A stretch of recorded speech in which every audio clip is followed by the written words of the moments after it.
Rich Dad, Poor Dad. What the rich teach their kids about money that the poor and middle class do not.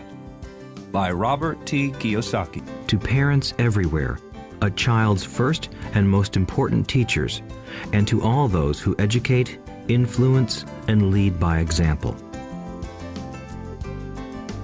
Acknowledgements. How does a person say thank you when there are so many people to thank? Obviously, this book is a thank you to my two fathers, who were powerful role models, and to my mom, who taught me love and kindness. The person most responsible for this book becoming a reality is my wife, Kim, my partner in marriage, business, and in life. She makes my life complete. Introduction. Rich Dad, Poor Dad. Having two dads offered me the choice of contrasting points of view, one of a rich man and one of a poor man. Wow. Thank you for stopping by and enjoying our post. We believe that this content will add value to you. Kindly like, subscribe, and share with other people. Thank you. I had two fathers, a rich one and a poor one. One was highly educated and intelligent. He had a PhD and completed 4 years of undergraduate work in less than 2 years. He then went on to Stanford University, the University of Chicago, and Northwestern University to do his advanced studies, all on full financial scholarships. The other father never finished the 8th grade. Both men were successful in their careers, working hard all their lives. Both earned substantial incomes. Yet one always struggled financially. The other would become one of the richest men in Hawaii. One died, leaving tens of millions of dollars to his family, charities, and his church. The other left bills to be paid. Both men were strong, charismatic, and influential. Both men offered me advice, but they did not advise the same things. Both men believed strongly in education, but did not recommend the same course of study. If I had had only one dad, I would have had to accept or reject his advice. Having two dads offered me the choice of contrasting points of view, one of a rich man and one of a poor man.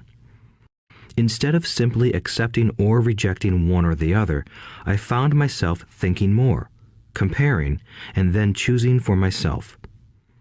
The problem was that the rich man was not rich yet, and the poor man was not yet poor. Both were just starting out on their careers, and both were struggling with money and families. But they had very different points of view about money. For example, one dad would say, "The love of money is the root of all evil." The other said, "The lack of money is the root of all evil." As a young boy, having two strong fathers, both influencing me, was difficult. I wanted to be a good son and listen, but the two fathers did not say the same things. The contrast in their points of view, particularly about money, was so extreme that I grew curious and intrigued. I began to start thinking for long periods of time about what each was saying. Much of my private time was spent reflecting, asking myself questions such as, why does he say that? And then asking the same question of the other dad's statement. It would have been much easier to simply say, yeah, he's right, I agree with that. Or to simply reject the point of view by saying, the old man doesn't know what he's talking about. Instead, having two dads whom I loved forced me to think and ultimately choose a way of thinking for myself. As a process, choosing for myself turned out to be much more valuable in the long run than simply accepting or rejecting a single point of view. One of the reasons the rich get richer, the poor get poorer, and the middle class struggles in debt is that the subject of money is taught at home, not in school. Most of us learn about money from our parents, so what can poor parents tell their child about money? They simply say, stay in school and study hard. The child may graduate with excellent grades, but with a poor person's financial programming and mindset. Sadly, money is not taught in schools. Schools focus on scholastic and professional skills, but not on financial skills. This explains how smart bankers, doctors, and accountants who earned excellent grades may struggle financially all of their lives. Our staggering national debt is due in large part to highly educated politicians and government officials making financial decisions with little or no training in the subject of money. Today, I often wonder what will soon happen when we have millions of people who need financial and medical assistance. They will be dependent upon their families or the government for financial support. What will happen when Medicare and Social Security run out of money? How will a nation survive if teaching children about money continues to be left to parents, most of whom will be, or already are, poor? Because I had two influential fathers, I learned from both of them. I had to think about each dad's advice, and in doing so, I gained valuable insight into the power and effect of one's thoughts on one's life. For example, one dad had a habit of saying, "I can't afford it." The other dad forbade those words to be used. He insisted I ask, "How can I afford it?" One is a statement, and the other is a question. One lets you off the hook, and the other forces you to think. My soon-to-be rich dad would explain that by automatically saying the words, "I can't afford it," your brain stops working. By asking the question, "How can I afford it?" your brain is put to work. He did not mean that you should buy everything you want. He was fanatical about exercising your mind, the most powerful computer in the world. He'd say, "My brain gets stronger every day because I exercise it. The stronger it gets, the more money I can make." He believed that automatically saying, "I can't afford it," was a sign of mental laziness. Although both dads worked hard, I noticed that one dad had a habit of putting his brain to sleep when it came to finances, and the other had a habit of exercising his brain. The long-term result was that one dad grew stronger financially, and the other grew weaker. It is not much different from a person who goes to the gym to exercise on a regular basis versus someone who sits on the couch watching television. Proper physical exercise increases your chances for health, and proper mental exercise increases your chances for wealth. My two dads had opposing attitudes, and that affected the way they thought. One dad thought that the rich should pay more in taxes to take care of those less fortunate. The other said, taxes punish those who produce and reward those who don't produce. One dad recommended, study hard so you can find a good company to work for. The other recommended, study hard so you can find a good company to buy. One dad said, the reason I'm not rich is because I have you kids. The other said, the reason I must be rich is because I have you kids. One encouraged talking about money and business at the dinner table, while the other forbade the subject of money to be discussed over a meal. One said, when it comes to money, play it safe, don't take risks. The other said, learn to manage risk. One believed, our home is our largest investment and our greatest asset. The other believed, my house is a liability, and if your house is your largest investment, you're in trouble. Both dads paid their bills on time, yet one paid his bills first while the other paid his bills last. One dad believed in a company or the government taking care of you and your needs. He was always concerned about pay raises, retirement plans, medical benefits, sick leave, vacation days, and other perks. He was impressed with two of his uncles who joined the military and earned a retirement and entitlement package for life after 20 years of active service. He loved the idea of medical benefits and PX privileges the military provided its retirees. He also loved the tenure system available through the university. The idea of job protection for life and job benefits seemed more important at times than the job. He would often say, "I've worked hard for the government and I'm entitled to these benefits." The other believed in total financial self-reliance. He spoke out against the entitlement mentality and how it created weak and financially needy people. He was emphatic about being financially competent. One dad struggled to save a few dollars. The other created investments. One dad taught me how to write an impressive resume so I could find a good job. The other taught me how to write strong business and financial plans so I could create jobs. Being a product of two strong dads allowed me the luxury of observing the effects different thoughts have on one's life. I noticed that people really do shape their lives through their thoughts. For example, my poor dad always said, "I'll never be rich," and that prophecy became reality. My rich dad, on the other hand, always referred to himself as rich. He would say things like, "I'm a rich man and rich people don't do this." Even when he was flat broke after a major financial setback, he continued to refer to himself as a rich man. He would cover himself by saying, "There is a difference between being poor and being broke.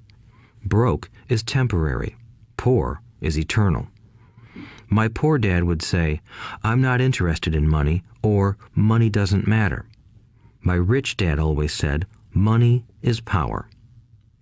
The power of our thoughts may never be measured or appreciated, but it became obvious to me as a young boy that it was important to be aware of my thoughts and how I expressed myself. I noticed that my poor dad was poor, not because of the amount of money he earned, which was significant, but because of his thoughts and actions. As a young boy having two fathers, I became acutely aware of being careful about which thoughts I chose to adopt as my own. Should I listen to my rich dad or to my poor dad? Although both men had tremendous respect for education and learning, they disagreed about what they thought was important to learn. One wanted me to study hard, earn a degree, and get a good job to earn money. He wanted me to study to become a professional, an attorney or an accountant, and to go to business school for my MBA. The other encouraged me to study to be rich, to understand how money works, and to learn how to have it work for me. "I don't work for money" were words he would repeat over and over. "Money works for me." At the age of 9, I decided to listen to and learn from my rich dad about money. In doing so, I chose not to listen to my poor dad, even though he was the one with all the college degrees. A lesson from Robert Frost. Robert Frost is my favorite poet. Although I love many of his poems, my favorite is "The Road Not Taken." I use its lesson almost daily. The road not taken. Two roads diverged in a yellow wood, and sorry I could not travel both. And be one traveler long I stood, and looked down one as far as I could, to where it bent in the undergrowth, then took the other as just as fair, and having perhaps the better claim, because it was grassy and wanted wear. Though as for that the passing there had worn them really about the same, and both that morning equally lay in leaves no step had trodden black. Oh, I kept the first for another day, yet knowing how way leads on to way, I doubted if I should ever come back. I shall be telling this with a sigh, somewhere ages and ages hence. Two roads diverged in a wood, and I took the one less traveled by, and that has made all the difference. And that has made all the difference. Over the years, I have often reflected upon Robert Frost's poem. Choosing not to listen to my highly educated dad's advice and attitude about money was a painful decision, but it was a decision that shaped the rest of my life. Once I made up my mind about whom to listen to, my education about money began. My rich dad taught me over a period of 30 years until I was 39 years old. He stopped once he realized that I knew and fully understood what he had been trying to drum into my often thick skull. Money is one form of power, but what is more powerful is financial education. Money comes and goes, but if you have the education about how money works, you gain power over it and can begin building wealth. The reason positive thinking alone does not work is because most people went to school and never learned how money works, so they spend their lives working for money. Because I was only 9 years old when I started, the lessons my rich dad taught me were simple, and when it was all said and done, there were only 6 main lessons repeated over 30 years. This audiobook is about those 6 lessons, put as simply as possible, just as simply as my rich dad put forth those lessons to me. The lessons are meant not to be answers, but guideposts that will assist you and your children to grow wealthier no matter what happens in a world of increasing change and uncertainty. Chapter 1. Lesson 1. The rich don't work for money. The poor and the middle class work for money. The rich have money work for them. Dad, can you tell me how to get rich? My dad put down the evening paper. Why do you want to get rich, son? Because today Jimmy's mom drove up in their new Cadillac and they were going to their beach house for the weekend. He took 3 of his friends, but Mike and I weren't invited. They told us we weren't invited because we were poor kids. They did? My dad asked incredulously. Yeah, they did, I replied in a hurt tone. My dad silently shook his head, pushed his glasses up the bridge of his nose, and went back to reading the paper. I stood waiting for an answer. The year was 1956. I was 9 years old. By some twist of fate, I attended the same public school where the rich people sent their kids. We were primarily a sugar plantation town. The managers of the plantation and the other affluent people, such as doctors, business owners, and bankers, sent their children to this elementary school. After grade 6, their children were generally sent off to private schools. Because my family lived on one side of the street, I went to this school. Had I lived on the other side of the street, I would have gone to a different school with kids from families more like mine. After grade 6, these kids and I would go on to the public intermediate and high school. There was no private school for them or for me. My dad finally put down the paper. I could tell he was thinking. Well, son, he began slowly, if you want to be rich, you have to learn to make money. How do I make money? I asked. Well, use your head, son, he said, smiling. Even then, I knew that really meant, that's all I'm going to tell you, or, I don't know the answer, so don't embarrass me. A partnership is formed. The next morning, I told my best friend, Mike, what my dad had said. As best as I could tell, Mike and I were the only poor kids in this school. Mike was also in this school by a twist of fate. Someone had drawn a jog in the line for the school district, and we wound up in school with the rich kids. We weren't really poor, but we felt as if we were because all the other boys had new baseball gloves, new bicycles, new everything. Mom and Dad provided us with the basics, like food and shelter and clothes, but that was about it. My dad used to say, if you want something, work for it. We wanted things, but there was not much work available for 9-year-old boys. So what do we do to make money? Mike asked. I don't know, I said, but do you want to be my partner? He agreed, and so on that Saturday morning, Mike became my first business partner. We spent all morning coming up with ideas on how to make money. Occasionally, we talked about all the cool guys at Jimmy's beach house having fun. It hurt a little, but that hurt was good, because it inspired us to keep thinking of a way to make money. Finally, that afternoon, a bolt of lightning struck. It was an idea Mike got from a science book he had read. Excitedly, we shook hands, and the partnership now had a business. For the next several weeks, Mike and I ran around our neighborhood, knocking on doors and asking our neighbors if they would save their toothpaste tubes for us. With puzzled looks, most adults consented with a smile. Some asked us what we were doing, to which we replied, "We can't tell you. It's a business secret." My mom grew distressed as the weeks wore on. We had selected a site next to her washing machine as the place we would stockpile our raw materials. In a brown cardboard box that at one time held ketchup bottles, our little pile of used toothpaste tubes began to grow. Finally, my mom put her foot down.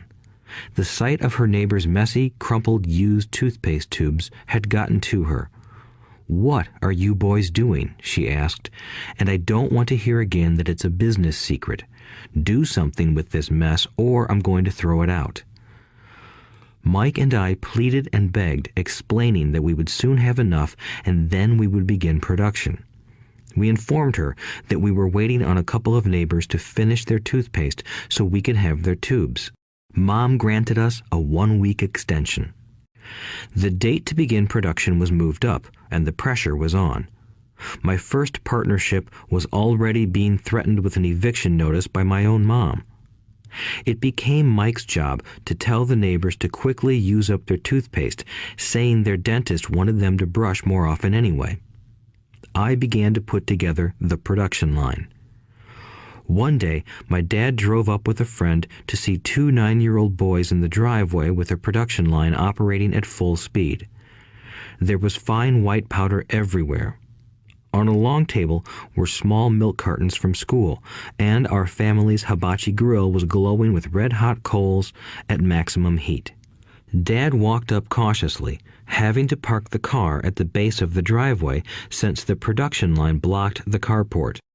As he and his friend got closer, they saw a steel pot sitting on top of the coals in which the toothpaste tubes were being melted down. In those days, toothpaste did not come in plastic tubes. The tubes were made of lead, so once the paint was burned off, the tubes were dropped in the small steel pot. They melted until they became liquid, and with my mom's pot holders, we poured the lead through a small hole in the top of the milk cartons. The milk cartons were filled with plaster of Paris. White powder was everywhere. In my haste, I had knocked the bag over, and the entire area looked like it had been hit by a snowstorm. The milk cartons were the outer containers for plaster of Paris molds. My dad and his friend watched as we carefully poured the molten lead through a small hole in the top of the plaster of Paris cube. "Careful," my dad said.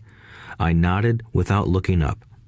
Finally, once the pouring was through, I put the steel pot down and smiled at my dad. "What are you boys doing?" he asked with a cautious smile. "We're doing what you told me to do. We're going to be rich," I said. "Yup," said Mike, grinning and nodding his head. "We're partners." "And what is in those plaster molds?" my dad asked. "Watch," I said. "This should be a good batch." With a small hammer, I tapped at the seal that divided the cube in half. Cautiously, I pulled up the top half of the plaster mold, and a lead nickel fell out. "Oh my God," my dad said, "you're casting nickels out of lead." "That's right," Mike said. "We're doing as you told us to do. We're making money." My dad's friend turned and burst into laughter. My dad smiled and shook his head. Along with a fire and a box of spent toothpaste tubes, in front of him were 2 little boys covered with white dust, smiling from ear to ear. He asked us to put everything down and sit with him on the front step of our house. With a smile, he gently explained what the word counterfeiting meant. Our dreams were dashed. "You mean this is illegal?" asked Mike in a quivering voice. "Let them go," my dad's friend said. "They might be developing a natural talent." My dad glared at him. "Yes, it is illegal," my dad said gently, "but you boys have shown great creativity and original thought. Keep going. I'm really proud of you." Disappointed, Mike and I sat in silence for about 20 minutes before we began cleaning up our mess. The business was over on opening day. Sweeping the powder up, I looked at Mike and said, "I guess Jimmy and his friends are right. We are poor." My father was just leaving as I said that. "Boys," he said, "you're only poor if you give up. The most important thing is that you did something. Most people only talk and dream of getting rich. You've done something. I'm very proud of the two of you. I will say it again. Keep going. Don't quit."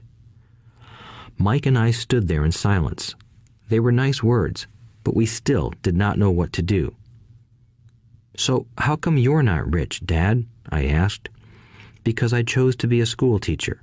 School teachers really don't think about being rich. We just like to teach. I wish I could help you, but I really don't know how to make money." Mike and I turned and continued our cleanup. "I know," said my dad.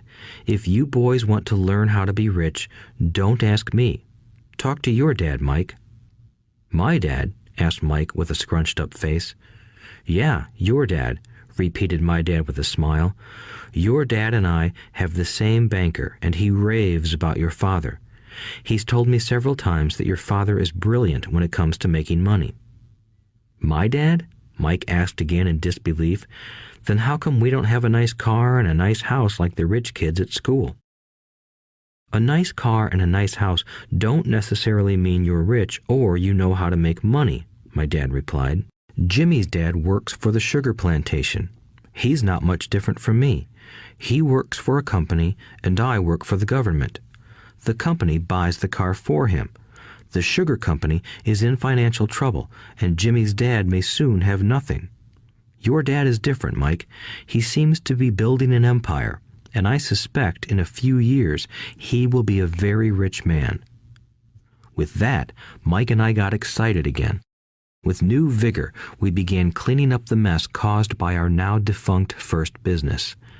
As we were cleaning, we made plans for how and when to talk to Mike's dad. The problem was that Mike's dad worked long hours and often did not come home until late. His father owned warehouses, a construction company, a chain of stores, and 3 restaurants. It was the restaurants that kept him out late. Mike caught the bus home after we had finished cleaning up. He was going to talk to his dad when he got home that night and ask him if he would teach us how to become rich. Mike promised to call as soon as he had talked to his dad, even if it was late. The phone rang at 8:30 p.m. "Okay," I said, "next Saturday." I put the phone down. Mike's dad had agreed to meet with us.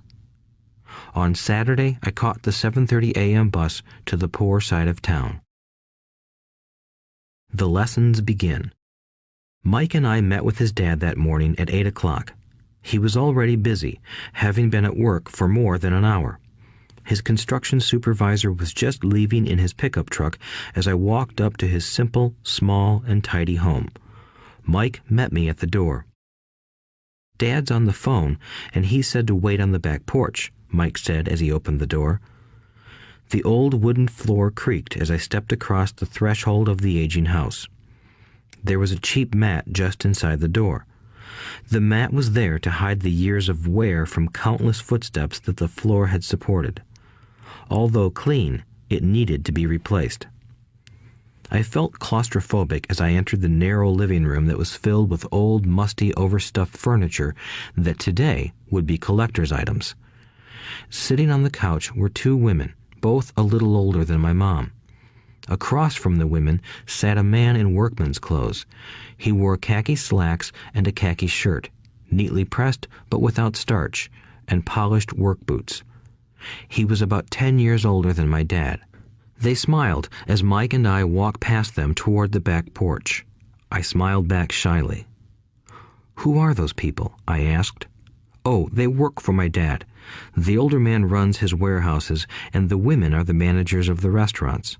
And as you arrived, you saw the construction supervisor who was working on a road project about 50 miles from here. His other supervisor, who was building a track of houses, left before you got here." Does this go on all the time? I asked.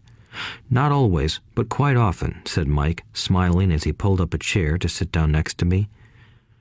I asked my dad if he would teach us to make money, Mike said. Oh, and what did he say to that? I asked with cautious curiosity. Well, he had a funny look on his face at first, and then he said he would make us an offer. Oh, I said, rocking my chair back against the wall. I sat there, perched on two rear legs of the chair. Mike did the same thing. Do you know what the offer is? I asked. No, but we'll soon find out.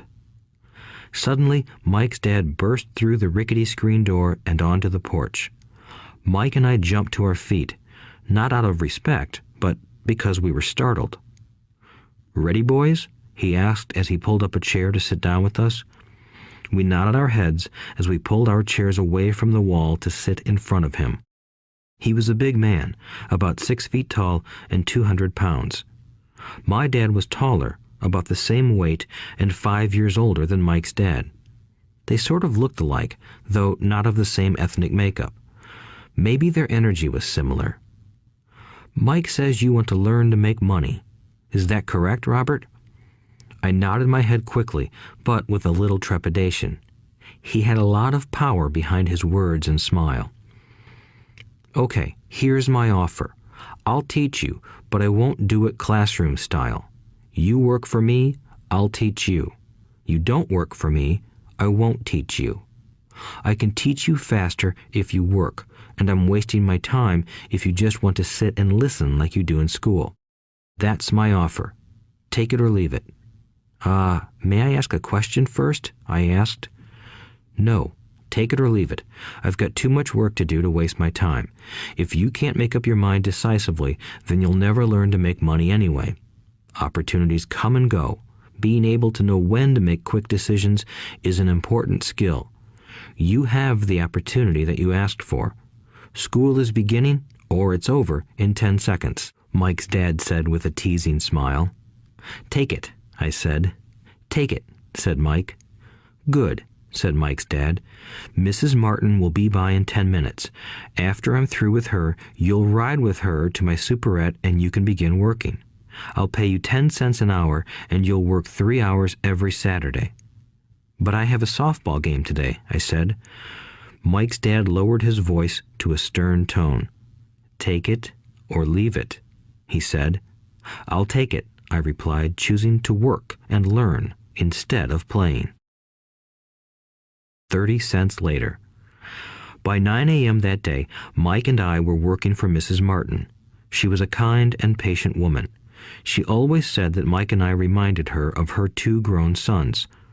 Although kind, she believed in hard work and kept us moving.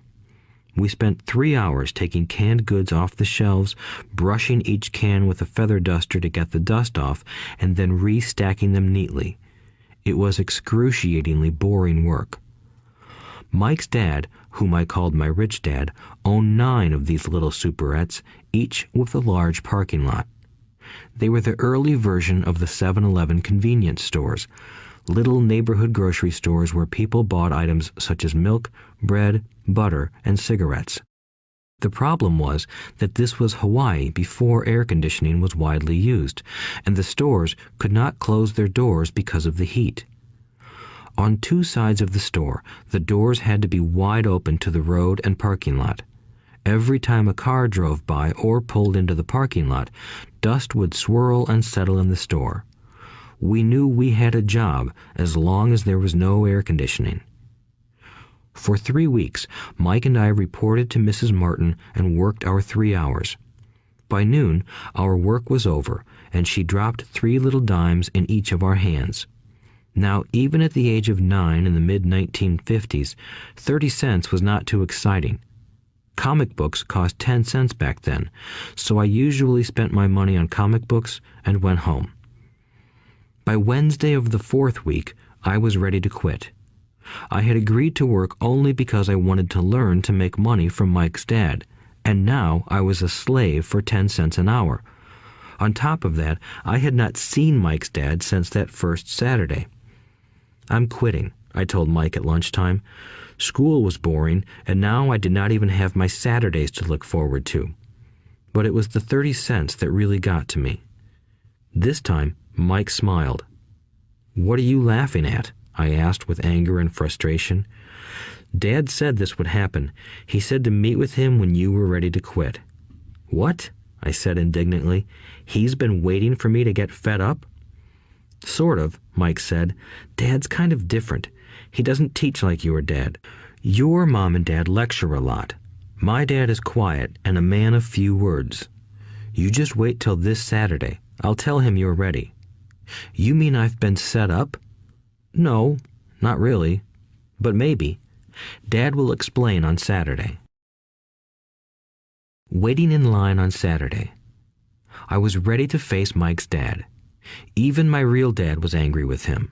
My real dad, the one I called the poor one, thought that my rich dad was violating child labor laws and should be investigated. My educated poor dad told me to demand what I deserve, at least 25 cents an hour. My poor dad told me that if I did not get a raise, I was to quit immediately. "You don't need that damn job anyway," said my poor dad with indignation.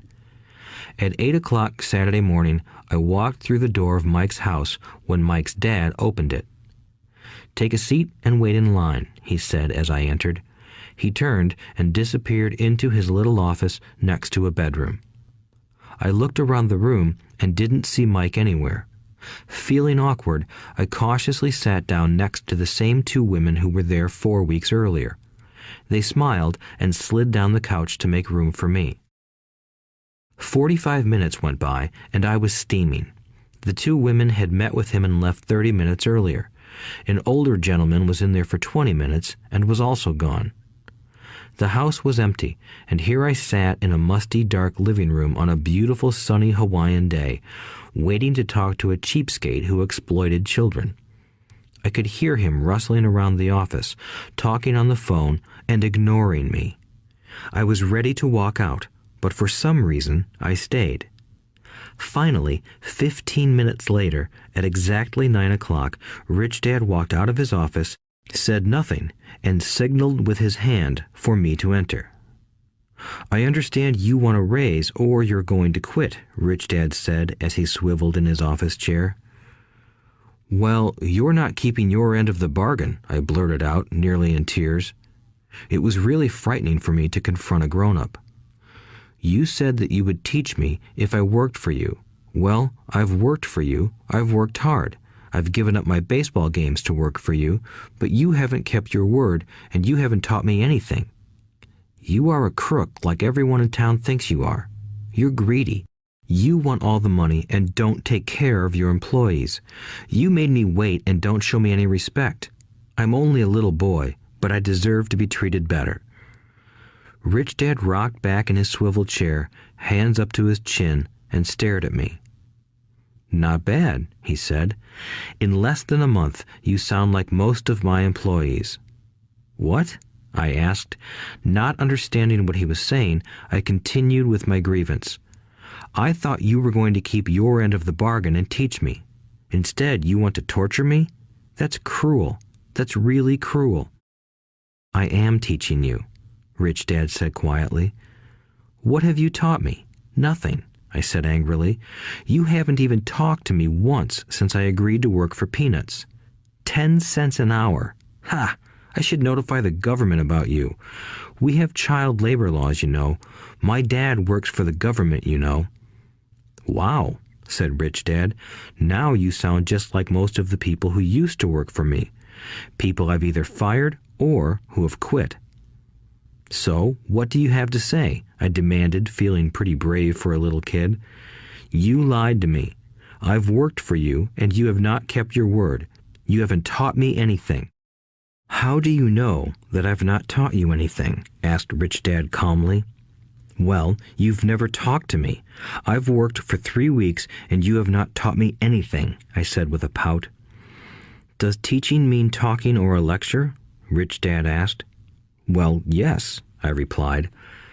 "That's how they teach you in school," he said, smiling. "But that is not how life teaches you, and I would say that life is the best teacher of all. Most of the time, life does not talk to you. It just sort of pushes you around. Each push is life saying, "Wake up. There's something I want you to learn." What is this man talking about? I asked myself silently. Life pushing me around was life talking to me? Now I knew I had to quit my job.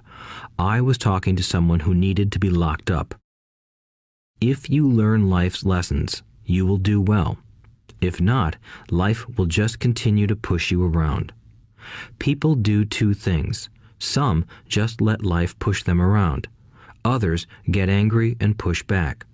But they push back against their boss, or their job, or their husband or wife. They do not know it's life that's pushing. I had no idea what he was talking about. Life pushes all of us around. Some people give up and others fight. A few learn the lesson and move on. They welcome life pushing them around. To these few people, it means they need and want to learn something. They learn and move on. Most quit, and a few, like you, fight. Rich Dad stood and shut the creaky old wooden window that needed repair. If you learn this lesson, you will grow into a wise, wealthy, and happy young man. If you don't, you will spend your life blaming a job, low pay, or your boss for your problems. You'll live life always hoping for that big break that will solve all your money problems. Rich Dad looked over at me to see if I was still listening. His eyes met mine. We stared at each other, communicating through our eyes. Finally, I looked away once I had absorbed his message. I knew he was right. I was blaming him, and I did ask to learn. I was fighting. Rich Dad continued. Or, if you are the kind of person who has no guts, you just give up every time life pushes you. If you are that kind of person, you'll live all your life playing it safe, doing the right things, saving yourself for some event that never happens. Then you die a boring old man. You'll have lots of friends who really like you because you were such a nice, hard-working guy. But the truth is that you let life push you into submission. Deep down, you were terrified of taking risks. You really wanted to win, but the fear of losing was greater than the excitement of winning. Deep inside, you and only you will know you didn't go for it. You chose to play it safe. Our eyes met again. "You've been pushing me around?" I asked. "Some people might say that," smiled Rich Dad. "I would say that I just gave you a taste of life." "What taste of life?" I asked, still angry, but now curious and ready to learn. "You boys are the first people that have ever asked me to teach them how to make money. I have more than 150 employees, and not one of them has asked me what I know about money. They ask me for a job and a paycheck, but never to teach them about money. So most will spend the best years of their lives working for money, not really understanding what it is they are working for." I sat there listening intently. "So when Mike told me you wanted to learn how to make money, I decided to design a course that mirrored real life. I could talk until I was blue in the face, but you wouldn't hear a thing. So I decided to let life push you around a bit so you could hear me. That's why I only paid you 10 cents. "So what is the lesson I learned from working for only 10 cents an hour?" I asked. "That you're cheap and exploit your workers?" Rich Dad rocked back and laughed heartily. Finally, he said, "You'd best change your point of view. Stop blaming me and thinking I'm the problem. If you think I'm the problem, then you have to change me. If you realize that you're the problem, then you can change yourself, learn something, and grow wiser. Most people want everyone else in the world to change but themselves. Let me tell you, it's easier to change yourself than everyone else." "I don't understand," I said. "Don't blame me for your problems," Rich Dad said, growing impatient. "But you only pay me 10 cents. "So what are you learning?" Rich Dad asked, smiling. "That you're cheap. I said with a sly grin. "See, you think I'm the problem," said Rich Dad, "but you are. Well, keep that attitude and you'll learn nothing. Keep the attitude that I'm the problem, and what choices do you have? Well, if you don't pay me more or show me more respect and teach me, I'll quit." "Well put," Rich Dad said, "and that's exactly what most people do. They quit and go looking for another job, a better opportunity and higher pay, actually thinking that this will solve the problem. In most cases, it won't." "So what should I do?" I asked. "Just take this measly 10 cents an hour and smile?" Rich Dad smiled. "That's what the other people do. But that's all they do, waiting for a raise, thinking that more money will solve their problems. Most just accept it, and some take a second job working harder, but again, accepting a small paycheck." I sat staring at the floor, beginning to understand the lesson Rich Dad was presenting. I could sense it was a taste of life. Finally, I looked up and asked, "So what will solve the problem?" "This," he said, leaning forward in his chair and tapping me gently on the head. "This stuff between your ears." It was at that moment that Rich Dad shared the pivotal point of view that separated him from his employees and my poor dad, and led him to eventually become one of the richest men in Hawaii, while my highly educated but poor dad struggled financially all his life.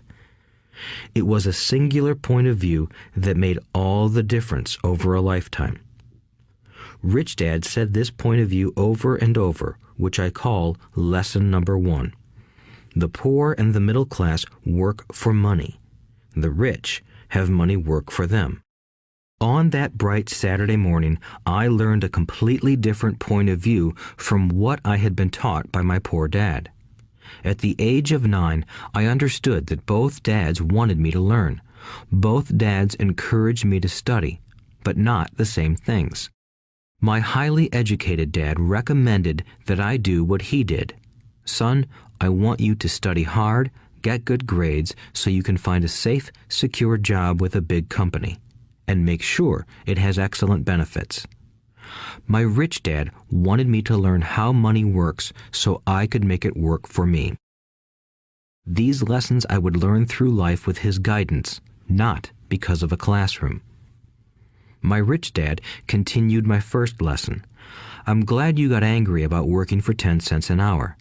If you hadn't got angry and had simply accepted it, I would have to tell you that I could not teach you. You see, true learning takes energy, passion, and a burning desire. Anger is a big part of that formula, for passion is anger and love combined. When it comes to money, most people want to play it safe and feel secure, so passion does not direct them. Fear does." "So is that why they'll take jobs with low pay?" I asked. "Yes," said Rich Dad. "Some people say I exploit people because I don't pay as much as the sugar plantation or the government. I say the people exploit themselves. It's their fear, not mine." "But don't you feel you should pay them more?" I asked. "I don't have to. And besides, more money will not solve their problems. Just look at your dad. He makes a lot of money, and he still can't pay his bills. Most people, given more money, only get into more debt." "So that's why the 10 cents an hour," I said, smiling. "It's part of the lesson." "That's right," smiled Rich Dad. "You see, your dad went to school and got an excellent education so he could get a high-paying job. But he still has money problems because he never learned anything about money in school. On top of that, he believes in working for money." "And you don't?" I asked. "No, not really," said Rich Dad. "If you want to learn to work for money, then stay in school. That is a great place to learn to do that. But if you want to learn how to have money work for you, then I will teach you that. But only if you want to learn." "Wouldn't everyone want to learn that?" I asked. "No," said Rich Dad, "simply because it's easier to learn to work for money, especially if fear is your primary emotion when the subject of money is discussed. I don't understand, I said with a frown. Don't worry about that for now. Just know that it's fear that keeps most people working at a job. The fear of not paying their bills, the fear of being fired, the fear of not having enough money, and the fear of starting over. That's the price of studying to learn a profession or trade and then working for money. Most people become a slave to money and then get angry at their boss. Learning to have money work for you is a completely different course of study? I asked. Absolutely, Rich Dad answered. Absolutely. We sat in the silence on that beautiful Hawaiian Saturday morning. My friends had just started their Little League baseball game, but for some reason I was now thankful I had decided to work for 10 cents an hour. I sensed that I was about to learn something my friends wouldn't learn in school. Ready to learn? Asked Rich Dad. Absolutely, I said with a grin. I have kept my promise. I've been teaching you from afar, my Rich Dad said. At 9 years old, you've gotten a taste of what it feels like to work for money.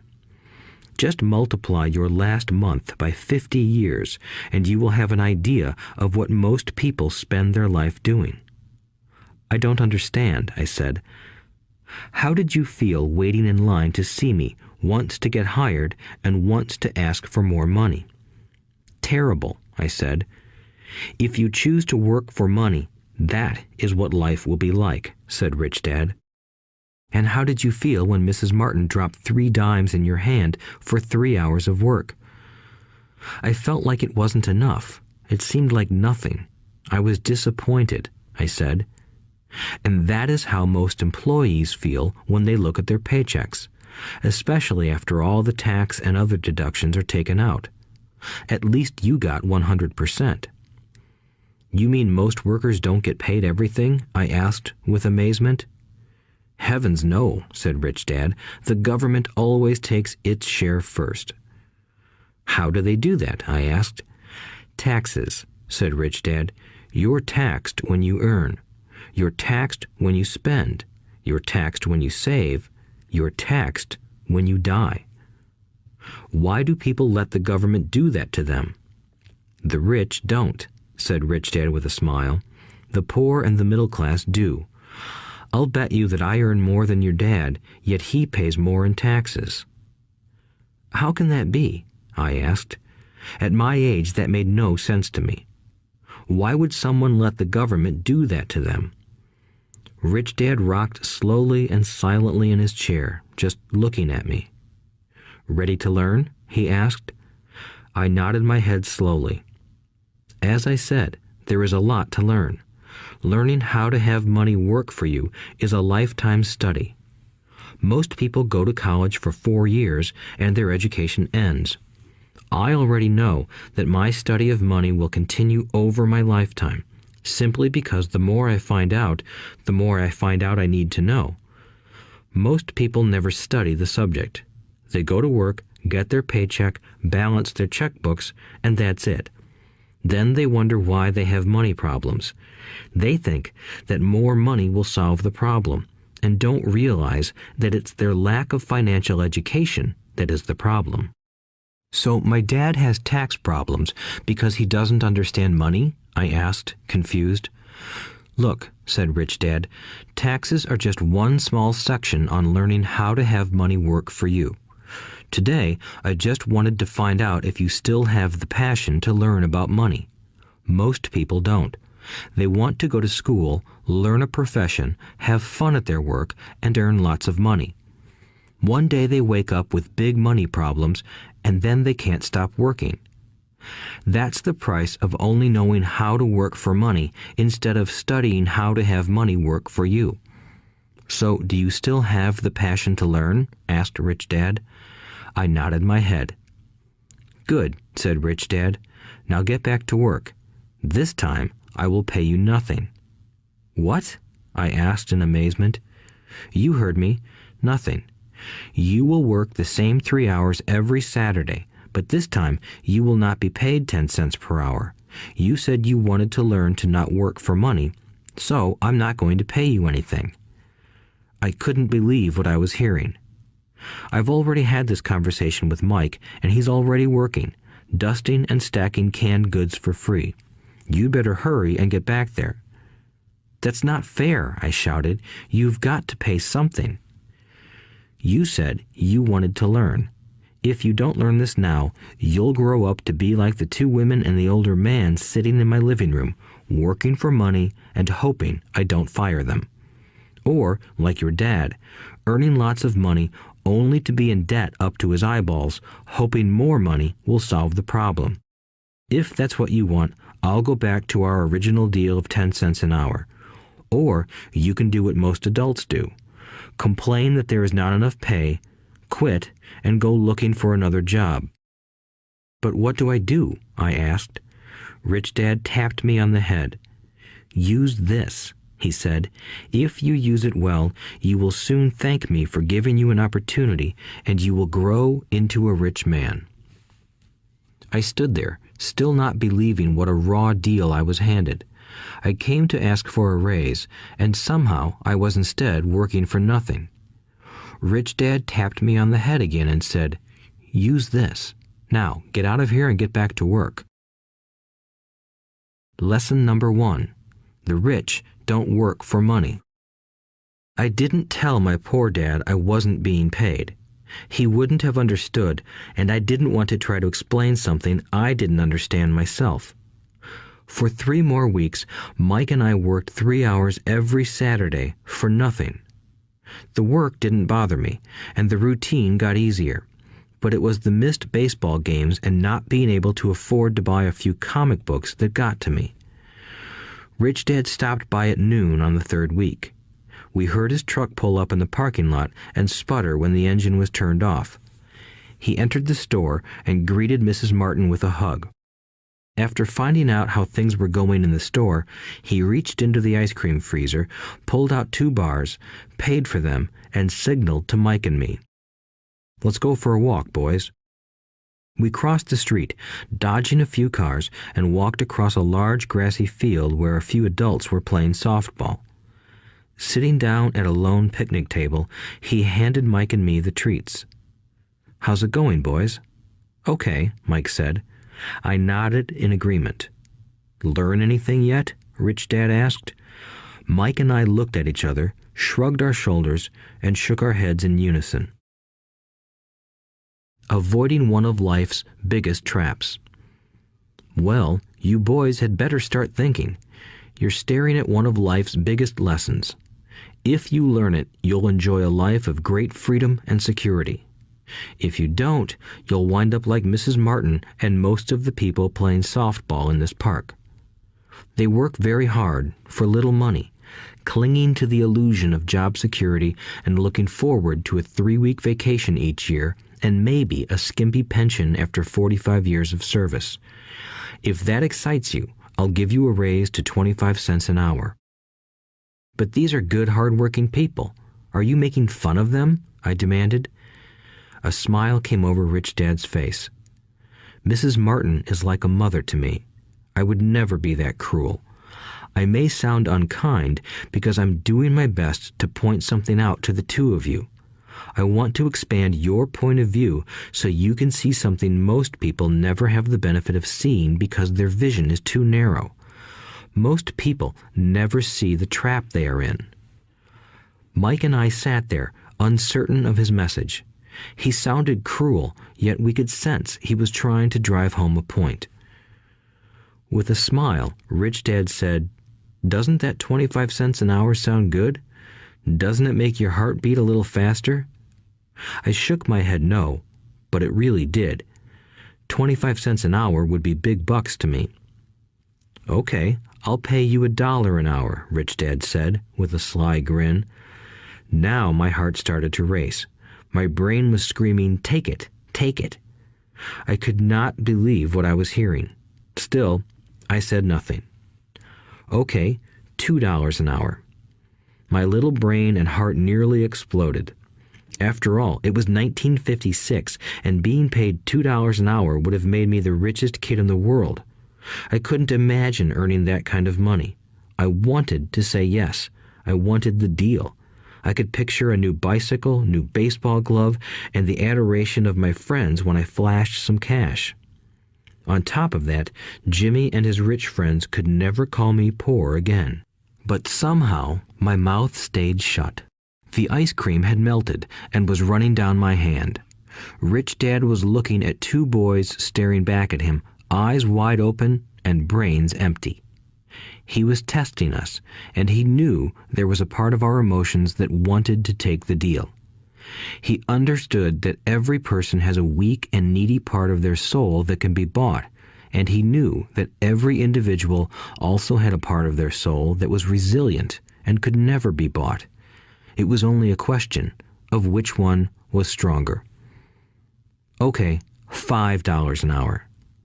Suddenly, I was silent. Something had changed. The offer was too big and ridiculous. Not many grown-ups in 1956 made more than that, but quickly my temptation disappeared and calm set in. Slowly, I turned to my left to look at Mike. He looked back at me. The part of my soul that was weak and needy was silenced. The part of me that had no price took over. I knew Mike had gotten to that point too. Good, said Rich Dad softly. Most people have a price, and they have a price because of human emotions named fear and greed. First, the fear of being without money motivates us to work hard, and then, once we get that paycheck, greed or desire starts us thinking about all the wonderful things money can buy. The pattern is then set. What pattern? I asked. The pattern of get up, go to work, pay bills, get up, go to work, pay bills. People's lives are forever controlled by two emotions, fear and greed. Offer them more money, and they continue the cycle by increasing their spending. This is what I call the rat race. There is another way? Mike asked. Yes, said Rich Dad slowly, but only a few people find it. And what is that way? Mike asked. That's what I hope you boys will learn as you work and study with me. That is why I took away all forms of pay. Any hints? Mike asked. We're kind of tired of working hard, especially for nothing. Well, the first step is telling the truth, said Rich Dad. We haven't been lying, I said. I did not say you were lying. I said to tell the truth, Rich Dad retorted. The truth about what? I asked. How you're feeling, Rich Dad said. You don't have to say it to anyone else. Just admit it to yourself. You mean the people in this park, the people who work for you, Mrs. Martin, they don't do that? I asked. I doubt it, said Rich Dad. Instead, they feel the fear of not having money. They don't confront it logically. They react emotionally instead of using their heads, Rich Dad said. Then, they get a few bucks in their hands, and again, the emotions of joy, desire, and greed take over. And again they react instead of think. So their emotions control their brain, Mike said. That's correct, said Rich Dad. Instead of admitting the truth about how they feel, they react to their feelings and fail to think. They feel the fear, so they go to work, hoping that money will soothe the fear, but it doesn't. It continues to haunt them, and they return to work, hoping again that money will calm their fears, and again it doesn't. Fear keeps them in this trap of working, earning money, hoping the fear will go away. But every day they get up, and that old fear wakes up with them. For millions of people, that old fear keeps them awake all night, causing a night of turmoil and worry. So they get up and go to work, hoping that a paycheck will kill that fear gnawing at their souls. Money is running their lives, and they refuse to tell the truth about that. Money is in control of their emotions and their souls. Rich Dad sat quietly, letting his words sink in. Mike and I had heard what he said, but didn't understand fully what he was talking about. I just knew that I often wondered why grown-ups hurried off to work. It did not seem like much fun, and they never looked that happy, but something kept them going. Realizing we had absorbed as much as possible of what he was talking about, Rich Dad said, "I want you boys to avoid that trap. That is really what I want to teach you. Not just to be rich, because being rich does not solve the problem." "It doesn't?" I asked, surprised. "No, it doesn't. Let me explain the other emotion, desire. Some call it greed, but I prefer desire. It's perfectly normal to desire something better, prettier, more fun, or exciting. So people also work for money because of desire. They desire money for the joy they think it can buy. But the joy that money brings is often short-lived, and they soon need more money for more joy, more pleasure, more comfort, and more security. So they keep working, thinking money will soothe their souls that are troubled by fear and desire. But money can't do that." "Even rich people do this?" Mike asked. "Rich people included," said Rich Dad. "In fact, the reason many rich people are rich isn't because of desire, but because of fear. They believe that money can eliminate the fear of being poor, so they amass tons of it, only to find the fear gets worse. Now they fear losing the money. I have friends who keep working even though they have plenty.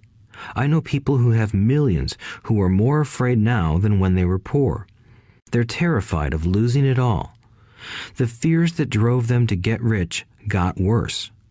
That weak and needy part of their soul is actually screaming louder. They don't want to lose the big houses, the cars, and the high life money has bought them. They worry about what their friends would say if they lost all their money. Many are emotionally desperate and neurotic, although they look rich and have more money." "So is a poor man happier?" I asked. "No, I don't think so," replied Rich Dad. "The avoidance of money is just as psychotic as being attached to money." As if on cue, the town derelict went past our table, stopping by the large rubbish can and rummaging around in it. The three of us watched him with great interest, when before we probably would have just ignored him. Rich Dad pulled $1 out of his wallet and gestured to the older man. Seeing the money, the derelict came over immediately, took the bill, thanked Rich Dad profusely, and hurried off, ecstatic with his good fortune. "He's not much different from most of my employees," said Rich Dad. "I've met so many people who say, 'Oh, I'm not interested in money,' yet they'll work at a job for 8 hours a day. That's a denial of truth. If they weren't interested in money, then why are they working? That kind of thinking is probably more psychotic than a person who hoards money." As I sat there listening to my Rich Dad, my mind flashed back to the countless times my own dad said, "I'm not interested in money." He said those words often.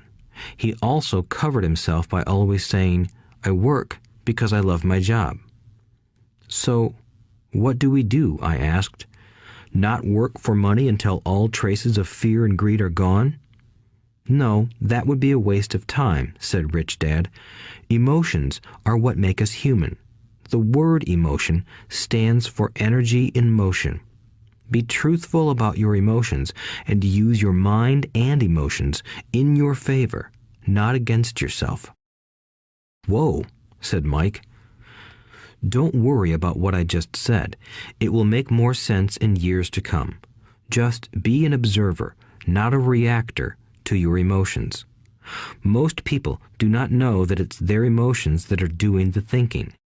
Your emotions are your emotions, but you have got to learn to do your own thinking." "Can you give me an example?" I asked. "Sure," replied Rich Dad. "When a person says, 'I need to find a job,' it's most likely an emotion doing the thinking. Fear of not having money generates that thought." "But people do need money if they have bills to pay," I said. "Sure they do," smiled Rich Dad. "All I'm saying is that it's fear that is all too often doing the thinking." "I don't understand," said Mike. For example, said Rich Dad, if the fear of not having enough money arises, instead of immediately running out to get a job, they instead might ask themselves this question: will a job be the best solution to this fear over the long run? In my opinion, the answer is no. A job is really a short-term solution to a long-term problem. But my dad is always saying, stay in school and get good grades so you can find a safe, secure job, I interjected, somewhat confused. Yes, I understand he says that, said Rich Dad, smiling. Most people recommend that, and it's a good path for most people. But people make that recommendation primarily out of fear. You mean my dad says that because he's afraid? Yes, said Rich Dad. He's terrified that you won't earn enough money and won't fit into society. Don't get me wrong. He loves you and wants the best for you. I, too, believe an education and a job are important, but it won't handle the fear. You see, that same fear that makes him get up in the morning to earn a few bucks is the fear that is causing him to be so fanatical about your going to school. So what do you recommend? I asked. I want to teach you to master the power of money instead of being afraid of it. They don't teach that in school, and if you don't learn it, you become a slave to money. It was finally making sense. He wanted us to widen our views and to see what the Mrs. Martins of this world couldn't see. He used examples that sounded cruel at the time, but I've never forgotten them. My vision widened that day, and I began to see the trap that lay ahead for most people. You see, we're all employees ultimately. We just work at different levels, said Rich Dad. I just want you boys to have a chance to avoid the trap caused by those two emotions, fear and desire. Use them in your favor, not against you. That's what I want to teach you. I'm not interested in just teaching you to make a pile of money. That won't handle the fear or desire. If you don't first handle fear and desire, and you get rich, you'll only be a highly paid slave. So how do we avoid the trap? I asked. The main cause of poverty or financial struggle is fear and ignorance, not the economy or the government or the rich. It's self-inflicted fear and ignorance that keep people trapped. So you boys go to school and get your college degrees, and I'll teach you how to stay out of the trap. The pieces of the puzzle were appearing. My highly educated dad had a great education and a great career, but school never told him how to handle money or his fear of it. It became clear that I could learn different and important things from two fathers. So you've been talking about the fear of not having money. How does the desire for money affect our thinking? Mike asked. How did you feel when I tempted you with a pay raise? Did you notice your desires rising? We nodded our heads. By not giving in to your emotions, you were able to delay your reactions and think. That is important. We will always have emotions of fear and greed. From here on in, it's imperative for you to use those emotions to your advantage, and for the long term to not let your emotions control your thinking. Most people use fear and greed against themselves. That's the start of ignorance. Most people live their lives chasing paychecks, pay raises, and job security because of the emotions of desire and fear, not really questioning where those emotion-driven thoughts are leading them. It's just like the picture of a donkey dragging a cart with its owner dangling a carrot just in front of its nose. The donkey's owner may be going where he wants to, but the donkey is chasing an illusion. Tomorrow, there will only be another carrot for the donkey. You mean the moment I pictured a new baseball glove, candy, and toys, that's like a carrot to a donkey? Mike asked. Yes, and as you get older, your toys get more expensive. A new car, a boat, and a big house to impress your friends, said Rich Dad with a smile. Fear pushes you out the door, and desire calls to you. That's the trap. So what's the answer? Mike asked. What intensifies fear and desire is ignorance. That is why rich people with lots of money often have more fear the richer they get. Money is the carrot, the illusion. If the donkey could see the whole picture, it might rethink its choice to chase the carrot. Rich Dad went on to explain that a human's life is a struggle between ignorance and illumination. He explained that once a person stops searching for information and self-knowledge, ignorance sets in. That struggle is a moment-to-moment decision to learn to open or close one's mind. Look, school is very important. You go to school to learn a skill or profession to become a contributing member of society. Every culture needs teachers, doctors, mechanics, artists, cooks, business people, police officers, firefighters, and soldiers. Schools train them so society can thrive and flourish, said Rich Dad. Unfortunately, for many people, school is the end, not the beginning. There was a long silence. Rich Dad was smiling. I didn't comprehend everything he said that day, but, as with most great teachers, his words continued to teach for years.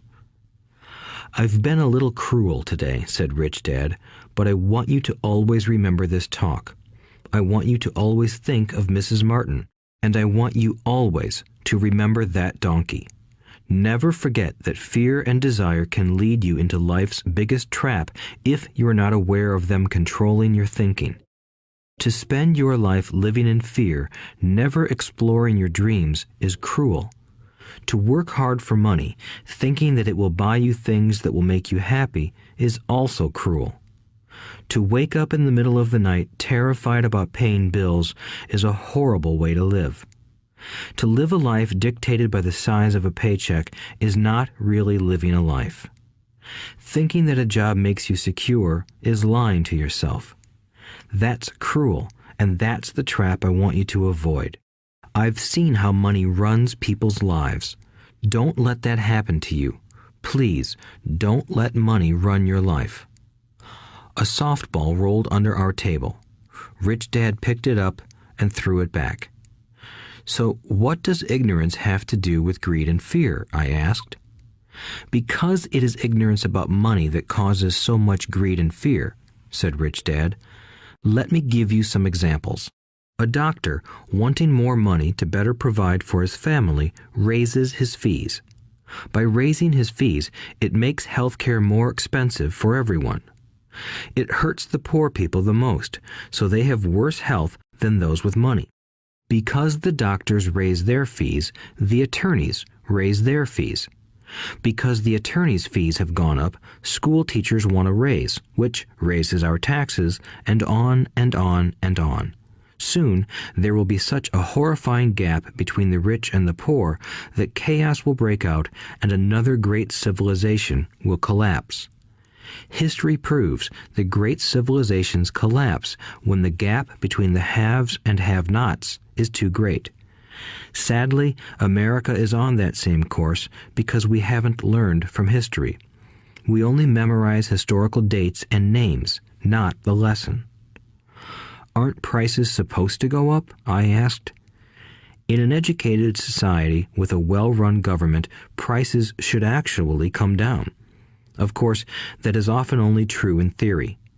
Prices go up because of greed and fear caused by ignorance. If schools taught people about money, there would be more money and lower prices. But schools focus only on teaching people to work for money, not how to harness money's power. But don't we have business schools? Mike asked. And haven't you encouraged me to go for my MBA? Yes, said Rich Dad, but all too often business schools train employees to become sophisticated bean counters. Heaven forbid a bean counter takes over a business. All they do is look at the numbers, fire people, and kill the business. I know this because I hire bean counters. All they think about is cutting costs and raising prices, which cause more problems. Bean counting is important. I wish more people knew it, but it, too, is not the whole picture, added Rich Dad angrily. So, is there an answer? Asked Mike. Yes, said Rich Dad. Learn to use your emotions to think, not think with your emotions. When you boys mastered your emotions by agreeing to work for free, I knew there was hope. When you again resisted your emotions when I tempted you with more money, you were again learning to think in spite of being emotionally charged. That's the first step. Why is that step so important? I asked. Well, that's up to you to find out. If you want to learn, I'll take you boys into the briar patch, a place almost everyone else avoids. If you go with me, you'll let go of the idea of working for money and instead learn to have money work for you. And what will we get if we go with you? What if we agree to learn from you? What will we get? I asked. The same thing Brer Rabbit got, said Rich Dad, referring to the classic children's story. Is there a briar patch? I asked. Yes, said Rich Dad. The briar patch is our fear and greed. Confronting fear, weaknesses, and neediness by choosing our own thoughts is the way out. Choosing our thoughts? Mike asked, puzzled. Yes, choosing what we think rather than reacting to our emotions. Instead of just getting up and going to work because not having the money to pay your bills is scaring you, ask yourself, is working harder at this the best solution to this problem? Most people are too afraid to rationally think things through and instead run out the door to a job they hate. The tar baby is in control. That's what I mean by choosing your thoughts. And how do we do that? Mike asked. That's what I will teach you. I'll teach you to have a choice of thoughts rather than a knee-jerk reaction, like gulping down your morning coffee and running out the door. Remember what I said before. A job is only a short-term solution to a long-term problem. Most people have only one problem in mind, and it's short-term. It's the bills at the end of the month, the tar baby. Money controls their lives, or should I say the fear and ignorance about money controls it. So they do as their parents did. They get up every day and go work for money, not taking the time to ask the question, is there another way? Their emotions now control their thinking, not their heads. Can you tell the difference between emotions thinking and the head thinking? Mike asked. Oh yes, I hear it all the time, said Rich Dad. I hear things like, well, everyone has to work, or the rich are crooks, or I'll get another job, I deserve this raise, you can't push me around, or I like this job because it's secure. No one asks, is there something I'm missing here? Which would break through the emotional thought and give you time to think clearly. As we headed back to the store, Rich Dad explained that the rich really did make money. They did not work for it. He went on to explain that when Mike and I were casting 5-cent pieces out of lead, thinking we were making money, we were very close to thinking the way the rich think. The problem was that creating money is legal for the government and banks to do, but illegal for us to do. There are legal ways to create money from nothing, he told us. Rich Dad went on to explain that the rich know that money is an illusion, truly like the carrot for the donkey. It's only out of fear and greed that the illusion of money is held together by billions of people who believe that money is real. It's not. Money is really made up. It is only because of the illusion of confidence and the ignorance of the masses that this house of cards stands. He talked about the gold standard that America was on, and that each dollar bill was actually a silver certificate. What concerned him was the rumor that we would someday go off the gold standard and our dollars would no longer be backed by something tangible. If that happens, boys, all hell will break loose. The poor, the middle class, and the ignorant will have their lives ruined simply because they will continue to believe that money is real and that the company they work for, or the government, will look after them. We really did not understand what he was saying that day, but over the years, it made more and more sense. Seeing what others miss. As he climbed into his pickup truck outside his convenience store, Rich Dad said, "Keep working, boys, but the sooner you forget about needing a paycheck, the easier your adult life will be. Keep using your brain, work for free, and soon your mind will show you ways of making money far beyond what I could ever pay you. You will see things that other people never see. Most people never see these opportunities because they're looking for money and security, so that's all they get. The moment you see one opportunity, you'll see them for the rest of your life. The moment you do that, I'll teach you something else. Learn this, and you'll avoid one of life's biggest traps." Mike and I picked up our things from the store and waved goodbye to Mrs. Martin. We went back to the park, to the same picnic bench, and spent several more hours thinking and talking. We spent the next week at school thinking and talking too. For 2 more weeks, we kept thinking, talking, and working for free. At the end of the second Saturday, I was again saying goodbye to Mrs. Martin and looking at the comic book stand with a longing gaze. The hard thing about not even getting 30 cents every Saturday was that I didn't have any money to buy comic books. Suddenly, as Mrs. Martin said goodbye to Mike and me, I saw her do something I'd never seen her do before. Mrs. Martin was cutting the front page of the comic book in half. She kept the top half of the comic book cover and threw the rest of the book into a large cardboard box. When I asked her what she did with the comic books, she said, "I throw them away. I give the top half of the cover back to the comic book distributor for credit when he brings in the new comics. He's coming in an hour." Mike and I waited for an hour. Soon the distributor arrived, and I asked him if we could have the comic books. To my delight, he said, "You can have them if you work for this store and do not resell them." Remember our old business partnership? Well, Mike and I revived it. Using a spare room in Mike's basement, we began piling hundreds of comic books in that room. Soon, our comic book library was open to the public. We hired Mike's younger sister, who loved to study, to be head librarian. She charged each child 10 cents admission to the library, which was open from 2:30 p.m. to 4:30 p.m. every day after school. The customers, the children of the neighborhood, could read as many comics as they wanted in 2 hours. It was a bargain for them since a comic cost 10 cents each, and they could read 5 or 6 in 2 hours. Mike's sister would check the kids as they left to make sure they weren't borrowing any comic books. She also kept the books, logging in how many kids showed up each day, who they were, and any comments they might have. Mike and I averaged $9.50 per week over a 3-month period. We paid his sister $1 a week and allowed her to read the comics for free, which she rarely did since she was always studying. Mike and I kept our agreement by working in the store every Saturday and collecting all the comic books from the different stores. We kept our agreement to the distributor by not selling any comic books. We burned them once they got too tattered.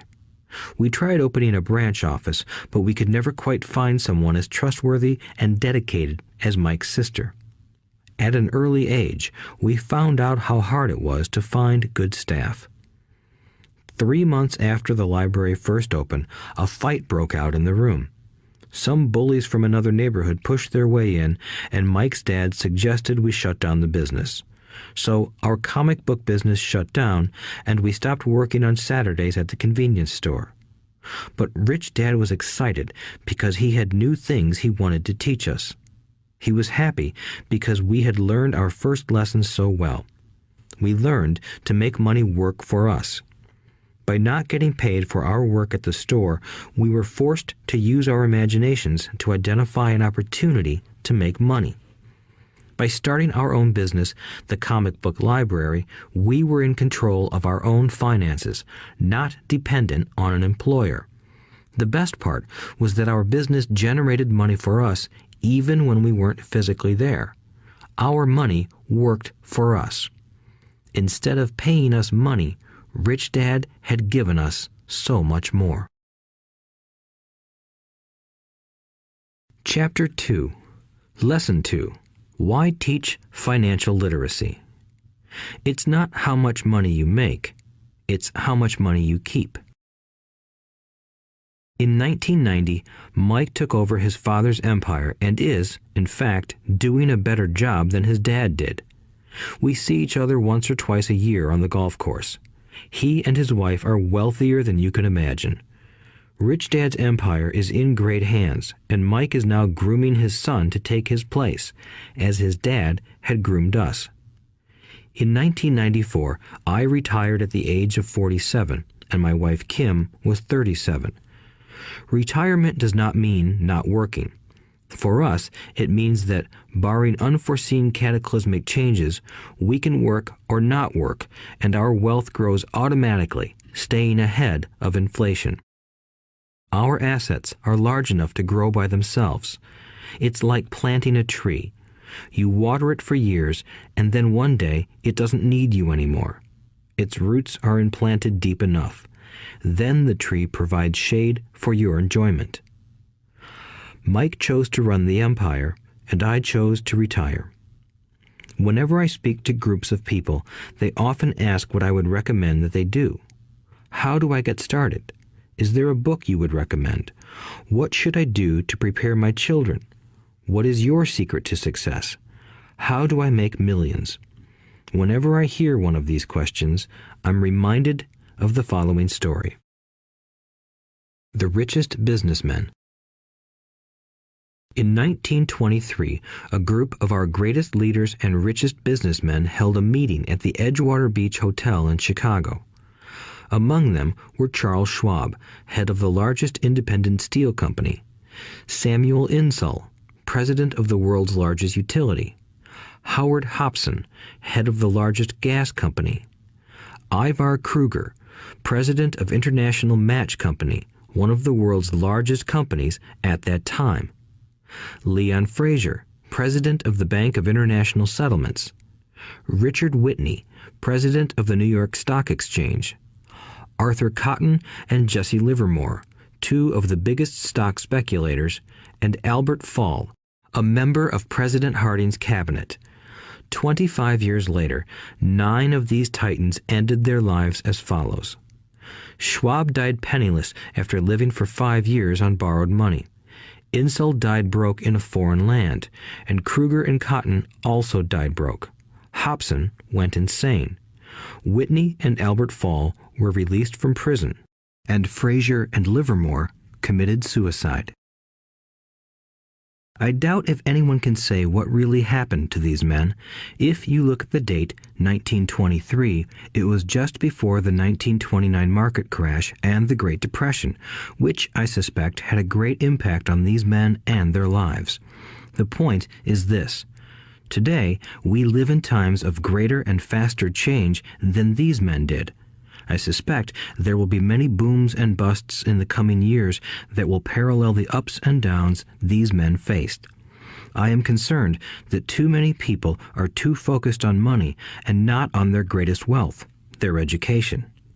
If people are prepared to be flexible, keep an open mind, and learn, they will grow richer and richer despite tough changes.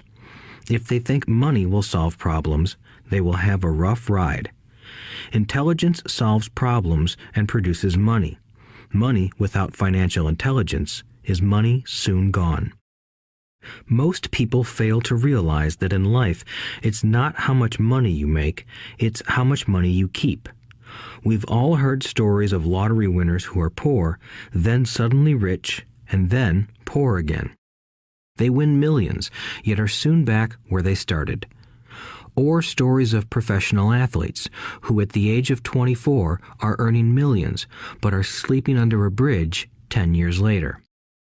I remember a story of a young basketball player who a year ago had millions. Today, at just 29, he claims his friends, attorney, and accountant took his money and he was forced to work at a car wash for minimum wage. He was fired from the car wash because he refused to take off his championship ring as he was wiping off the cars. His story made national news, and he is appealing his termination, claiming hardship and discrimination. He claims that the ring is all he has left, and if it was stripped away, he'll crumble. I know so many people who became instant millionaires, and while I am glad some people have become richer and richer, I caution them that in the long run, it's not how much money you make, it's how much you keep and how many generations you keep it. So when people ask, "Where do I get started?" or "Tell me how to get rich quick," they often are greatly disappointed with my answer. I simply say to them what my rich dad said to me when I was a little kid. If you want to be rich, you need to be financially literate. That idea was drummed into my head every time we were together. As I said, my educated dad stressed the importance of reading books, while my rich dad stressed the need to master financial literacy. If you are going to build the Empire State Building, the first thing you need to do is dig a deep hole and pour a strong foundation. If you are going to build a home in the suburbs, all you need to do is pour a 6-inch slab of concrete. Most people, in their drive to get rich, are trying to build an Empire State Building on a 6-inch slab. Our school system, created in the agrarian age, still believes in homes with no foundation. Dirt floors are still the rage. So kids graduate from school with virtually no financial foundation. One day, sleepless and deep in debt in suburbia, living the American dream, they decide that the answer to their financial problems is to find a way to get rich quick. Construction on the skyscraper begins. It goes up quickly, and soon, instead of the Empire State Building, we have the Leaning Tower of suburbia. The sleepless nights return. As for Mike and me in our adult years, both of our choices were possible because we were taught to pour a strong financial foundation when we were just kids. Accounting is possibly the most confusing, boring subject in the world, but if you want to be rich long term, it could be the most important subject. For Rich Dad, the question was how to take a boring and confusing subject and teach it to kids. The answer he found was to make it simple by teaching it in pictures. My rich dad poured a strong financial foundation for Mike and me. Since we were just kids, he created a simple way to teach us. For years, he only drew pictures and used few words. Mike and I understood the simple drawings, the jargon, the movement of money, and then in later years, Rich Dad began adding numbers. Today, Mike has gone on to master much more complex and sophisticated accounting analysis because he had to in order to run his empire. I am not as sophisticated because my empire is smaller, yet we come from the same simple foundation. Over the following pages, we will discuss those same simple line drawings Mike's dad created for us. Though basic, those drawings helped guide two little boys in building great sums of wealth on a solid and deep foundation. Rule number 1. You must know the difference between an asset and a liability, and buy assets. If you want to be rich, this is all you need to know. It is rule number 1. It is the only rule. This may sound absurdly simple, but most people have no idea how profound this rule is. Most people struggle financially because they do not know the difference between an asset and a liability. Rich people acquire assets. The poor and middle class acquire liabilities that they think are assets, said Rich Dad. When Rich Dad explained this to Mike and me, we thought he was kidding. Here we were, nearly teenagers, and waiting for the secret to getting rich. And this was his answer. It was so simple that we stopped for a long time to think about it. "What is an asset?" asked Mike. "Don't worry right now," said Rich Dad. "Just let the idea sink in. If you can comprehend the simplicity, your life will have a plan and be financially easy. It is simple. That is why the idea is missed." "You mean all we need to know is what an asset is, acquire them, and we'll be rich?" I asked. Rich Dad nodded his head. "It's that simple." "If it's that simple, how come everyone is not rich?" I asked. Rich Dad smiled. because people do not know the difference between an asset and a liability. I remember asking, how could adults be so misguided? If it is that simple, if it is that important, why would everyone not want to find out? It took Rich Dad only a few minutes to explain what assets and liabilities were. As an adult, I have difficulty explaining it to other adults. The simplicity of the idea escapes them because they have been educated differently. They were taught by other educated professionals, such as bankers, accountants, real estate agents, financial planners, and so forth. The difficulty comes in asking adults to unlearn or become children again. An intelligent adult often feels it is demeaning to pay attention to simplistic definitions. Rich Dad believed in the KISS principle. Keep it simple, stupid, or keep it super simple. So he kept it simple for us, and that made our financial foundation strong. So what causes the confusion? How could something so simple be so screwed up? Why would someone buy an asset that was really a liability? The answer is found in basic education. We focus on the word literacy and not financial literacy. What defines something to be an asset or a liability are not words. In fact, if you really want to be confused, look up the words asset and liability in the dictionary. I know the definition may sound good to a trained accountant, but for the average person, it makes no sense. But we adults are often too proud to admit that something does not make sense. To us young boys, Rich Dad said, "What defines an asset are not words, but numbers. And if you can't read the numbers, you can't tell an asset from a hole in the ground." In accounting, Rich Dad would say, it's not the numbers, but what the numbers are telling you. It's just like words. It's not the words, but the story the words are telling you. If you want to be rich, you've got to read and understand numbers. If I heard that once, I heard it 1,000 times from my rich dad. And I also heard the rich acquire assets and the poor and middle class acquire liabilities. Here is how to tell the difference between an asset and a liability. Most accountants and financial professionals do not agree with the definitions, but these simple drawings were the start of strong financial foundations for two young boys. An asset is something that puts money in my pocket. A liability is something that takes money out of my pocket. This is really all you need to know. If you want to be rich, simply spend your life buying assets. If you want to be poor or middle class, spend your life buying liabilities. Illiteracy, both in words and numbers, is the foundation of financial struggle. If people are having difficulties financially, there is something that they don't understand, either in words or numbers.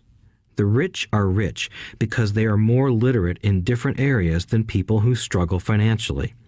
So if you want to be rich and maintain your wealth, it's important to be financially literate in words as well as numbers. Numbers alone mean little, just as words out of context mean little. It's the story that counts. In financial reporting, reading numbers is looking for the plot, the story of where the cash is flowing. In 80% of most families, the financial story paints a picture of hard work to get ahead. However, this effort is for naught because they spend their lives buying liabilities instead of assets. Everyone has living expenses, the need for food, shelter, and clothing. It is the cash flow that tells the story of how a person handles their money. The reason I started with the story of the richest men in America is to illustrate the flaw in believing that money will solve all problems. That is why I cringe whenever I hear people ask me how to get rich quicker or where they should start. I often hear, "I'm in debt, so I need to make more money." But more money will often not solve the problem. In fact, it may compound the problem. Money often makes obvious our tragic human flaws, putting a spotlight on what we don't know. That is why, all too often, a person who comes into a sudden windfall of cash, let's say an inheritance, a pay raise, or lottery winnings, soon returns to the same financial mess, if not worse than the mess they were in before. Money only accentuates the cash flow pattern running in your head. If your pattern is to spend everything you get, most likely an increase in cash will just result in an increase in spending. Thus the saying, "A fool and his money is one big party." I have said many times that we go to school to gain scholastic and professional skills, both of which are important. We learn to make money with our professional skills.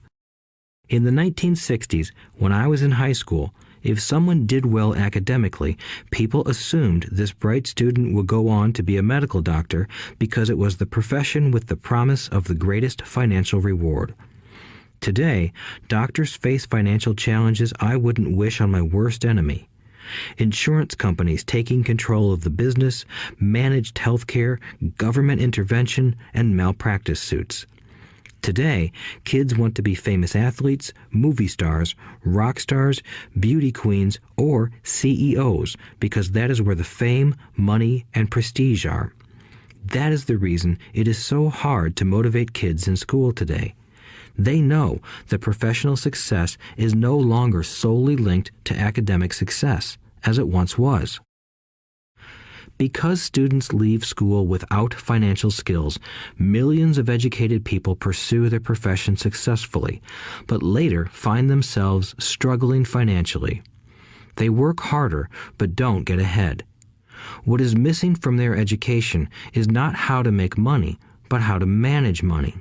It's called financial aptitude, what you do with the money once you make it, how to keep people from taking it from you, how to keep it longer, and how to make that money work hard for you.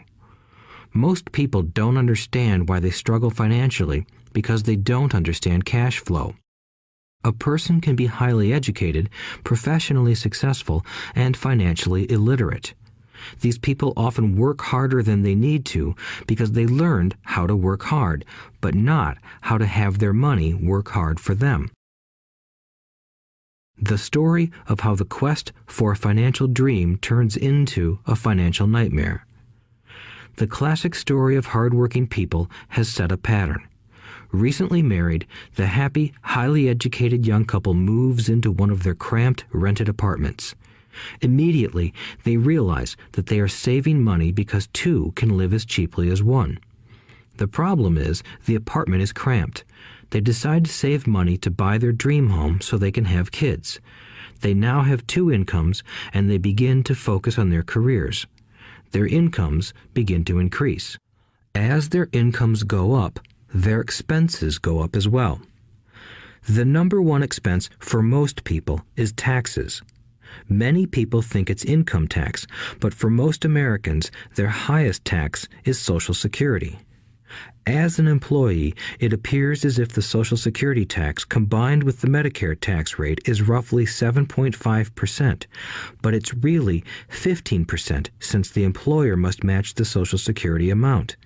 In essence, it is money the employer can't pay you. On top of that, you still have to pay income tax on the amount deducted from your wages for Social Security tax. Income you never received because it went directly to Social Security through withholding. Going back to the young couple, as a result of their incomes increasing, they decide to buy the house of their dreams. Once in their house, they have a new tax called property tax. Then they buy a new car, new furniture, and new appliances to match their new house. All of a sudden, they wake up and their liabilities column is full of mortgage and credit card debt. Their liabilities go up. They're now trapped in the rat race. Pretty soon, a baby comes along and they work harder. The process repeats itself. Higher incomes cause higher taxes, also called bracket creep. A credit card comes in the mail. They use it. It maxes out. A loan company calls and says their greatest asset, their home, has appreciated in value. Because their credit is so good, the company offers a bill consolidation loan and tells them the intelligent thing to do is clear off the high-interest consumer debt by paying off their credit card. And besides, interest on their home is a tax deduction. They go for it and pay off those high-interest credit cards. They breathe a sigh of relief. Their credit cards are paid off. They've now folded their consumer debt into their home mortgage. Their payments go down because they extend their debt over 30 years. It is the smart thing to do. Their neighbor calls to invite them to go shopping. The Memorial Day sale is on. They promise themselves they'll just window shop, but they take a credit card, just in case. I run into this young couple all the time. Their names change, but their financial dilemma is the same. They come to one of my talks to hear what I have to say. They ask me, "Can you tell us how to make more money?" They don't understand that their trouble is really how they choose to spend the money they do have. It is caused by financial illiteracy and not understanding the difference between an asset and a liability. More money seldom solves someone's money problems. Intelligence solves problems. There is a saying a friend of mine says over and over to people in debt. If you find you have dug yourself into a hole, stop digging. As a child, my dad often told us that the Japanese were aware of 3 powers: the power of the sword, the jewel, and the mirror. The sword symbolizes the power of weapons. America has spent trillions of dollars on weapons, and because of this is a powerful military presence in the world. The jewel symbolizes the power of money. There is some degree of truth to the saying, "Remember the golden rule. He who has the gold makes the rules." The mirror symbolizes the power of self-knowledge. This self-knowledge, according to Japanese legend, was the most treasured of the 3. All too often, the poor and middle class allow the power of money to control them. By simply getting up and working harder, failing to ask themselves if what they do makes sense, they shoot themselves in the foot as they leave for work every morning. By not fully understanding money, the vast majority of people allow its awesome power to control them.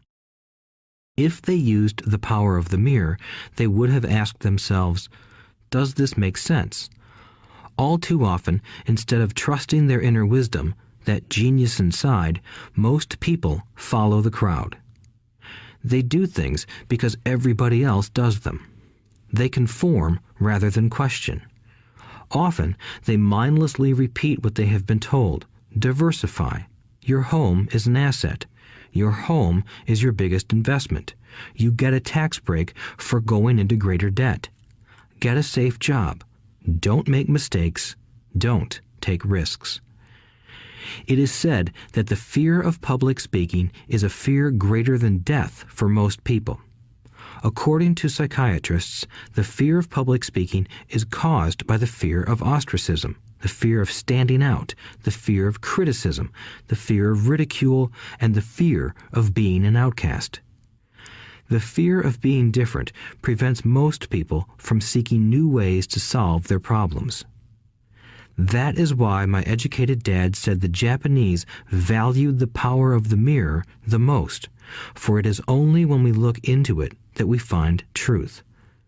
Fear is the main reason that people say, "Play it safe." That goes for anything, be it sports, relationships, careers, or money. It is that same fear, the fear of ostracism, that causes people to conform to, and not question, commonly accepted opinions or popular trends. Your home is an asset. Get a bill consolidation loan and get out of debt. Work harder. It's a promotion. Someday I'll be a vice president. Save money. When I get a raise, I'll buy us a bigger house. Mutual funds are safe. Many financial problems are caused by trying to keep up with the Joneses. Occasionally, we all need to look in the mirror and be true to our inner wisdom rather than our fears. By the time Mike and I were 16 years old, we began to have problems in school. We were not bad kids. We just began to separate from the crowd. We worked for Mike's dad after school and on weekends. Mike and I often spent hours after work just sitting at a table with his dad while he held meetings with his bankers, attorneys, accountants, brokers, investors, managers, and employees. Here was a man who had left school at 13 who was now directing, instructing, ordering, and asking questions of educated people. They came at his beck and call and cringed when he didn't approve of them. Here was a man who had not gone along with the crowd. He was a man who did his own thinking and detested the words, "We have to do it this way because that's the way everyone else does it." He also hated the word can't. If you wanted him to do something, just say, "I don't think you can do it." Mike and I learned more sitting in on his meetings than we did in all our years of school, college included. Mike's dad was not book smart, but he was financially educated and successful as a result. He told us over and over again, an intelligent person hires people who are more intelligent than he is. So Mike and I had the benefit of spending hours listening to and learning from intelligent people. But because of this, Mike and I couldn't go along with the standard dogma our teachers preached, and that caused problems. Whenever the teacher said, "If you don't get good grades, you won't do well in the real world," Mike and I just raised our eyebrows. When we were told to follow set procedures and not deviate from the rules, we could see how school discouraged creativity. We started to understand why our rich dad told us that schools were designed to produce good employees instead of employers. Occasionally, Mike or I would ask our teachers how what we studied was applicable to the real world, or why we never studied money and how it worked. To the latter question, we often got the answer that money was not important, that if we excelled in our education, the money would follow. The more we knew about the power of money, the more distant we grew from the teachers and our classmates. My highly educated dad never pressured me about my grades, but we did begin to argue about money. By the time I was 16, I probably had a far better foundation with money than both my parents. I could keep books, I listened to tax accountants, corporate attorneys, bankers, real estate brokers, investors, and so forth. By contrast, my dad talked to other teachers. One day, my dad told me that our home was his greatest investment. A not-too-pleasant argument took place when I showed him why I thought a house was not a good investment. I showed him the ancillary expenses that went along with owning the home. A bigger home meant bigger expenses, and the cash flow kept going out through the expense column. Today, people still challenge me on the idea of a house not being an asset. I know that for many people, it is their dream as well as their largest investment. And owning your own home is better than nothing. I simply offer an alternative way of looking at this popular dogma. If my wife and I were to buy a bigger, flashier house, we realize it wouldn't be an asset. It would be a liability since it would take money out of our pocket.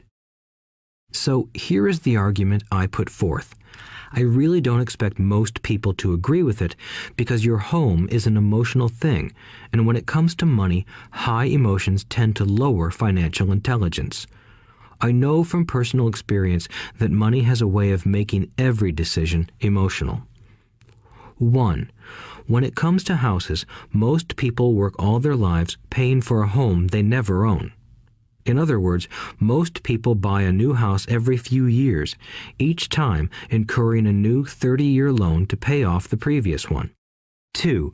Even though people receive a tax deduction for interest on mortgage payments, they pay for all their other expenses with after-tax dollars, even after they pay off their mortgage. 3. My wife's parents were shocked when the property taxes on their home increased to $1,000 a month.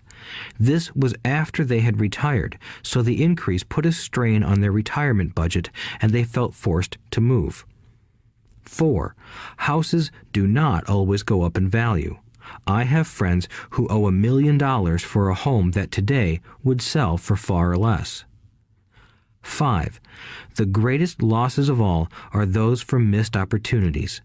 If all your money is tied up in your house, you may be forced to work harder because your money continues blowing out of the expense column instead of adding to the asset column, the classic middle-class cash flow pattern. If a young couple would put more money into their asset column early on, their later years would be easier. Their assets would have grown and would be available to help cover expenses. All too often, a house only serves as a vehicle for incurring a home equity loan to pay for mounting expenses. In summary, the end result in making a decision to own a house that is too expensive in lieu of starting an investment portfolio impacts an individual in at least the following 3 ways. 1. Loss of time during which other assets could have grown in value. 2. Loss of additional capital which could have been invested instead of paying for high-maintenance expenses related directly to the home. 3. Loss of education. Too often, people count their house and savings and retirement plans as all they have in their asset column. Because they have no money to invest, they simply don't invest. This costs them investment experience. Most never become what the investment world calls a sophisticated investor.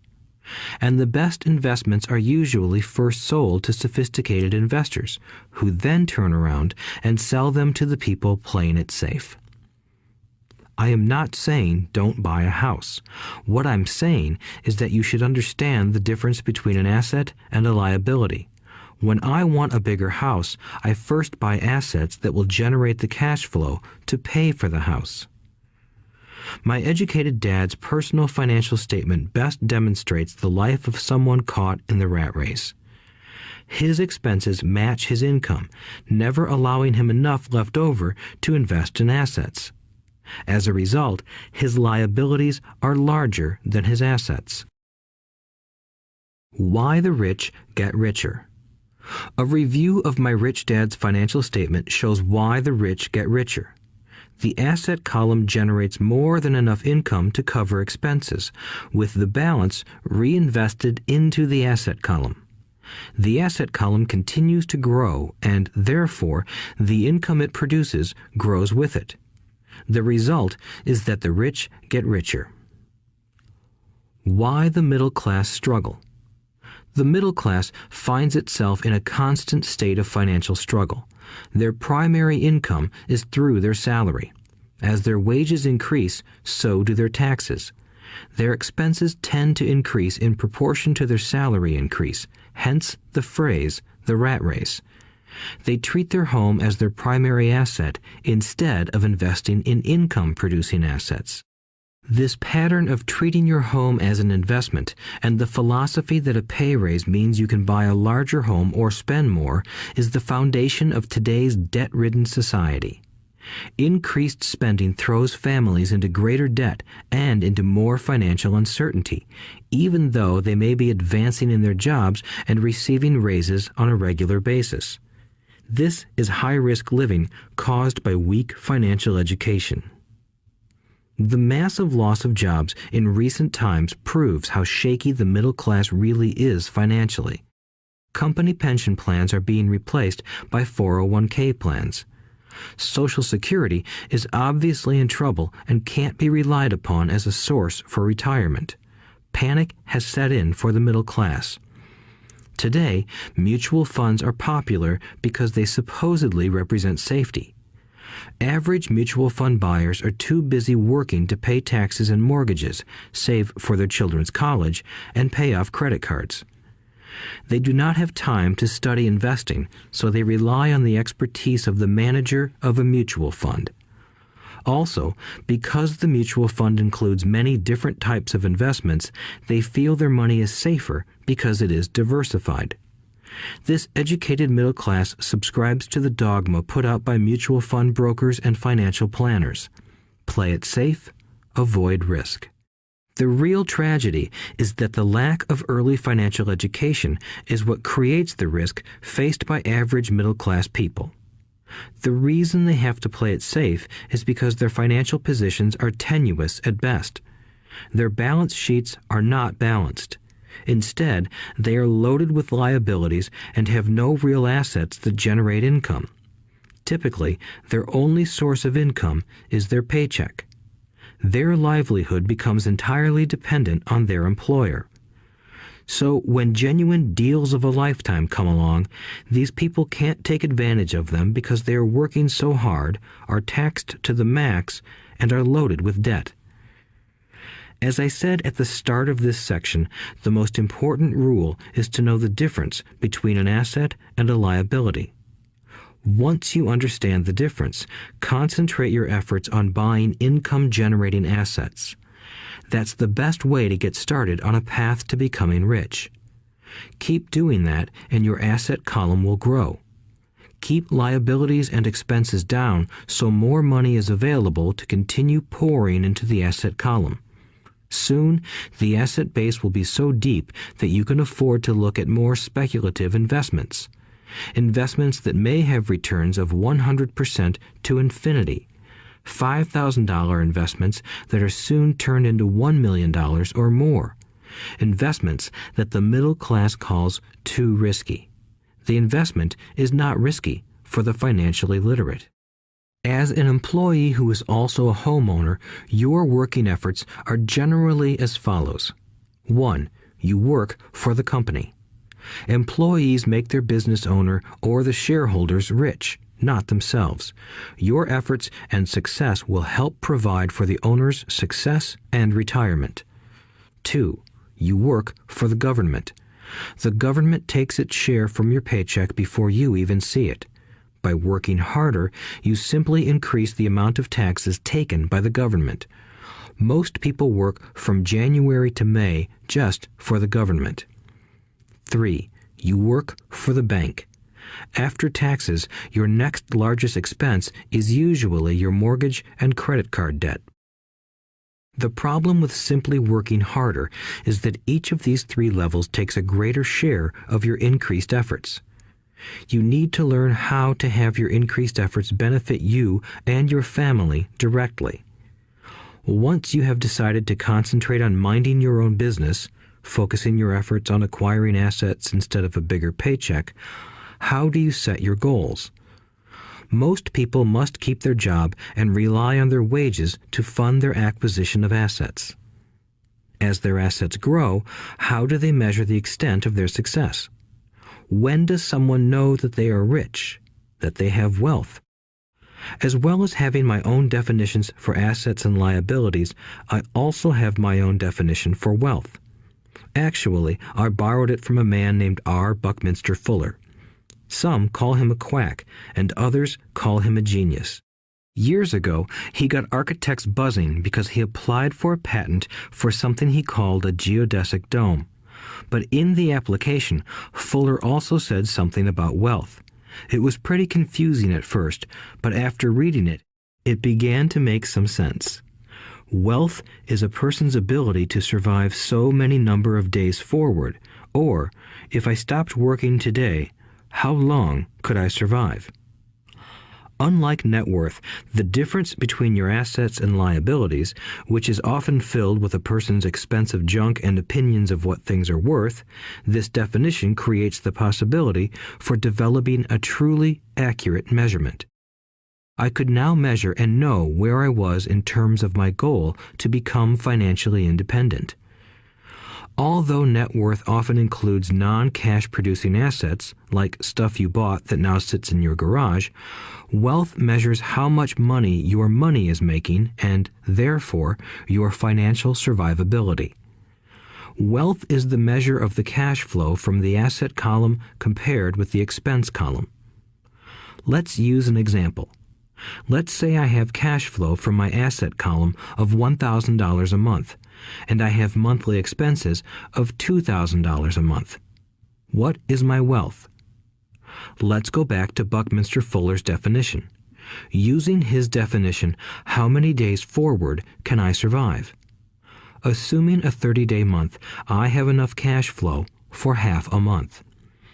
When I achieve $2,000 a month cash flow from my assets, then I will be wealthy. So, while I'm not yet rich, I am wealthy.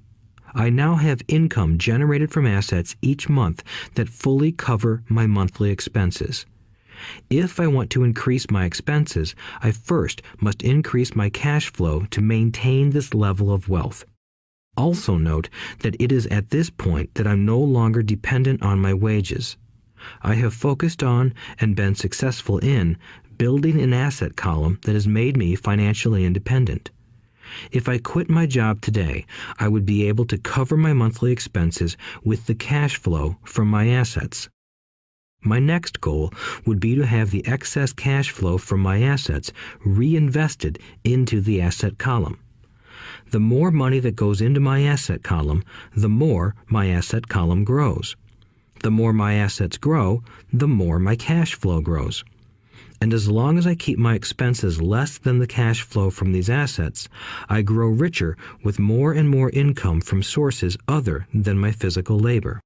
As this reinvestment process continues, I am well on my way to becoming rich. Just remember this simple observation. The rich buy assets. The poor only have expenses. The middle class buy liabilities they think are assets. So how do I start minding my own business? What is the answer? Listen to the founder of McDonald's in the next chapter. Chapter 3. Lesson 3. Mind your own business. The rich focus on their asset columns while everyone else focuses on their income statements. In 1974, Ray Kroc, the founder of McDonald's, was asked to speak to the MBA class at the University of Texas at Austin. A friend of mine was a student in that MBA class. After a powerful and inspiring talk, the class adjourned and the students asked Ray if he would join them at their favorite hangout to have a few beers. Ray graciously accepted. "What business am I in?" Ray asked once the group had all their beers in hand. Everyone laughed, my friend said. Most of the MBA students thought Ray was just fooling around. No one answered, so Ray asked again. "What business do you think I'm in?" The students laughed again, and finally one brave soul yelled out, "Ray, who in the world doesn't know that you're in the hamburger business?" Ray chuckled. "That's what I thought you would say." He paused and then quickly added, "Ladies and gentlemen, I'm not in the hamburger business. My business is real estate." As my friend tells the story, Ray spent a good amount of time explaining his viewpoint.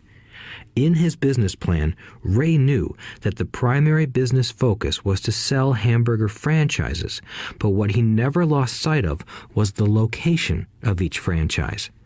He knew that the land and its location were the most significant factors in the success of each franchise. Basically, the person who bought the franchise was also buying the real estate under the franchise for Ray Kroc's organization. Today, McDonald's is the largest single owner of real estate in the world, owning even more than the Catholic Church. McDonald's owns some of the most valuable intersections and street corners in America and around the globe. My friend considers this as one of the most important lessons in his life.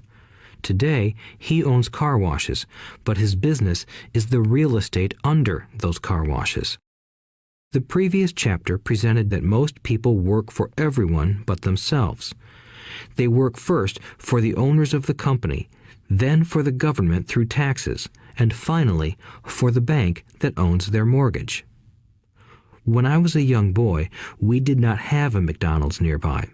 Yet my rich dad was responsible for teaching Mike and me the same lesson that Ray Kroc talked about at the University of Texas. It is secret number 3 of the rich. The secret is mind your own business. Financial struggle is often directly the result of people working all their lives for someone else. Many people will simply have nothing at the end of their working days to show for their efforts. Our current educational system focuses on preparing today's youth to get good jobs by developing scholastic skills.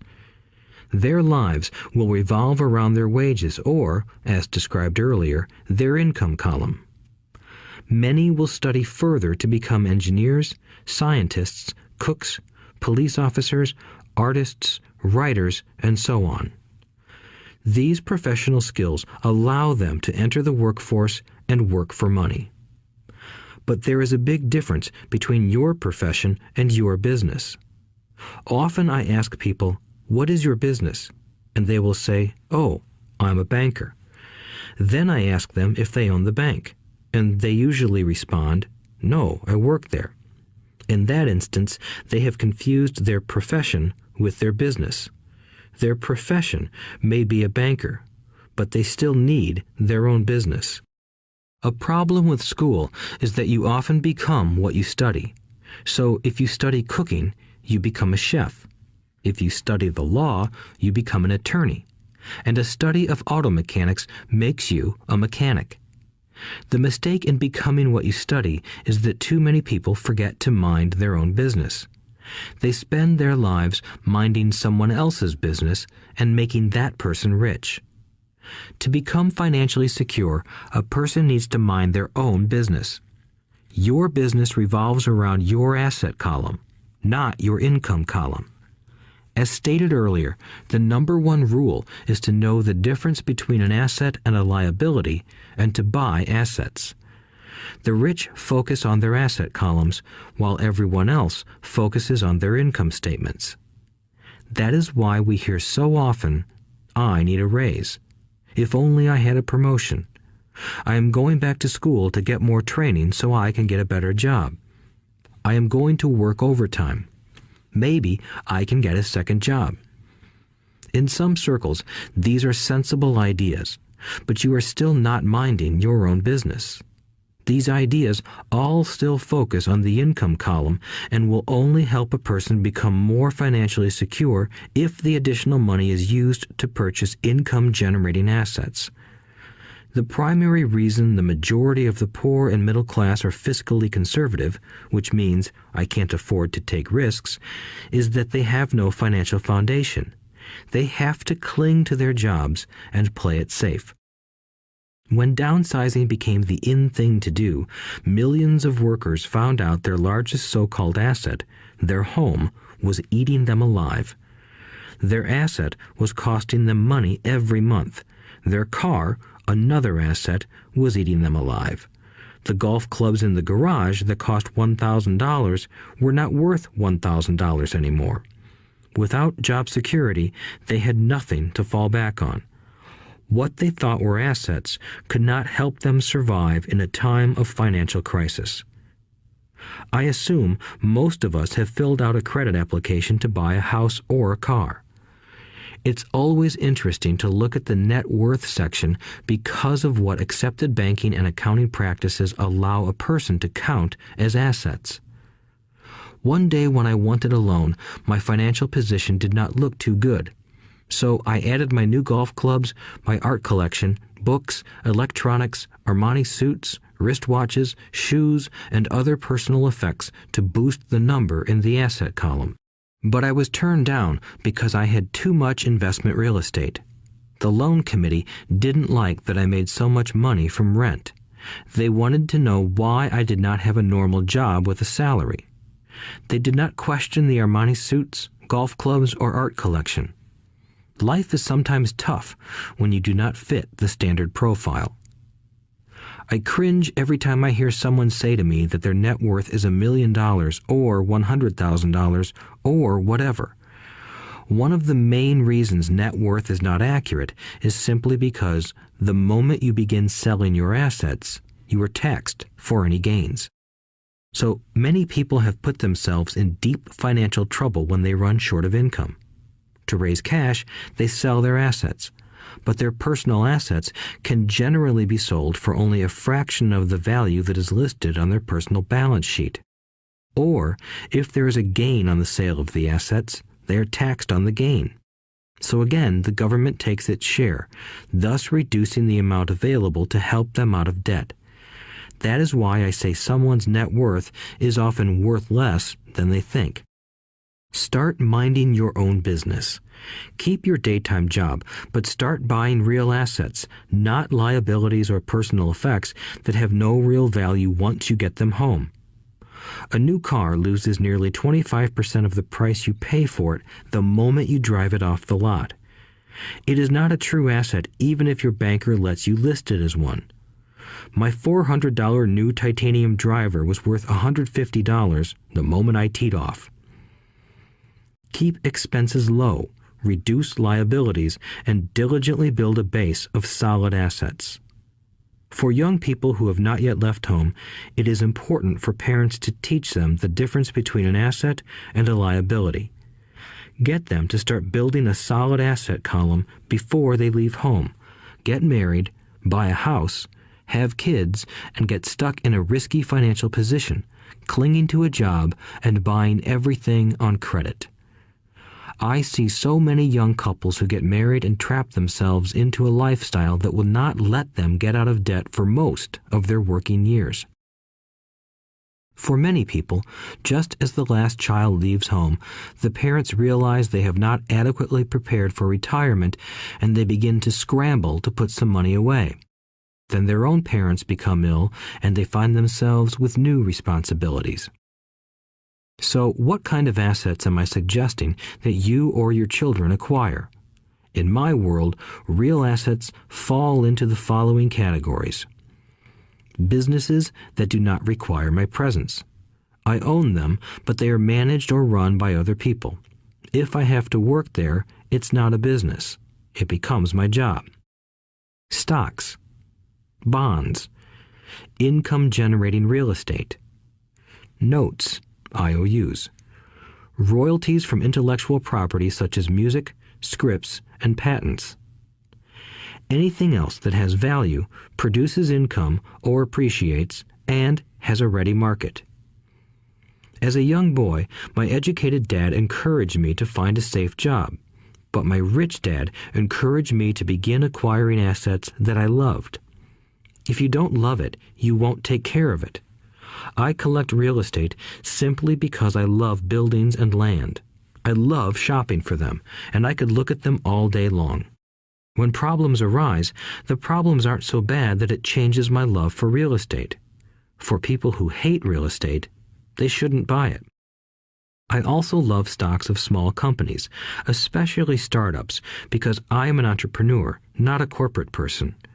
In my early years, I worked in large organizations such as Standard Oil of California, the U.S. Marine Corps, and Xerox Corporation. I enjoyed my time with those organizations and have fond memories, but I know deep down I am not a company man. I like starting companies, not running them. So my stock buys are usually of small companies. Sometimes I even start the company and take it public. Fortunes are made in new stock issues, and I love the game. Many people are afraid of small cap companies and call them risky, and they are. But that risk is diminished if you love what the investment is, understand it, and know the game. With small companies, my investment strategy is to be out of the stock in a year. On the other hand, my real estate strategy is to start small and keep trading up for bigger properties, and, therefore, delay paying taxes on the gain. This allows the value to increase dramatically. I generally hold real estate less than 7 years. For years, even while I was with the Marine Corps and Xerox, I did what my rich dad recommended. I kept my day job, but I still minded my own business. I was active in my asset column trading real estate and small stocks. Rich Dad always stressed the importance of financial literacy. The better I was at understanding the accounting and cash management, the better I would be at analyzing investments and eventually starting and building my own company. I don't encourage anyone to start a company unless they really want to. Knowing what I know about running a company, I wouldn't wish that task on anyone. There are times when people can't find employment and starting a company seems like the best solution. But the odds are against success. 9 out of 10 companies fail in 5 years. Of those that survive the first 5 years, 9 out of every 10 of those eventually fail as well. So only if you really have the desire to own your own company do I recommend it. Otherwise, keep your day job and mind your own business. When I say mind your own business, I mean to build and keep your asset column strong. Once a dollar goes into it, never let it come out. Think of it this way. Once a dollar goes into your asset column, it becomes your employee. The best thing about money is that it works 24 hours a day and can work for generations. Keep your day job, be a great hard-working employee, but keep building that asset column. As your cash flow grows, you can indulge in some luxuries. An important distinction is that rich people buy luxuries last, while the poor and middle class tend to buy luxuries first. The poor and the middle class often buy luxury items like big houses, diamonds, furs, jewelry, or boats because they want to look rich. They look rich, but in reality they just get deeper in debt on credit. The old money people, the long-term rich, build their asset column first. Then the income generated from the asset column buys their luxuries. The poor and middle class buy luxuries with their own sweat, blood, and children's inheritance. A true luxury is a reward for investing in and developing a real asset. For example, when my wife Kim and I had extra money coming from our apartment houses, she went out and bought her Mercedes. It didn't take any extra work or risk on her part because the apartment house bought the car.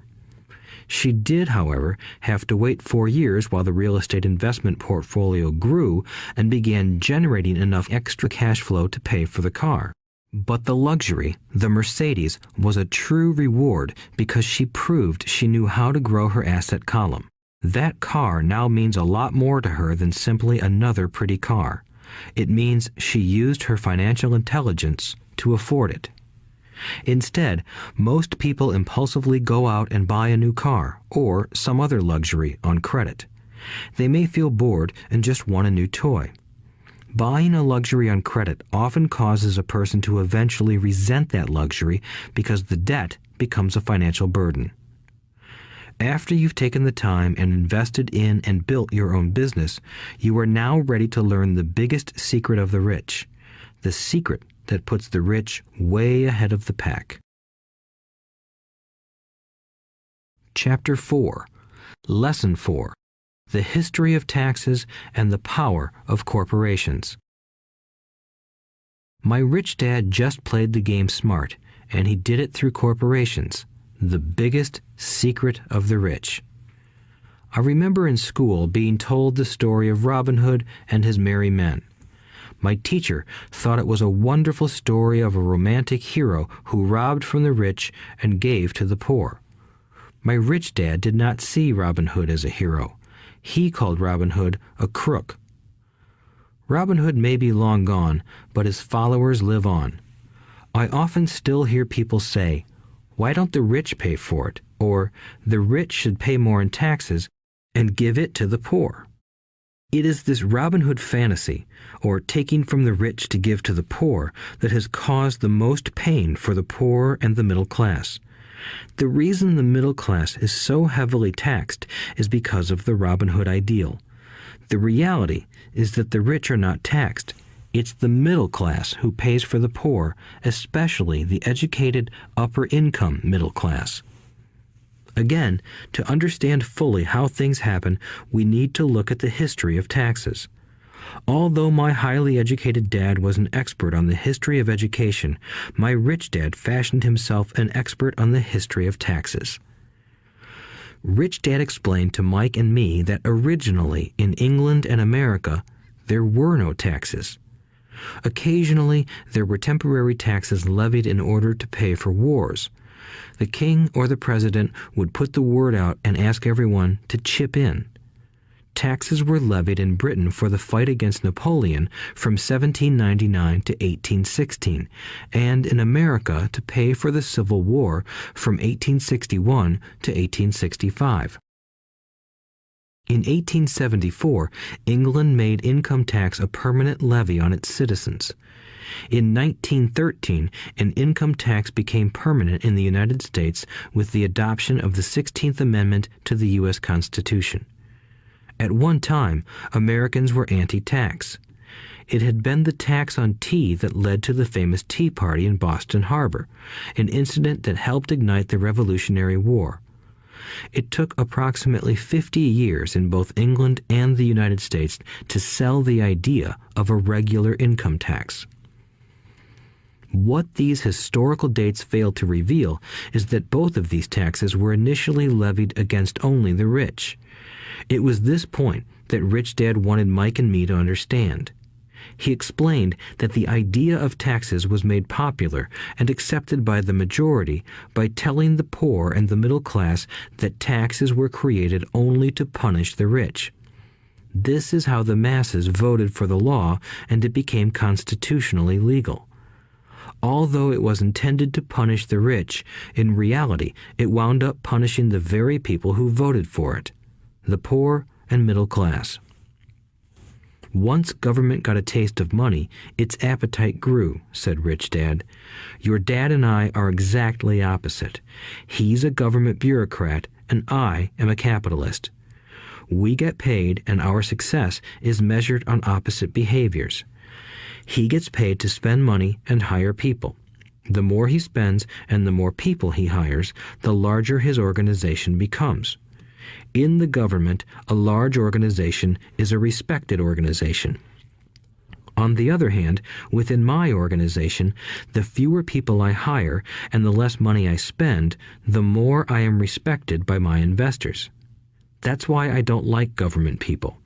They have different objectives than most business people. As the government grows, more and more tax dollars are needed to support it. My educated dad sincerely believed that government should help people. He loved John F. Kennedy and especially the idea of the Peace Corps. He loved the idea so much that both he and my mom worked for the Peace Corps, training volunteers to go to Malaysia, Thailand, and the Philippines. He always strived for additional grants and budget increases so he could hire more people, both in his job with the Education Department and in the Peace Corps. From the time I was about 10 years old, I would hear from my rich dad that government workers were a pack of lazy thieves, and from my poor dad I would hear how the rich were greedy crooks who should be made to pay more taxes. Both sides had valid points.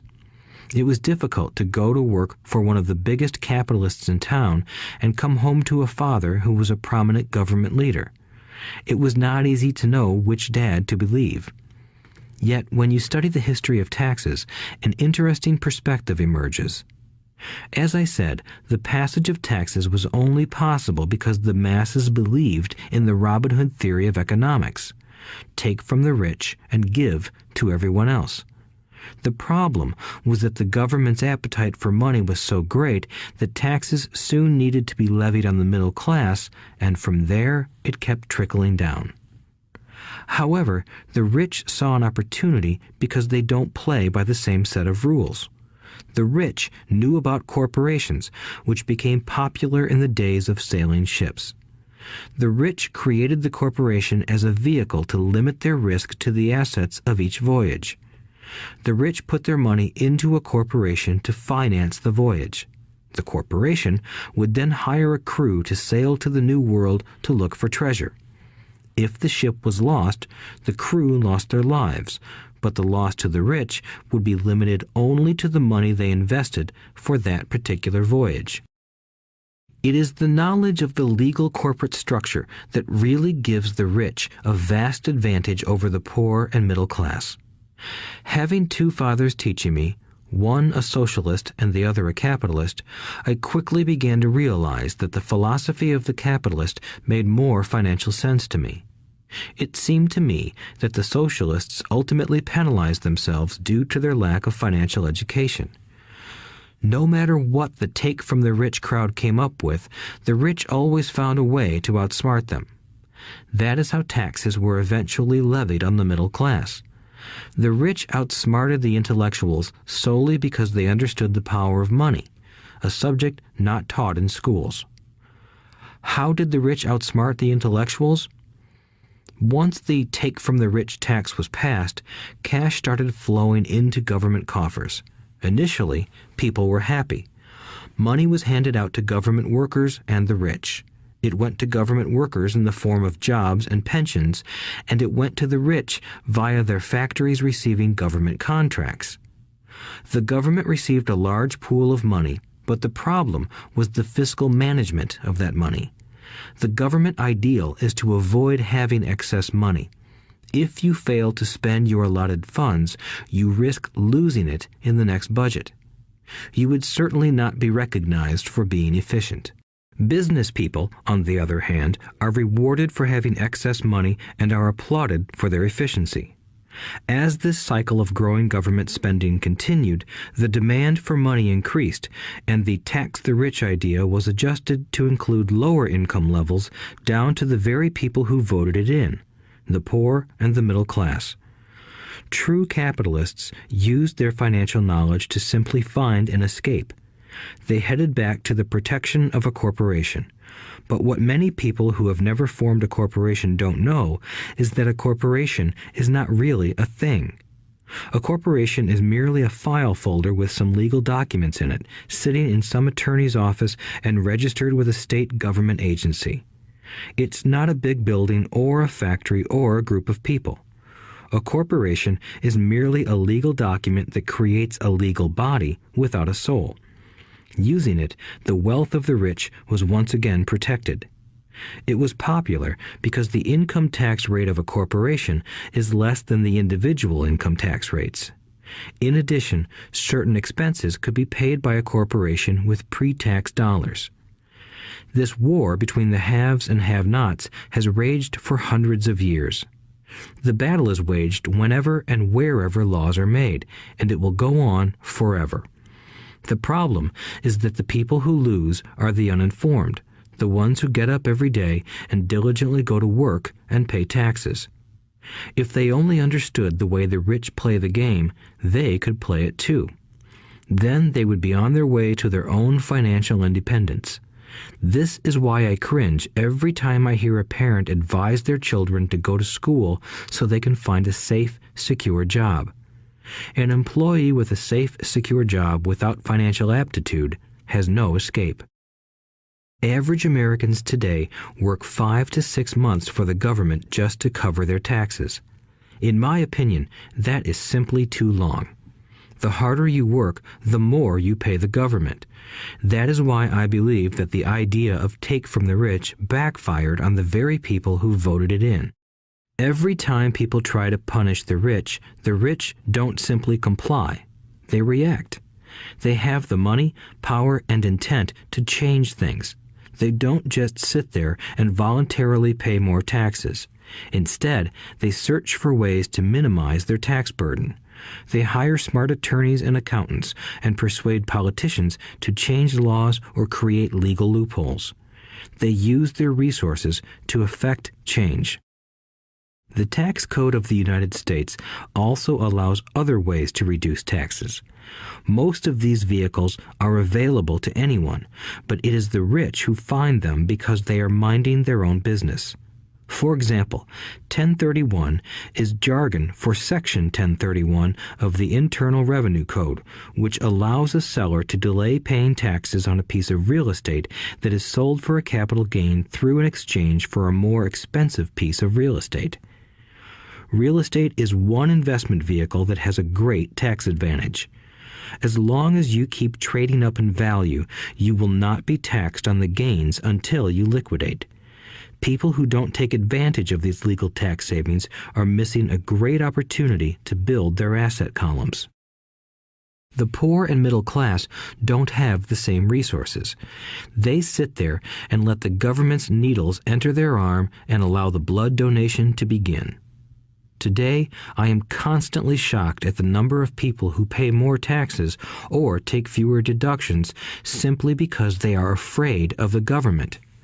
I have friends who have had their businesses shut down and destroyed, only to find out it was a mistake on the part of the government. I realize all that, but the price of working from January to May is a high price to pay for that intimidation. My poor dad never fought back. My rich dad didn't either. He just played the game smarter, and he did it through corporations. the biggest secret of the rich. You may remember the first lesson I learned from my rich dad. I was a little boy of 9 who had to sit and wait for him to choose to talk to me. I sat in his office waiting for him to get to me. He was ignoring me on purpose. He wanted me to recognize his power and to desire to have that power for myself one day. During all the years I studied and learned from him, he always reminded me that knowledge is power. And with money comes great power that requires the right knowledge to keep it and make it multiply. Without that knowledge, the world pushes you around. Rich Dad constantly reminded Mike and me that the biggest bully was not the boss or the supervisor, but the tax man. The tax man will always take more if you let him. The first lesson of having money work for you, as opposed to you working for money, is all about power. If you work for money, you give the power to your employer. If money works for you, you keep the power and control it. Once we had this knowledge of the power of money working for us, he wanted us to be financially smart and not let anyone or anything push us around. If you're ignorant, it's easy to be bullied. If you know what you're talking about, you have a fighting chance. That is why he paid so much for smart tax accountants and attorneys. It was less expensive to pay them than to pay the government. His best lesson to me was, be smart and you won't be pushed around as much. He knew the law because he was a law-abiding citizen and because it was expensive to not know the law. If you know you're right, you're not afraid of fighting back, even if you are taking on Robin Hood and his band of merry men. My highly educated dad always encouraged me to land a good job with a strong corporation. He spoke of the virtues of working your way up the corporate ladder. He didn't understand that, by relying solely on a paycheck from a corporate employer, I would be a docile cow ready for milking. When I told my rich dad of my father's advice, he only chuckled. "Why not own the ladder?" was all he said. As a young boy, I did not understand what Rich Dad meant by owning my own corporation. It was an idea that seemed impossible and intimidating. Although I was excited by the idea, my inexperience wouldn't let me envision the possibility that grown-ups would someday work for a company I would own. The point is that, if not for my rich dad, I would have probably followed my educated dad's advice.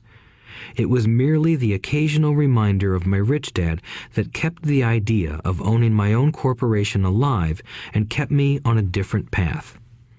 By the time I was 15 or 16, I knew I wasn't going to continue down the path my educated dad recommended. I didn't know how I was going to do it, but I was determined not to head in the direction most of my classmates were heading. That decision changed my life. It was not until my mid-20s that my rich dad's advice began to make more sense to me. I was just out of the Marine Corps and working for Xerox.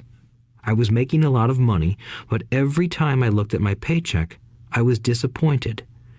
The deductions were so large, and the more I worked, the greater they became. As I became more successful, my bosses talked about promotions and raises. It was flattering, but I could hear my rich dad asking in my ear, "Who are you working for? Who are you making rich?" In 1974, while still an employee for Xerox, I formed my first corporation and began minding my own business. There were already a few assets in my asset column, but now I was determined to focus on making it bigger. Those paychecks, with all the deductions, made all the years of my rich dad's advice make total sense. I could see the future if I followed my educated dad's advice. Many employers feel that advising their workers to mind their own business is bad for business. But for me, focusing on my own business and developing assets made me a better employee because I now had a purpose. I came in early and worked diligently, amassing as much money as possible so I could invest in real estate. Hawaii was just set to boom, and there were fortunes to be made. The more I realized that we were in the beginning stages of a boom, the more Xerox machines I sold. The more I sold, the more money I made, and, of course, the more deductions came out of my paycheck. It was inspiring. I wanted out of the employee trap so badly that I worked even harder so I could invest more. By 1978, I was consistently one of the top 5 salespeople at the company. I badly wanted out of the rat race.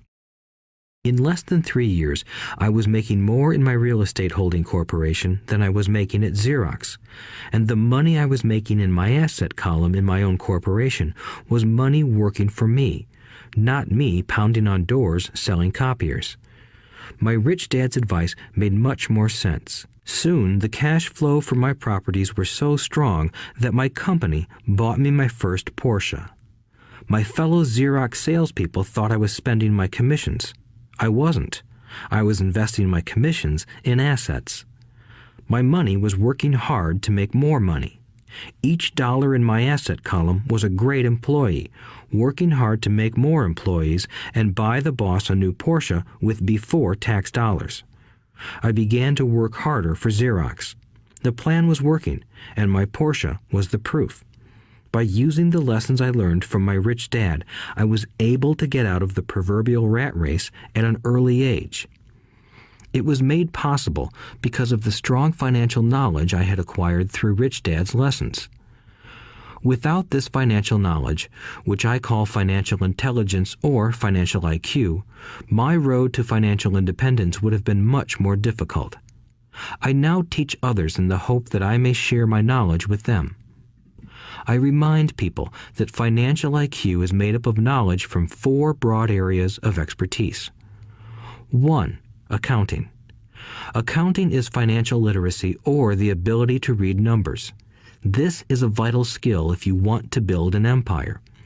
The more money you are responsible for, the more accuracy is required, or the house comes tumbling down.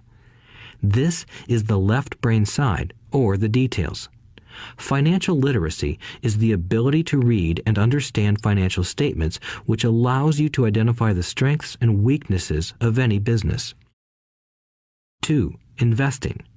Investing is the science of money making money. This involves strategies and formulas which use the creative right brain side. 3. Understanding markets. Understanding markets is the science of supply and demand. You need to know the technical aspects of the market, which are emotion-driven, in addition to the fundamental or economic aspects of an investment. Does an investment make sense or does it not make sense based on current market conditions? 4. The law. A corporation wrapped around the technical skills of accounting, investing, and markets can contribute to explosive growth. A person who understands the tax advantages and protections provided by a corporation can get rich so much faster than someone who is an employee or a small business sole proprietor. It's like the difference between someone walking and someone flying. The difference is profound when it comes to long-term wealth. Tax advantages. A corporation can do many things that an employee cannot, like pay expenses before paying taxes. That is a whole area of expertise that is very exciting. Employees earn and get taxed, and then try to live on what is left. A corporation earns, spends everything it can, and is taxed on anything that is left. It's one of the biggest legal tax loopholes that the rich use. They're easy to set up and are not expensive if you own investments that are producing good cash flow. For example, by owning your own corporation, your vacations can be board meetings in Hawaii. Car payments, insurance, repairs, and health club memberships are company expenses. Most restaurant meals are partial expenses, and on. But it's done legally with pre-tax dollars. Protection from lawsuits. We live in a litigious society. Everybody wants a piece of your action. The rich hide much of their wealth using vehicles such as corporations and trusts to protect their assets from creditors. When someone sues a wealthy individual, they are often met with layers of legal protection and often find that the wealthy person actually owns nothing. They control everything, but own nothing. The poor and middle class try to own everything and lose it to the government or to fellow citizens who like to sue the rich. They learned it from the Robin Hood story. Take from the rich and give it to the poor. It is not the purpose of this audiobook to go into the specifics of owning a corporation, but I will say that if you own any kind of legitimate assets, I would consider finding out more about the benefits and protection offered by a corporation as soon as possible. There are many books written on the subject that will detail the benefits and even walk you through the steps necessary to set up a corporation. Garrett Sutton's books on corporations provide wonderful insight into the power of personal corporations. Financial IQ is actually the synergy of many skills and talents. I would say it is the combination of the 4 technical skills listed above that make up basic financial intelligence. If you aspire to great wealth, it is the combination of these skills that will greatly amplify your financial intelligence.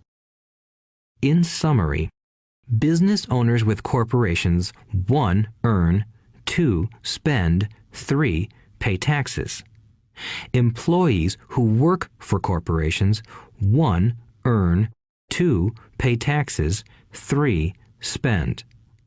As part of your overall financial strategy, I recommend that you learn about the protection that legal entities can provide for businesses and assets. Chapter 5.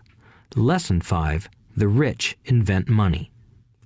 Often in the real world, it's not the smart who get ahead, but the bold. Last night, I took a break from writing and watched a TV program on the history of a young man named Alexander Graham Bell. Bell had just patented his telephone and was having growing pains because the demand for his new invention was so strong.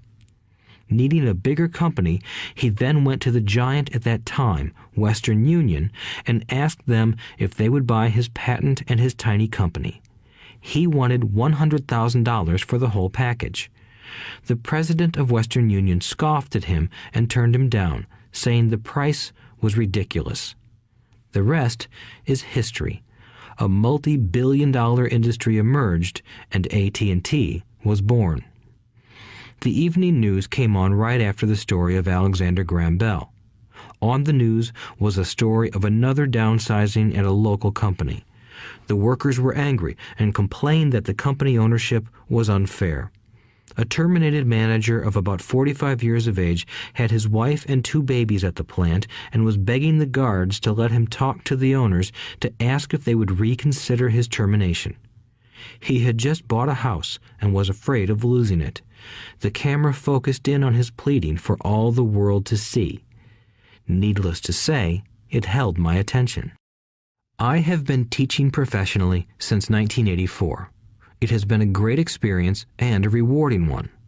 It is also a disturbing profession, for I have taught thousands of individuals and I see one thing in common in all of us, myself included.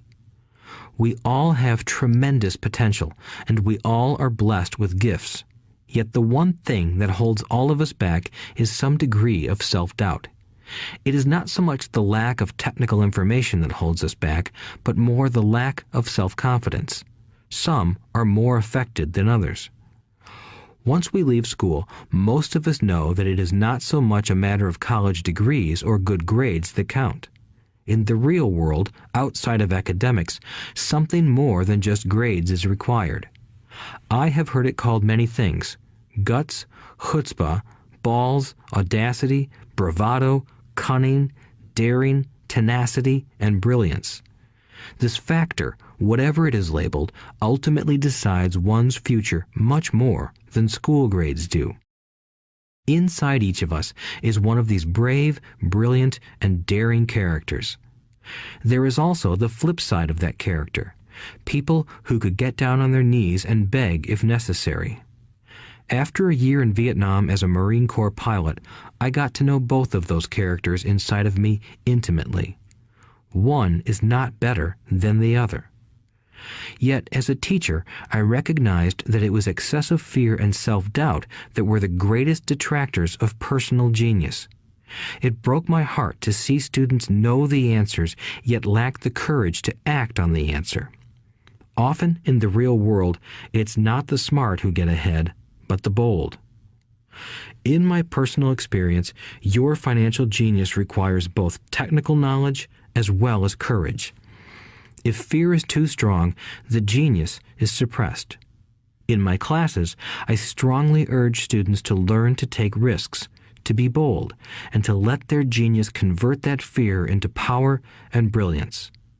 It works for some and just terrifies others. I have come to realize that for most people, when it comes to the subject of money, they would rather play it safe. I have had to field questions such as, why take risks? Why should I bother developing my financial IQ? Why should I become financially literate? And I answer, just to have more options. There are huge changes up ahead. In the coming years, there will be more people just like the young inventor Alexander Graham Bell. There will be 100 people like Bill Gates and hugely successful companies like Microsoft created every year all over the world. And there will also be many more bankruptcies, layoffs, and downsizings. So why bother developing your financial IQ? No one can answer that but you. Yet I can tell you why I myself do it. I do it because it is the most exciting time to be alive. I'd rather be welcoming change than dreading change. I'd rather be excited about making millions than worrying about not getting a raise. This period we are in now is a most exciting time, unprecedented in our world's history. Generations from now, people will look back at this period of time and remark at what an exciting era it must have been. It was the death of the old and birth of the new. It was full of turmoil, and it was exciting. So why bother developing your financial IQ? Because if you do, you will prosper greatly. And if you don't, this period of time will be a frightening one. It will be a time of watching some people move boldly forward while others cling to worn-out life preservers. Land was wealth 300 years ago, so the person who owned the land owned the wealth. Later, wealth was in factories and production, and America rose to dominance. The industrialist owned the wealth. Today, wealth is in information, and the person who has the most timely information owns the wealth. The problem is that information flies around the world at the speed of light. The new wealth cannot be contained by boundaries and borders as land and factories were. The changes will be faster and more dramatic. There will be a dramatic increase in the number of new multimillionaires. There also will be those who are left behind. I find so many people struggling today, often working harder, simply because they cling to old ideas. They want things to be the way they were, and they resist change. I know people who are losing their jobs or their houses, and they blame technology or the economy or their boss. Sadly, they fail to realize that they might be the problem. Old ideas are their biggest liability. It is a liability simply because they fail to realize that while that idea or way of doing something was an asset yesterday, yesterday is gone. One afternoon, I was teaching how to invest using a board game I had invented, Cash Flow, as a teaching tool. A friend had brought someone along to attend the class. This friend of a friend was recently divorced, had been badly burned in the divorce settlement, and was now searching for some answers. Her friend thought the class might help. The game was designed to help people learn how money works. In playing the game, they learn about the interaction of the income statement with the balance sheet. They learn how cash flows between the two and how the road to wealth is through striving to increase your monthly cash flow from the asset column to the point that it exceeds your monthly expenses. Once you accomplish this, you are able to get out of the rat race and out onto the fast track. As I have said, some people hate the game, some love it, and others miss the point. This woman missed a valuable opportunity to learn something. In the opening round, she drew a doodad card with the boat on it. At first, she was happy. "Oh, I've got a boat." Then, as her friend tried to explain how the numbers worked on her income statement and balance sheet, she got frustrated because she had never liked math. The rest of her table waited while her friend continued explaining the relationship between the income statement, balance sheet, and monthly cash flow. Suddenly, when she realized how the numbers worked, it dawned on her that her boat was eating her alive. Later on in the game, she was also downsized and had a child. It was a horrible game for her. After the class, her friend came by and told me that she was upset. She had come to the class to learn about investing and did not like the idea that it took so long to play a silly game. Her friend attempted to tell her to look within herself to see if the game reflected her in any way. With that suggestion, the woman demanded her money back. She said that the very idea that a game could be a reflection of her was ridiculous. Her money was promptly refunded, and she left. Since 1984, I have made millions simply by doing what the school system does not do. In school, most teachers lecture. I hated lectures as a student.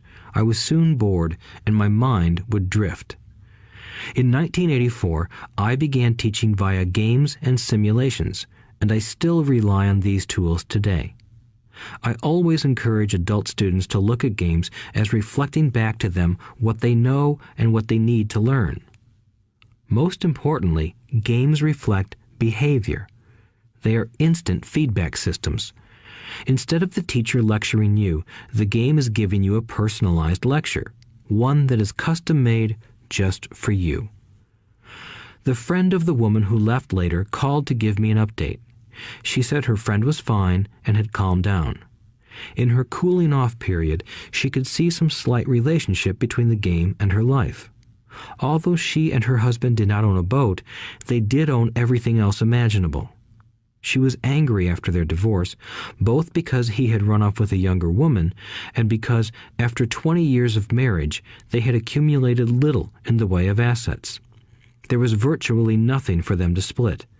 Their 20 years of married life had been incredible fun, but all they had accumulated was a ton of doodads. She realized that her anger at doing the numbers, the income statement and balance sheet, came from her embarrassment about not understanding them. She believed that finances were the man's job. She maintained the house and did the entertaining, and he handled the finances. She was now quite certain that in the last 5 years of their marriage, he had hidden money from her. She was angry at herself for not being more aware of where the money was going, as well as for not knowing about the other woman. Just like a board game, the world is always providing us with instant feedback. We could learn a lot if we tuned in more. One day, not long ago, I complained to my wife that the cleaners must have shrunk my pants. My wife gently smiled and poked me in the stomach to inform me that the pants had not shrunk. Something else had expanded. Me. The cash flow game was designed to give every player personal feedback. Its purpose is to give you options. If you draw the boat card and it puts you into debt, the question is, now what can you do? How many different financial options can you come up with? That is the purpose of the game, to teach players to think and create new and various financial options. Thousands of people throughout the world have played this game. The players who get out of the rat race the quickest are the people who understand numbers and have creative financial minds. They recognize different financial options. Rich people are often creative and take calculated risks. People who take the longest are people who are not familiar with numbers and often do not understand the power of investing. Some people playing cash flow gain lots of money in the game, but they don't know what to do with it. Even though they have money, everyone else seems to be getting ahead of them. And that is true in real life. There are a lot of people who have a lot of money and do not get ahead financially. Limiting your options is the same as hanging on to old ideas. I have a friend from high school who now works at 3 jobs. Years ago, he was the richest of all my classmates. When the local sugar plantation closed, the company he worked for went down with the plantation. In his mind, he had but one option, and that was the old option: work hard. The problem was that he couldn't find an equivalent job that recognized his seniority from the old company. As a result, he is overqualified for the jobs he currently has, so his salary is lower. He now works 3 jobs to earn enough to survive. I have watched people playing cash flow complain that the right opportunity cards are not coming their way, so they sit there. I know people who do that in real life. They wait for the right opportunity. I have watched people get the right opportunity card and then not have enough money. Then they complain that they would have gotten out of the rat race if they had had more money. So they sit there. I know people in real life who do that also. They see all the great deals, but they have no money. And I have seen people pull a great opportunity card, read it out loud, and have no idea that it is a great opportunity. They have the money, the time is right, they have the card, but they can't see the opportunity staring them in the face. They fail to see how it fits into their financial plan for escaping the rat race. And I know more people like that than all the others combined.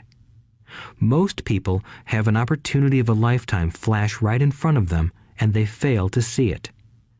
A year later, they find out about it, after everyone else got rich. Financial intelligence is simply having more options. If the opportunities aren't coming your way, what else can you do to improve your financial position? If an opportunity lands in your lap and you have no money and the bank won't talk to you, what else can you do to get the opportunity to work in your favor? If your hunch is wrong and what you've been counting on doesn't happen, how can you turn a lemon into millions? That is financial intelligence. It is not so much what happens, but how many different financial solutions you can think of to turn a lemon into millions. It is how creative you are in solving financial problems. Most people only know one solution: work hard, save, and borrow. So why would you want to increase your financial intelligence? Because you want to be the kind of person who creates your own luck. You take whatever happens and make it better. Few people realize that luck is created, just as money is. And if you want to be luckier and create money instead of working hard, then your financial intelligence is important. If you are the kind of person who is waiting for the right thing to happen, you might wait for a long time. It's like waiting for all the traffic lights to be green for 5 miles before you'll start your trip. As young boys, Mike and I were constantly told by my rich dad that money is not real. Rich Dad occasionally reminded us of how close we came to the secret of money on that first day we got together and began making money out of plaster of Paris. The poor and middle class work for money, he would say. The rich make money. The more real you think money is, the harder you will work for it. If you can grasp the idea that money is not real, you will grow richer faster. What is it? Was a question Mike and I often came back with. What is money if it is not real? What we agree it is, was all Rich Dad would say. The single most powerful asset we all have is our mind. If it is trained well, it can create enormous wealth seemingly instantaneously. An untrained mind can also create extreme poverty that can crush a family for generations. In the information age, money is increasing exponentially. A few individuals are getting ridiculously rich from nothing, just ideas and agreements. If you ask many people who trade stocks or other investments for a living, they see it done all the time. Often, millions can be made instantaneously from nothing. And by nothing, I mean no money was exchanged. It is done via agreement, a hand signal in a trading pit, a blip on a trader's screen in Lisbon from a trader's screen in Toronto and back to Lisbon, a call to my broker to buy and a moment later to sell. Money did not change hands. Agreements did. So why develop your financial genius? Only you can answer that. I can tell you why I have been developing this area of my intelligence. I do it because I want to make money fast. Not because I need to, but because I want to. It is a fascinating learning process. I develop my financial IQ because I want to participate in the fastest game and biggest game in the world. And, in my own small way, I would like to be part of this unprecedented evolution of humanity, the era where humans work purely with their minds and not with their bodies. Besides, it is where the action is. It is what is happening. It's hip, it's scary, and it's fun. That is why I invest in my financial intelligence, developing the most powerful asset I have. I want to be with people moving boldly forward. I do not want to be with those left behind. I will give you a simple example of creating money. In the early 1990s, the economy of Phoenix, Arizona was horrible. I was watching a TV show when a financial planner came on and began forecasting doom and gloom. His advice was to save money. Put $100 away every month, he said. In 40 years, you will be a multimillionaire. Well, putting money away every month is a sound idea. It is one option, the option most people subscribe to. The problem is this. It blinds the person to what is really going on.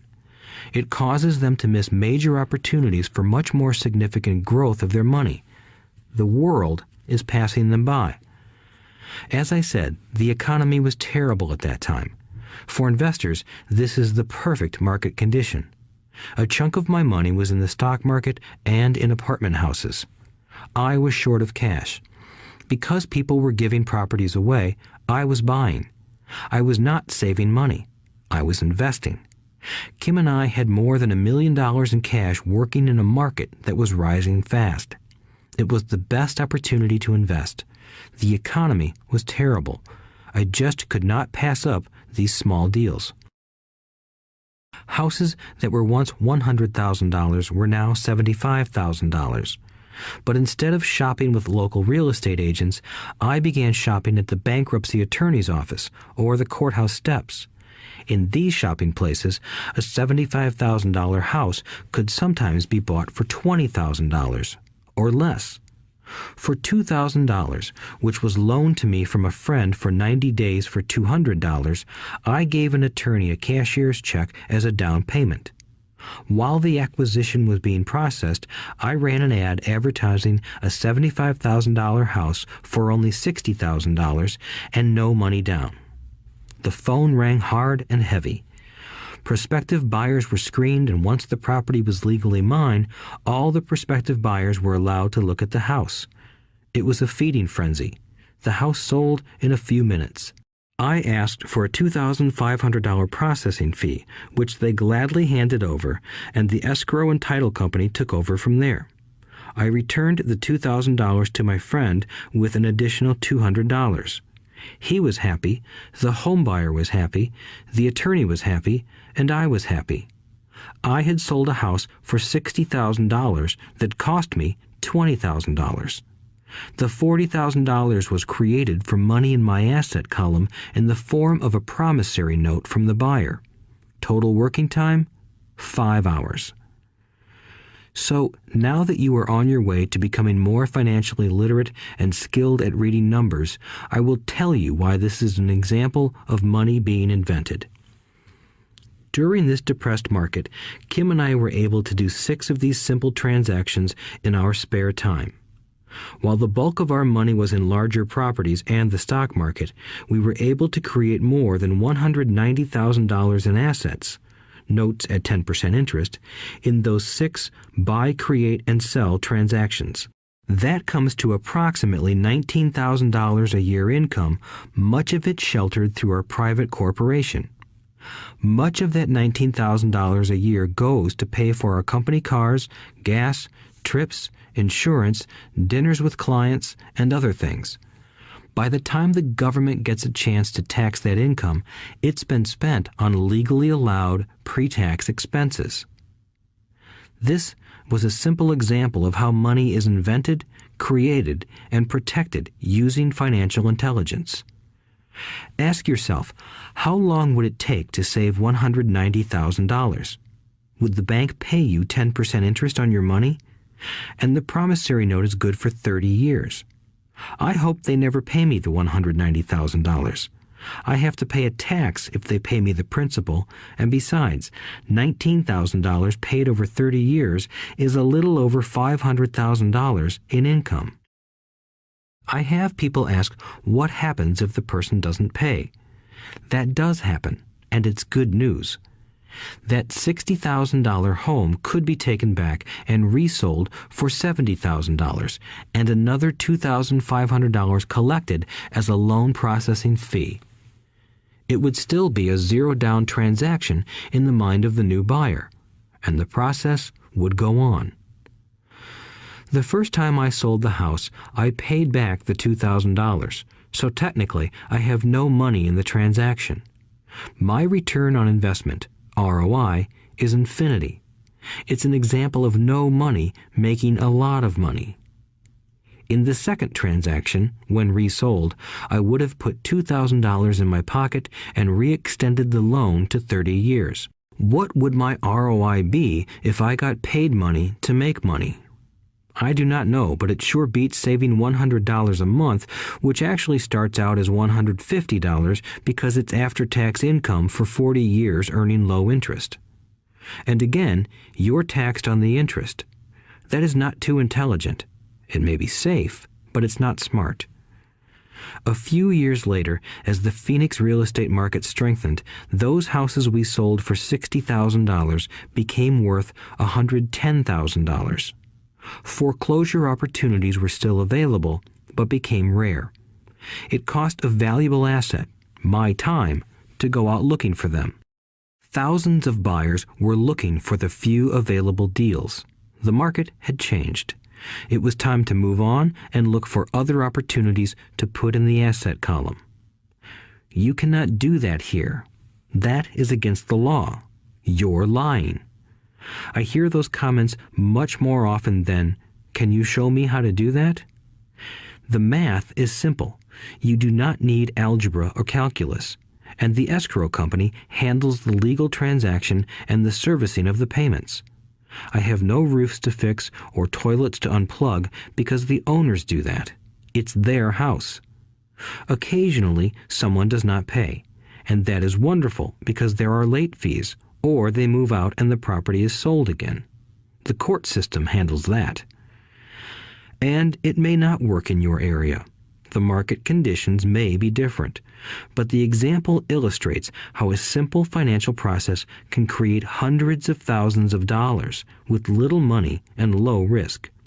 It is an example of money being only an agreement. Anyone with a high school education can do it.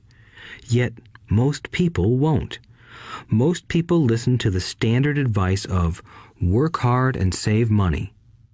For about 30 hours of work, approximately $190,000 was created in the asset column, and no taxes were paid. Which one sounds harder to you? 1. Work hard, pay 50% in taxes, save what is left, your savings, then earn 5%, which is also taxed. Or 2. Take the time to develop your financial intelligence, harness the power of your brain and the asset column. If you use option number 1, be sure to factor in how much time it takes you to save $190,000. Time is one of your greatest assets.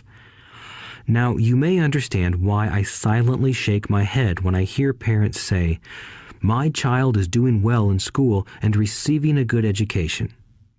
It may be good, but is it adequate? I know the above investment strategy is a small one. It is used to illustrate how small can grow into big. Again, my success reflects the importance of a strong financial foundation, which starts with a strong financial education. I have said it before, but it's worth repeating. Financial intelligence is made up of these 4 main technical skills. 1. Accounting. Accounting is financial literacy, or the ability to read numbers.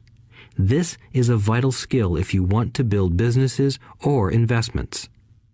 2. Investing. Investing is the science of money making money. 3.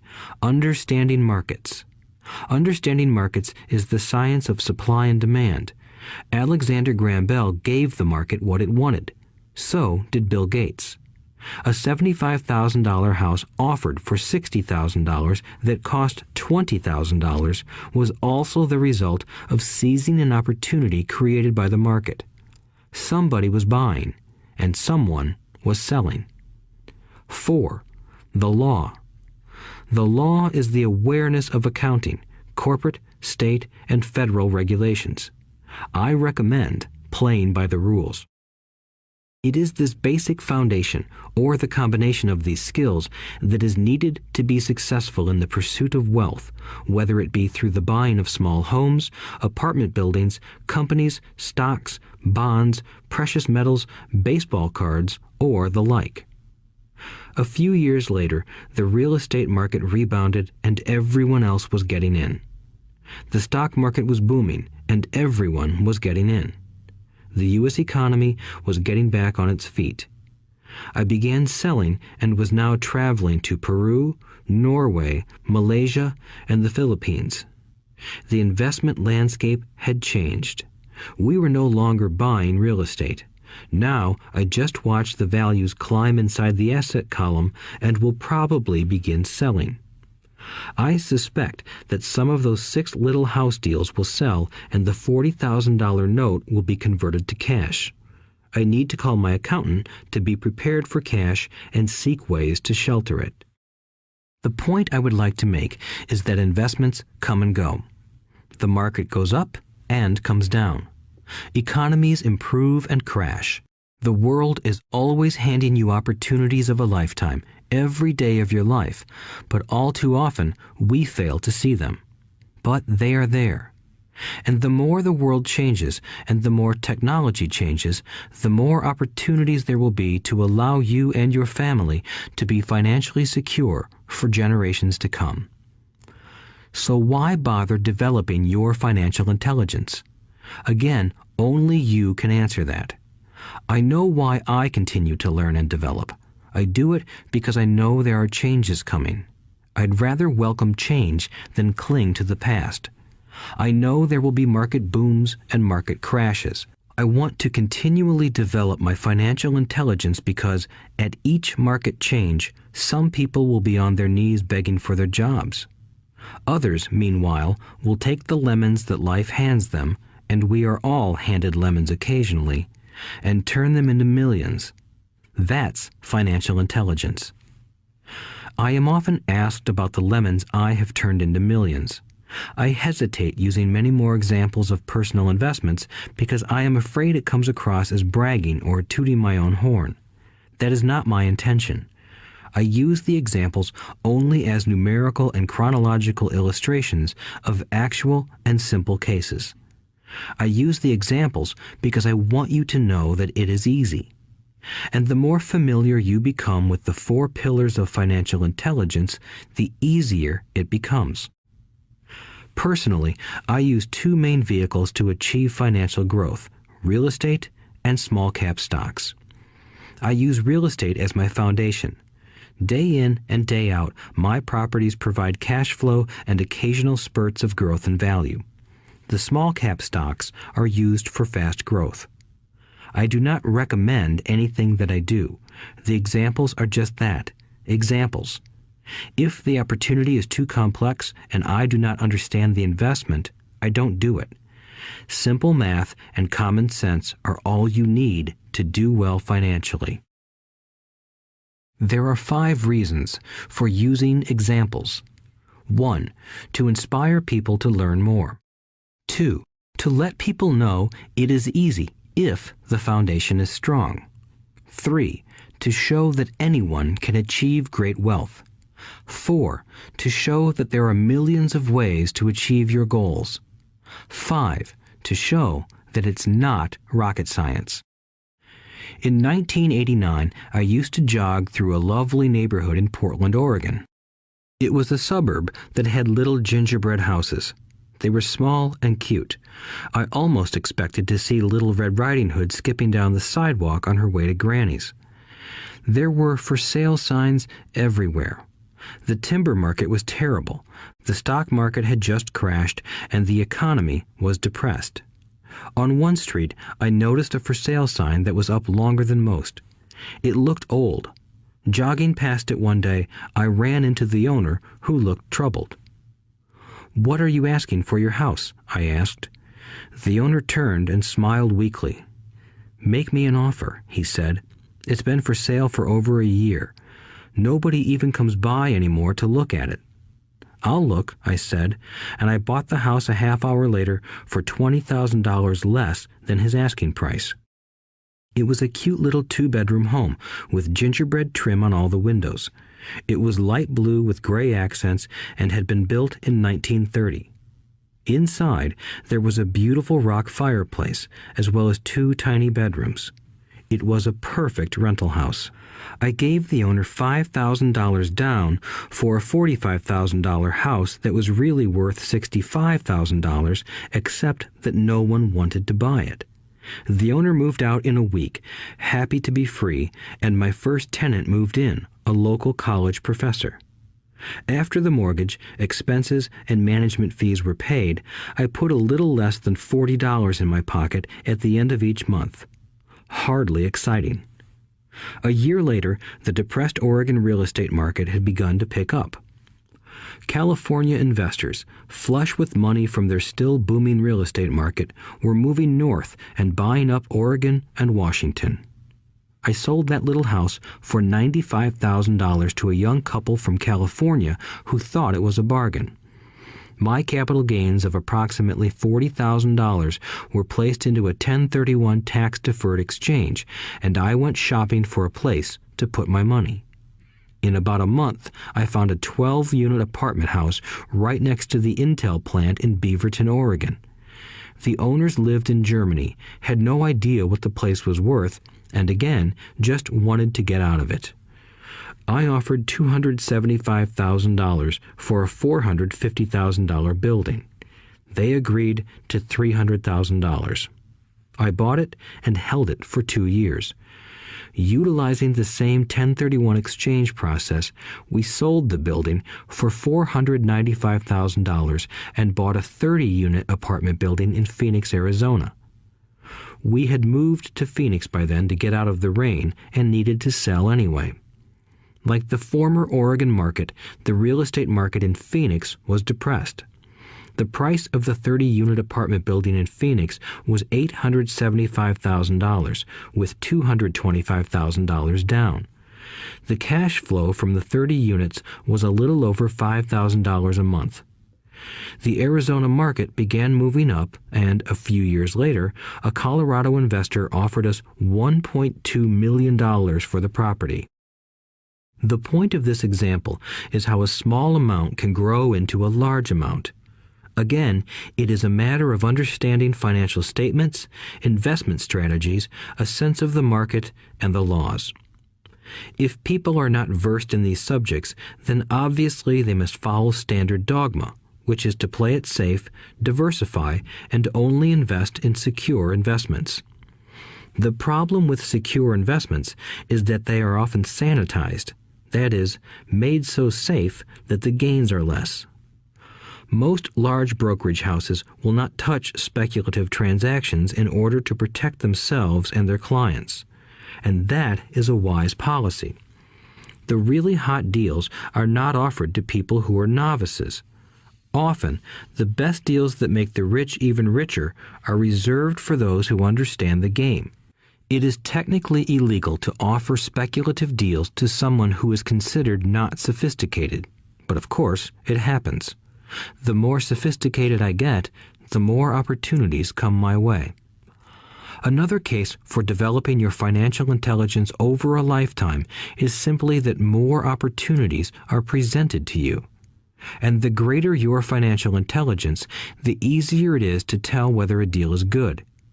It's your intelligence that can spot a bad deal or make a bad deal good. The more I learn, and there is a lot to learn, the more money I make simply because I gain experience and wisdom as the years go on. I have friends who are playing it safe, working hard at their profession and failing to gain financial wisdom, which does take time to develop. My overall philosophy is to plant seeds inside my asset column. That is my formula. I start small and plant seeds. Some grow, some don't. Inside our real estate corporation, we have property worth several $1 million. It is our own right, or real estate investment trust. The point I'm making is that most of those millions started out as little $5,000 to $10,000 investments. All of those down payments were fortunate to catch a fast-rising market and increase tax-free. We traded in and out several times over a number of years. We also own a stock portfolio, surrounded by a corporation that Kim and I call our personal mutual fund. We have friends who deal specifically with investors like us who have extra money each month to invest. We buy high-risk, speculative private companies that are just about to go public on a stock exchange in the United States or Canada. An example of how fast gains can be made are 100,000 shares purchased for 25 cents each before the company goes public. 6 months later, the company is listed, and the 100,000 shares now are worth $2 each. If the company is well managed, the price keeps going up, and the stock may go to $20 or more per share. There are years when our $25,000 has gone to $1 million in less than a year. It is not gambling if you know what you're doing. It is gambling if you're just throwing money into a deal and praying. The idea in anything is to use your technical knowledge, wisdom, and love of the game to cut the odds down, to lower the risk. Of course, there is always risk. It is financial intelligence that improves the odds. Thus, what is risky for one person is less risky to someone else. That is the primary reason I constantly encourage people to invest more in their financial education than in stocks, real estate, or other markets. The smarter you are, the better chance you have of beating the odds. The stock plays I personally invested in were extremely high risk for most people and absolutely not recommended. I have been playing that game since 1979 and have paid more than my share in dues. But if you will review why investments such as these are high risk for most people, you may be able to set your life up differently, so that the ability to take $25,000 and turn it into $1 million in a year is low risk for you. As stated earlier, nothing I have written is a recommendation. It is only used as an example of what is simple and possible. What I do is small potatoes in the grand scheme of things. Yet, for the average individual, a passive income of more than $100,000 a year is nice and not hard to achieve. Depending on the market and how smart you are, it could be done in 5 to 10 years. If you keep your living expenses modest, $100,000 coming in as additional income is pleasant, regardless of whether you work. You can work if you like, or take time off if you choose, and use the government tax system in your favor rather than against you. My personal basis is real estate. I love real estate because it's stable and slow-moving. I keep the base solid. The cash flow is fairly steady and, if properly managed, has a good chance of increasing in value. The beauty of a solid base of real estate is that it allows me to take greater risks, as I do with speculative stocks. If I make great profits in the stock market, I pay my capital gains tax on the gain and then reinvest what's left in real estate, again further securing my asset foundation. A last word on real estate. I have traveled all over the world and taught investing. In every city, I hear people say you cannot buy real estate cheap. That is not my experience. Even in New York or Tokyo, or just on the outskirts of the city, prime bargains are overlooked by most people. In Singapore, with their high real estate prices, there are still bargains to be found within a short driving distance. So whenever I hear someone say, "You can't do that here," pointing at me, I remind them that maybe the real statement is, "I don't know how to do that here, yet." Great opportunities are not seen with your eyes. They are seen with your mind. Most people never get wealthy simply because they are not trained financially to recognize opportunities right in front of them. I am often asked, how do I start? In the final chapter of this audiobook, I offer 10 steps that I followed on the road to my financial freedom. But always remember to have fun. When you learn the rules and the vocabulary of investing and begin to build your asset column, I think you'll find that it's as fun a game as you've ever played. Sometimes you win, and sometimes you learn. But have fun. Most people never win because they're more afraid of losing. That is why I found school so silly. In school, we learn that mistakes are bad, and we are punished for making them. Yet if you look at the way humans are designed to learn, we learn by making mistakes. We learn to walk by falling down. If we never fell down, we would never walk. The same is true for learning to ride a bike. I still have scars on my knees, but today I can ride a bike without thinking. The same is true for getting rich. Unfortunately, the main reason most people are not rich is because they are terrified of losing. Winners are not afraid of losing, but losers are. Failure is part of the process of success. People who avoid failure also avoid success. I look at money much like my game of tennis. I play hard, make mistakes, correct, make more mistakes, correct, and I get better. If I lose the game, I reach across the net, shake my opponent's hand, smile, and say, "See you next Saturday." There are two kinds of investors. One, the first and most common type is a person who buys a packaged investment.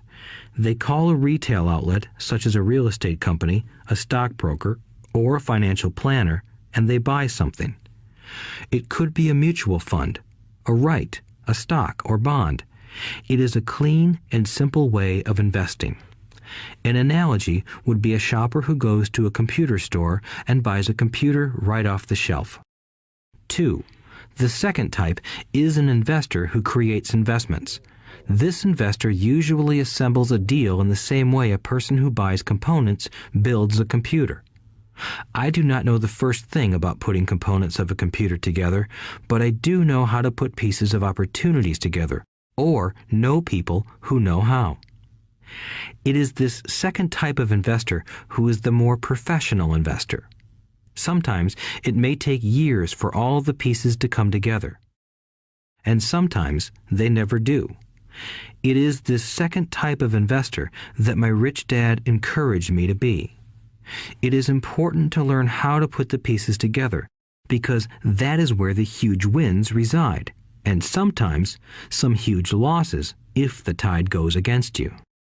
If you want to be the second type of investor, you need to develop 3 main skills. These skills are in addition to those required to become financially intelligent. 1. Find an opportunity that everyone else missed. You see with your mind what others miss with their eyes. For example, a friend bought this run-down old house. It was spooky to look at. Everyone wondered why he bought it. What he saw that we did not was that the house came with 4 extra empty lots. He discovered that after going to the title company. After buying the house, he tore the house down and sold the 5 lots to a builder for 3 times what he paid for the entire package. He made $75,000 for 2 months of work. It's not a lot of money, but it sure beats minimum wage, and it's not technically difficult. 2. Raise money. The average person only goes to the bank. This second type of investor needs to know how to raise capital, and there are many ways that don't require a bank. To get started, I learned how to buy houses without a bank. It was the learned skill of raising money more than the houses themselves that was priceless. All too often, I hear people say, "The bank won't lend me money," or "I don't have the money to buy it." If you want to be a Type 2 investor, you need to learn how to do that which stops most people. In other words, a majority of people let their lack of money stop them from making a deal. If you can avoid that obstacle, you will be millions ahead of those who don't learn those skills. There have been many times I have bought a house, a stock, or an apartment building without a penny in the bank. I once bought an apartment house for $1.2 million. I did what is called tying it up with a written contract between seller and buyer. I then raised the $100,000 deposit, which bought me 90 days to raise the rest of the money. Why did I do it? Simply because I knew it was worth $2 million. I never raised the money. Instead, the person who put up the $100,000 gave me $50,000 for finding the deal, took over my position, and I walked away. Total working time? 3 days. Again, it's what you know more than what you buy. Investing is not buying. It's more a case of knowing. 3.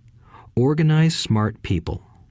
Intelligent people are those who work with or hire a person who is more intelligent than they are.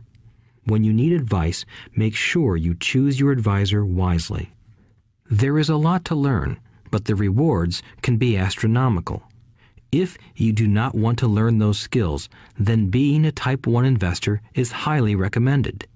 It is what you know that is your greatest wealth.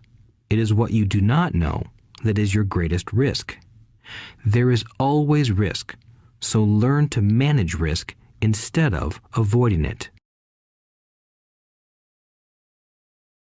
Chapter 6. Lesson 6. Work to learn, don't work for money. Job security meant everything to my educated dad. Learning meant everything to my rich dad. A few years ago, I granted an interview with a newspaper in Singapore. The young female reporter was on time, and the interview got underway immediately. We sat in the lobby of a luxurious hotel, sipping coffee and discussing the purpose of my visit to Singapore. I was to share the platform with Zig Ziglar. He was speaking on motivation, and I was speaking on the secrets of the rich. "Someday, I would like to be a best-selling author like you," she said. I had seen some of the articles she had written for the paper, and I was impressed. She had a tough, clear style of writing. Her articles held a reader's interest. "You have a great style," I said in reply. "What holds you back from achieving your dream?" "My work does not seem to go anywhere," she said quietly. "Everyone says that my novels are excellent, but nothing happens. So I keep my job with the paper. At least it pays the bills. Do you have any suggestions?" "Yes, I do," I said brightly. "A friend of mine here in Singapore runs a school that trains people to sell. He runs sales training courses for many of the top corporations here in Singapore, and I think attending one of his courses would greatly enhance your career." She stiffened. "Are you saying I should go to school to learn to sell?" I nodded. "You aren't serious, are you?" Again, I nodded. "What is wrong with that?" I was now backpedaling. She was offended by something, and now I was wishing I had not said anything. In my attempt to be helpful, I found myself defending my suggestion. "I have a master's degree in English literature. Why would I go to school to learn to be a salesperson? I am a professional. I went to school to be trained in a profession so I would not have to be a salesperson. I hate salespeople. All they want is money. So tell me why I should study sales." She was packing her briefcase. The interview was over. On the coffee table sat a copy of an earlier best-selling book I wrote. I picked it up as well as the notes she had jotted down on her legal pad. "Do you see this?" I said, pointing to her notes. She looked down at her notes. "What?" she said, confused. Again, I pointed deliberately to her notes. On her pad she had written, Robert Kiyosaki, best-selling author. It says best-selling author, not best writing author, I said quietly. Her eyes widened. I am a terrible writer, I said. You are a great writer. I went to sales school. You have a master's degree. Put them together, and you get a best-selling author and a best writing author. Anger flared from her eyes. I'll never stoop so low as to learn how to sell. People like you have no business writing. I'm a professionally trained writer, and you are a salesman. It is not fair, she fumed. She put the rest of her notes away and hurried out through the large glass doors into the humid Singapore morning. At least she gave me a fair and favorable write-up the next morning. The world is filled with smart, talented, educated, and gifted people. We meet them every day. They are all around us. A few days ago, my car was not running well. I pulled into a garage, and the young mechanic had it fixed in just a few minutes. He knew what was wrong by simply listening to the engine. I was amazed. I am constantly shocked at how little talented people earn. I have met brilliant, highly educated people who earn less than $20,000 a year. A business consultant who specializes in the medical trade was telling me how many doctors, dentists, and chiropractors struggle financially. All this time, I thought that when they graduated, the dollars would pour in. It was this business consultant who gave me the phrase, "They are one skill away from great wealth." What this phrase means is that most people need only to learn and master one more skill, and their income would jump exponentially. I have mentioned before that financial intelligence is a synergy of accounting, investing, marketing, and law. Combine those 4 technical skills, and making money with money is easier than most people would believe. When it comes to money, the only skill most people know is to work hard. The classic example of a synergy of skills was that young writer for the newspaper. If she diligently learned the skills of sales and marketing, her income would jump dramatically. If I were her, I would take some courses in advertising copywriting as well as sales. Then, instead of working at the newspaper, I would seek a job at an advertising agency. Even if it were a cut in pay, she would learn how to communicate in shortcuts that are used in successful advertising. She also would spend time learning public relations, an important skill. She would learn how to get millions in free publicity. Then, at night and on weekends, she could be writing her great novel. When it was finished, she would be better able to sell her book. Then, in a short while, she could be a best-selling author. When I came out with my first book, If You Want to Be Rich and Happy, Don't Go to School, a publisher suggested I change the title to The Economics of Education. I told the publisher that, with a title like that, I would sell 2 books, one to my family and one to my best friend. The problem is that they would expect it for free. The obnoxious title, If You Want to Be Rich and Happy, Don't Go to School, was chosen because we knew it would get tons of publicity. I am pro-education and believe in education reform. If I were not pro-education, why would I continue to press for changing our antiquated educational system? So I chose a title that would get me on more TV and radio shows simply because I was willing to be controversial. Many people thought I was a fruitcake, but the book sold and sold. When I graduated from the U.S. Merchant Marine Academy in 1969, my educated dad was happy. Standard Oil of California had hired me for its oil tanker fleet as a third mate. The pay was low compared with my classmates, but it was okay for a first real job after college. My starting pay was about $42,000 a year, including overtime, and I only had to work for 7 months. I had 5 months of vacation. If I had wanted to, I could have taken the run to Vietnam with a subsidiary shipping company and easily doubled my pay instead of taking 5 months of vacation. I had a great career ahead of me, yet I resigned after 6 months with the company and joined the Marine Corps to learn how to fly. My educated dad was devastated. Rich Dad congratulated me. In school and in the workplace, the popular opinion is the idea of specialization. That is, in order to make more money or get promoted, you need to specialize. That is why medical doctors immediately begin to seek a specialty such as orthopedics or pediatrics. The same is true for accountants, architects, lawyers, pilots, and others. My educated dad believed in the same dogma.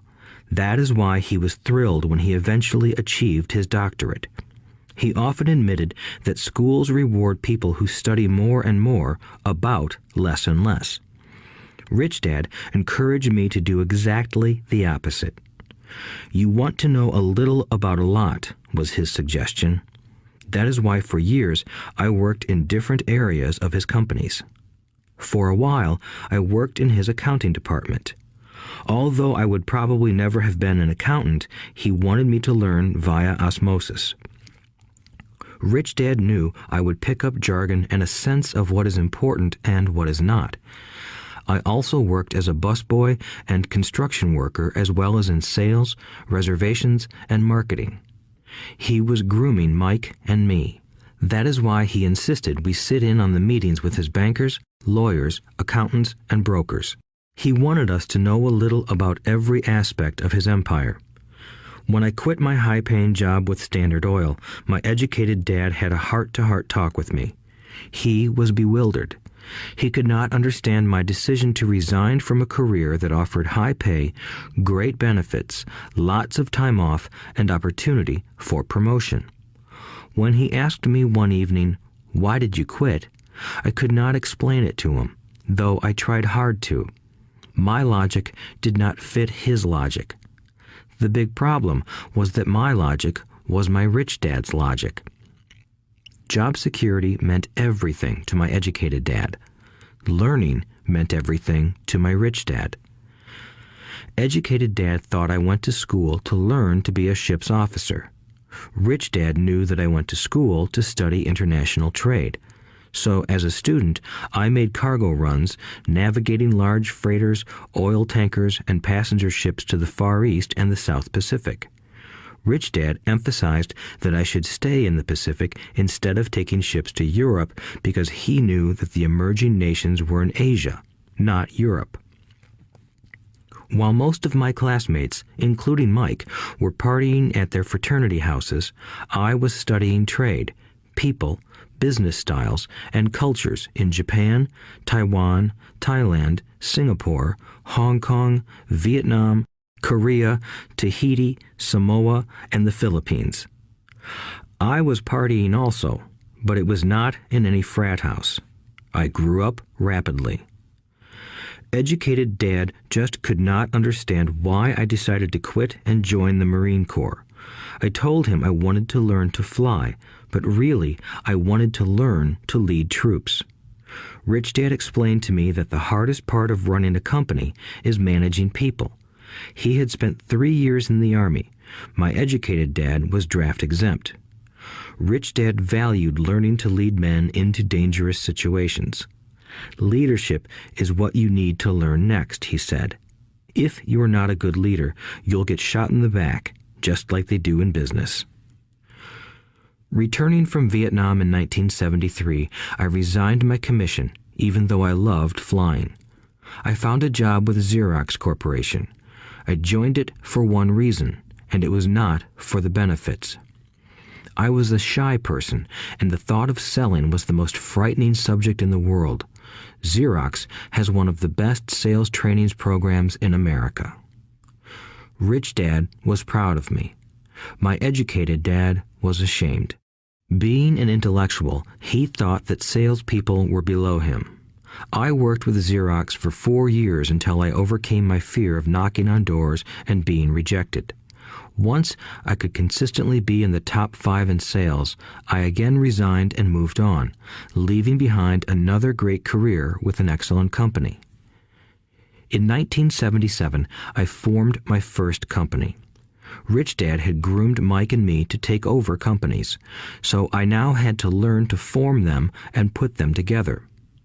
My first product, the nylon and Velcro wallet, was manufactured in the Far East and shipped to a warehouse in New York, near where I had gone to school. My formal education was complete, and it was time to test my wings. If I failed, I would go broke. Rich Dad thought it best to go broke before 30. You still have time to recover, was his advice. On the eve of my 30th birthday, my first shipment left Korea for New York. Today, I still do business internationally, and as my rich dad encouraged me to do, I keep seeking the emerging nations. Today, my investment company invests in South American countries and Asian countries, as well as in Norway and Russia. There is an old cliche that goes, "Job is an acronym for just over broke." Unfortunately, I would say that applies to millions of people. Because school does not think financial intelligence is an intelligence, most workers live within their means. They work and they pay bills. There is another horrible management theory that goes, workers work hard enough to not be fired, and owners pay just enough so that workers won't quit. And if you look at the pay scales of most companies, again, I would say there is a degree of truth to that statement. The net result is that most workers never get ahead. They do what they've been taught to do, get a secure job. Most workers focus on working for pay and benefits that reward them in the short term, but are often disastrous in the long run. Instead, I recommend to young people to seek work for what they will learn more than what they will earn. Look down the road at what skills they want to acquire before choosing a specific profession and before getting trapped in the rat race. Once people are trapped in the lifelong process of bill paying, they become like those little hamsters running around in those metal wheels. Their little furry legs are spinning furiously, the wheel is turning furiously, but come tomorrow morning, they'll still be in the same cage. Great job. In the movie Jerry Maguire, starring Tom Cruise, there are many great one-liners. Probably the most memorable is, "Show me the money." But there is one line I thought most truthful. It comes from the scene where Tom Cruise is leaving the firm. He has just been fired, and he is asking the entire company, "Who wants to come with me?" And the whole place is silent and frozen. Only one woman speaks up and says, "I'd like to, but I'm due for a promotion in 3 months." That statement is probably the most truthful statement in the whole movie. It is the type of statement that people use to keep themselves busy, working away to pay bills. I know my educated dad looked forward to his pay raise every year, and every year he was disappointed. So he would go back to school to earn more qualifications so he could get another raise. Then, once again, there would be another disappointment. The question I often ask people is, where is this daily activity taking you? Just like the little hamster, I wonder if people look at where their hard work is taking them. What does the future hold? In his book, The Retirement Myth, Craig S. Carpel writes, "I visited the headquarters of a major national pension consulting firm and met with a managing director who specializes in designing lush retirement plans for top management. When I asked her what people who don't have corner offices will be able to expect in the way of pension income, she said with a confident smile, 'The silver bullet.'" "What," I asked, "is the silver bullet?" She shrugged and said, "If baby boomers discover they don't have enough money to live on when they're older, they can always blow their brains out." Carpel goes on to explain the difference between the old defined benefit retirement plans and the new 401k plans that are riskier. It is not a pretty picture for most people working today, and that is just for retirement. Add medical fees and long-term nursing home care, and the picture is frightening. Already, many hospitals in countries with socialized medicine need to make tough decisions such as who will live and who will die. They make those decisions purely on how much money they have and how old the patients are. If the patient is old, they often will give the medical care to someone younger. The older, poor patient gets put to the back of the line. Just as the rich can afford better education, the rich will be able to keep themselves alive, while those who have little wealth will die. So I wonder, are workers looking into the future or just until their next paycheck, never questioning where they are headed? When I speak to adults who want to earn more money, I always recommend the same thing. I suggest taking a long view of their life. Instead of simply working for the money and security, which I admit are important, I suggest they take a second job that will teach them a second skill.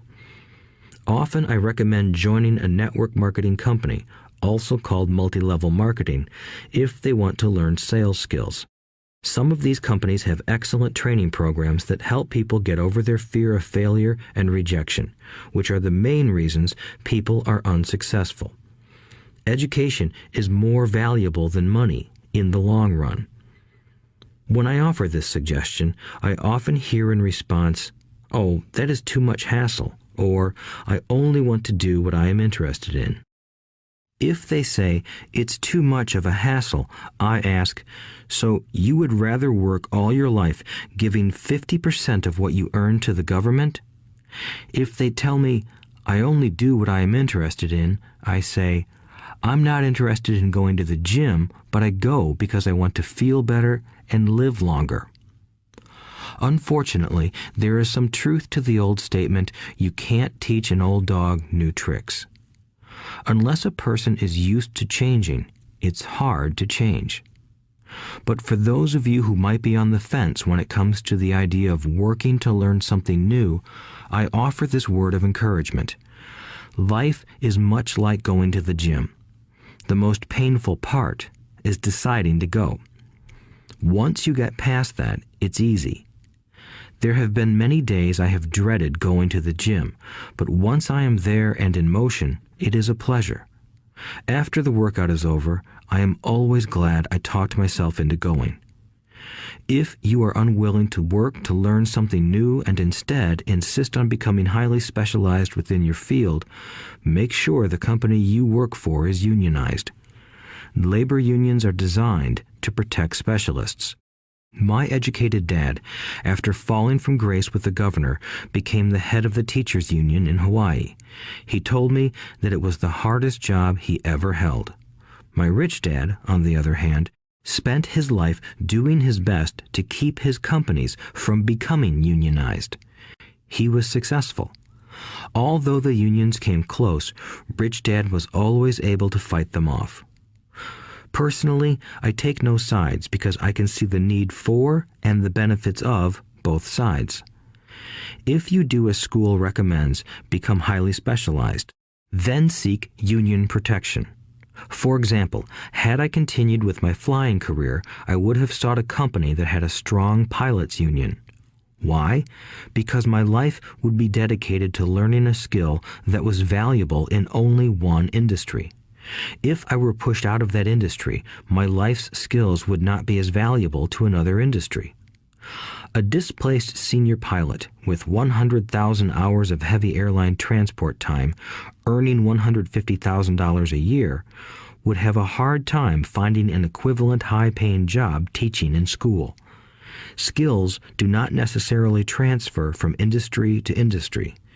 Skills the pilots are paid for in the airline industry are not as important in, say, the school system. The same is true even for doctors today. With all the changes in medicine, many medical specialists are needing to conform to medical organizations such as HMOs. School teachers definitely need to be union members. Today in America, the teachers' union is the largest and the richest labor union of all. The NEA, the National Education Association, has tremendous political clout. Teachers need the protection of their union because their skills are also of limited value to an industry outside of education. So the rule of thumb is, highly specialized, then unionize. It's the smart thing to do. When I ask the classes I teach, how many of you can cook a better hamburger than McDonald's, almost all the students raise their hands. I then ask, so if most of you can cook a better hamburger, how come McDonald's makes more money than you? The answer is obvious. McDonald's is excellent at business systems. The reason so many talented people are poor is because they focus on building a better hamburger and know little to nothing about business systems. A friend of mine in Hawaii is a great artist. He makes a sizable amount of money. One day, his mother's attorney called to tell him that she had left him $35,000. That is what was left of her estate after the attorney and the government took their shares. Immediately, he saw an opportunity to increase his business by using some of this money to advertise. 2 months later, his first 4-color full-page ad appeared in an expensive magazine that targeted the very rich. The ad ran for 3 months. He received no replies from the ad, and all of his inheritance is now gone. He now wants to sue the magazine for misrepresentation. This is a common case of someone who can build a beautiful hamburger but knows little about business. When I asked him what he learned, his only reply was, "Advertising salespeople are crooks." I then asked him if he would be willing to take a course in sales and a course in direct marketing. His reply, "I don't have the time, and I don't want to waste my money."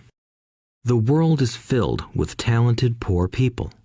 All too often, they're poor or struggle financially or earn less than they are capable of, not because of what they know, but because of what they do not know. They focus on perfecting their skills at building a better hamburger rather than the skills of selling and delivering the hamburger.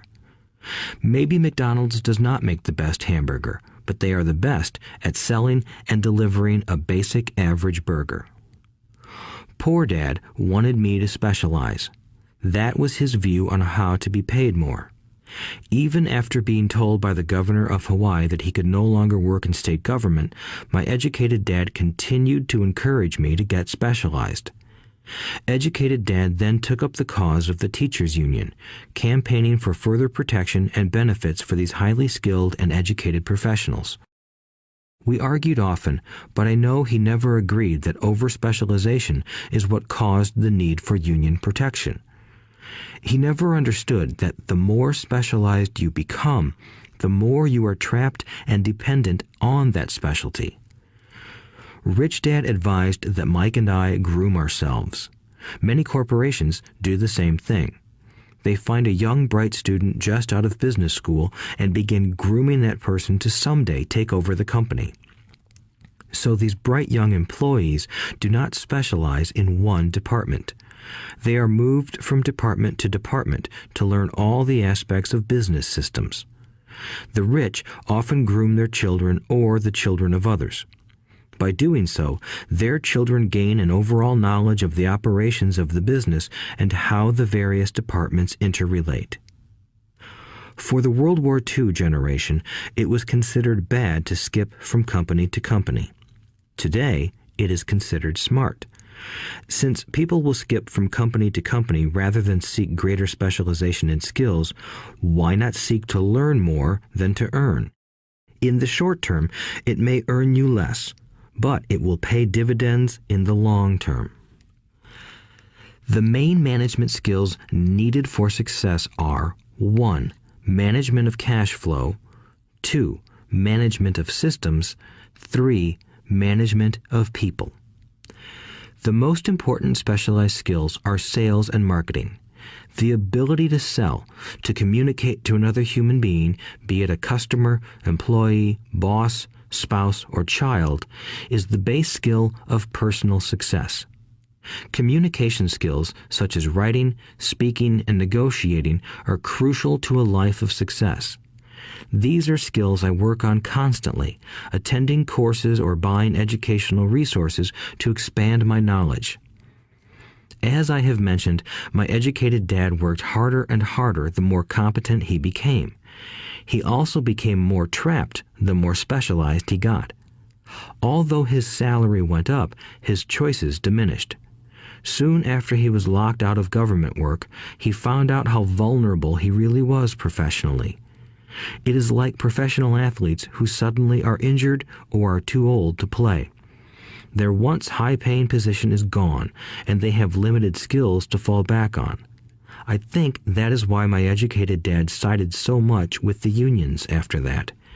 He realized how much a union would have benefited him. Rich Dad encouraged Mike and me to know a little about a lot. He encouraged us to work with people smarter than we were and to bring smart people together to work as a team.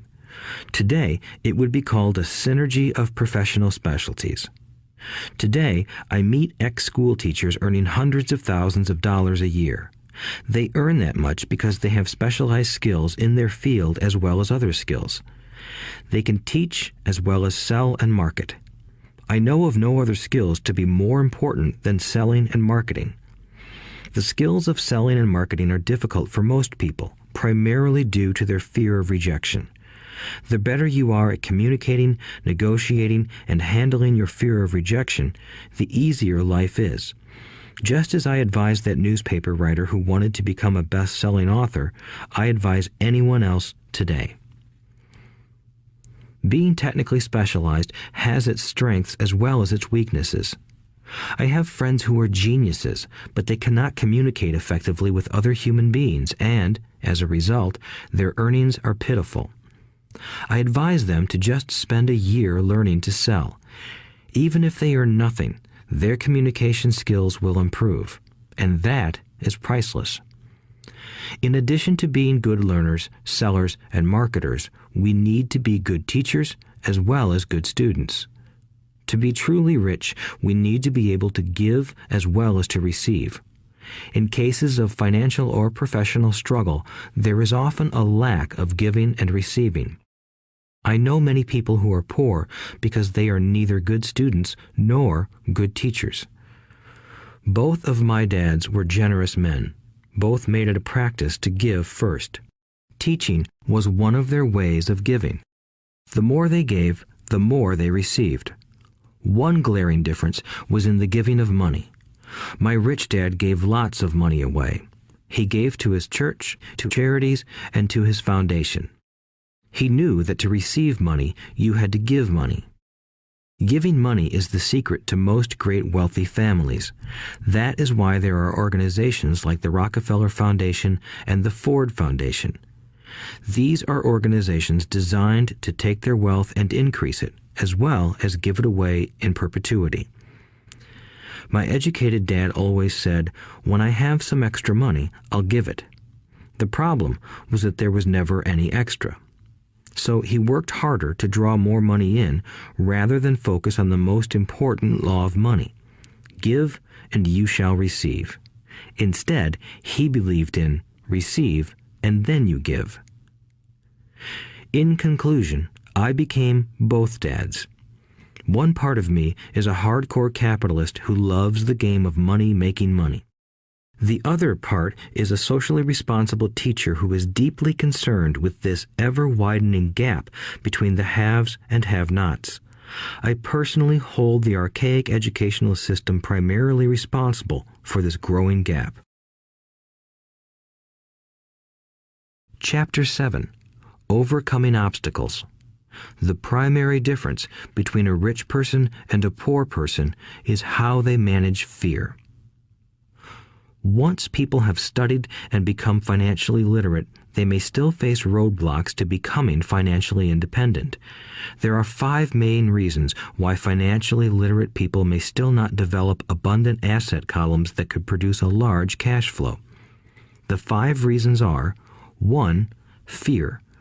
2. Cynicism. 3. Laziness. 4. Bad habits. 5. Arrogance. Overcoming fear. I have never met anyone who really likes losing money.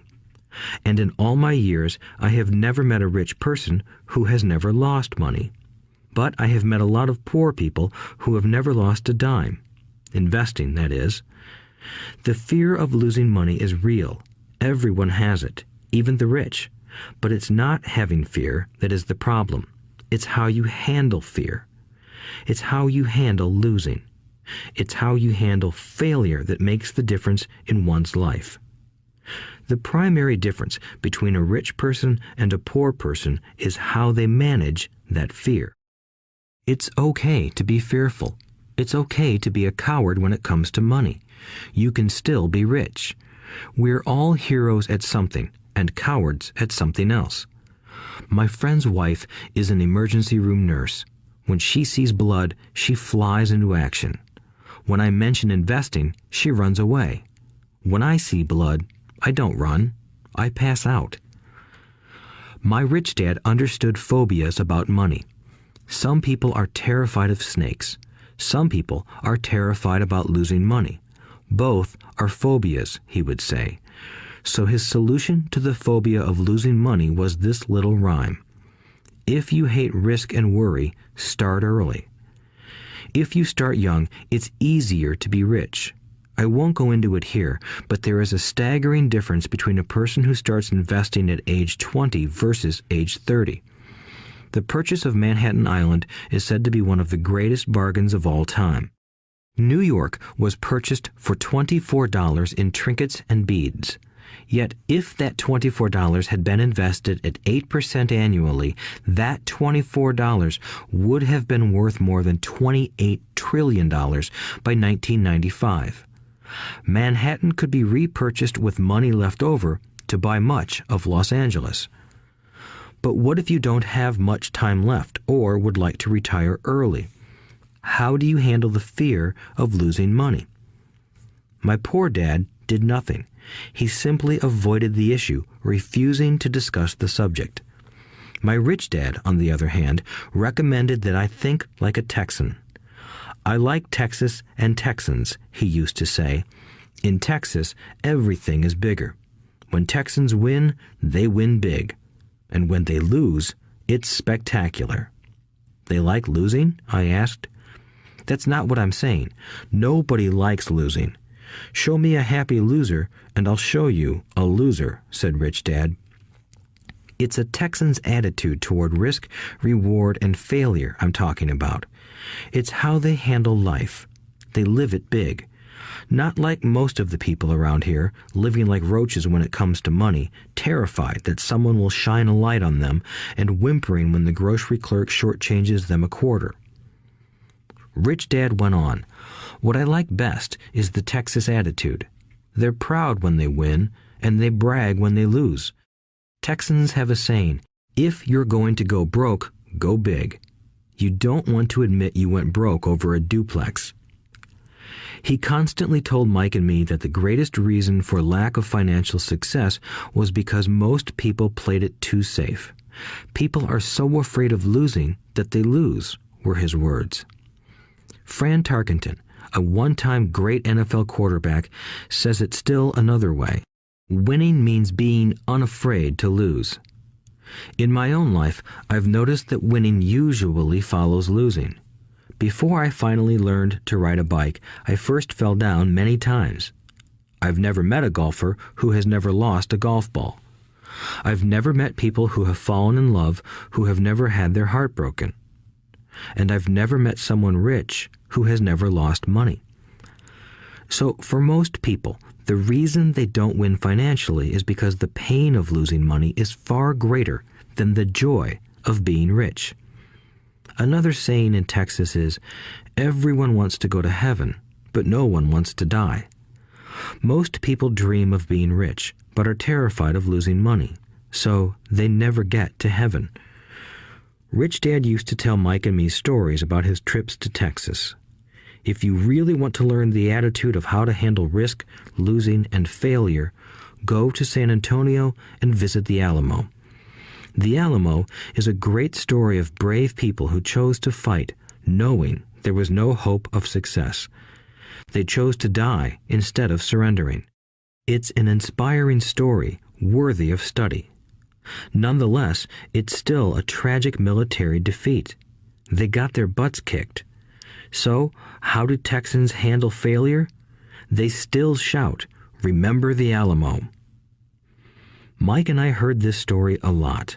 He always told us this story when he was about to go into a big deal and he was nervous.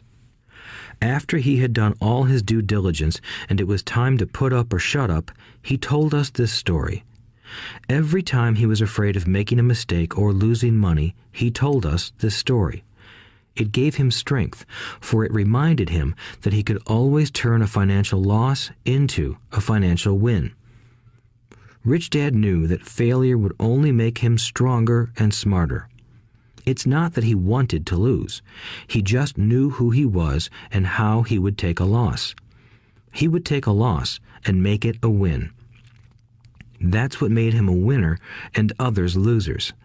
It gave him the courage to cross the line when others backed out. "That's why I like Texans so much," he would say. "They took a great failure and turned it into inspiration, as well as a tourist destination that makes them millions." But probably his words that mean the most to me today are these: Texans don't bury their failures. They get inspired by them.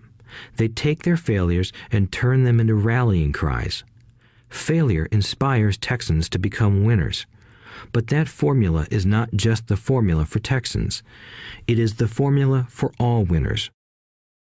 I've said that falling off my bike was part of learning to ride. I remember falling off only made me more determined to learn to ride, not less. I also said that I have never met a golfer who has never lost a ball. For top professional golfers, losing a ball or a tournament provides the inspiration to be better, to practice harder, to study more. That's what makes them better. For winners, losing inspires them. For losers, losing defeats them. I like to quote John D. Rockefeller, who said, "I always tried to turn every disaster into an opportunity." And being Japanese American, I can say this. Many people say that Pearl Harbor was an American mistake. I say it was a Japanese mistake. From the movie Tora, Tora, Tora, a somber Japanese admiral says to his cheering subordinates, "I am afraid we have awakened a sleeping giant." "Remember Pearl Harbor" became a rallying cry. It turned one of America's greatest losses into the reason to win. This great defeat gave America strength, and America soon emerged as a world power. Failure inspires winners, and failure defeats losers. It is the biggest secret of winners. It's the secret that losers do not know. The greatest secret of winners is that failure inspires winning. Thus, they're not afraid of losing. Repeating Fran Tarkenton's quote, "Winning means being unafraid to lose." People like Fran Tarkenton are not afraid of losing because they know who they are. They hate losing, so they know that losing will only inspire them to become better. There is a big difference between hating losing and being afraid to lose. Most people are so afraid of losing money that they lose. They go broke over a duplex. Financially, they play life too safe and too small. They buy big houses and big cars, but not big investments. The main reason that over 90% of the American public struggles financially is because they play not to lose. They don't play to win. They go to their financial planners or accountants or stockbrokers and buy a balanced portfolio. Most have lots of cash in CDs, low-yield bonds, mutual funds that can be traded within a mutual fund family, and a few individual stocks. It is a safe and sensible portfolio, but it is not a winning portfolio. It is a portfolio of someone playing not to lose. Don't get me wrong, it's probably a better portfolio than more than 70% of the population has, and that's frightening. It's a great portfolio for someone who loves safety. But playing it safe and balanced on your investment portfolio is not the way successful investors play the game. If you have little money and you want to be rich, you must first be focused, not balanced. If you look at any successful person, at the start, they were not balanced. Balanced people go nowhere. They stay in one spot. To make progress, you must first go unbalanced. Just look at how you make progress walking. Thomas Edison was not balanced. He was focused. Bill Gates was not balanced. He was focused. Donald Trump is focused. George Soros is focused. George Patton did not take his tanks wide. He focused them and blew through the weak spots in the German line. The French went wide with the Maginot Line, and you know what happened to them. If you have any desire to be rich, you must focus. Do not do what poor and middle-class people do, put their few eggs in many baskets. Put a lot of your eggs in a few baskets and focus. Follow one course until successful. If you hate losing, play it safe. If losing makes you weak, play it safe. Go with balanced investments. If you're over 25 years old and are terrified of taking risks, don't change. Play it safe, but start early. Start accumulating your nest egg early because it will take time. But if you have dreams of freedom, of getting out of the rat race, the first question to ask yourself is, how do I respond to failure? If failure inspires you to win, maybe you should go for it, but only maybe. If failure makes you weak or causes you to throw temper tantrums, like spoiled brats who call attorneys to file lawsuits every time something doesn't go their way, then play it safe. Keep your daytime job, or buy bonds or mutual funds. But remember, there is risk in those financial instruments also, even though they may appear safe. I say all this, mentioning Texas and Fran Tarkenton, because stacking the asset column is easy. It's really a low aptitude game. It doesn't take much education. 5th grade math will do. But building your asset column is a game in which attitude plays a major role. It takes guts, patience, and a great attitude toward failure. Losers avoid failing, and failure turns losers into winners. Just remember the Alamo. Overcoming cynicism. The sky is falling. The sky is falling. Most of us know the story of Chicken Little, who ran around warning the barnyard of impending doom. We all know people who are that way. There's a Chicken Little inside each of us. As I stated earlier, the cynic is really a little chicken. We all get a little chicken when fear and doubt cloud our thoughts. All of us have doubts. I'm not smart. I'm not good enough. So-and-so is better than me. Our doubts often paralyze us. We play the what-if game. What if the economy crashes right after I invest? What if I lose control and I can't pay the money back? What if things don't go as I planned? Or we have friends or loved ones who will remind us of our shortcomings. They often say, "What makes you think you can do that? If it's such a good idea, how come someone else hasn't done it? That will never work. You don't know what you're talking about." These words of doubt often get so loud that we fail to act. A horrible feeling builds in our stomach. Sometimes we can't sleep. We fail to move forward. So we stay with what is safe, and opportunities pass us by. We watch life passing by as we sit immobilized with a cold knot in our body. We have all felt this at one time in our lives, some more than others.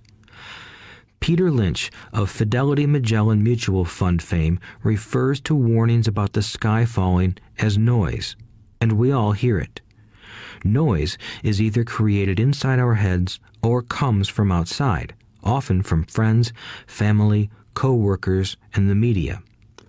Lynch recalls the time during the 1950s when the threat of nuclear war was so prevalent in the news that people began building fallout shelters and storing food and water.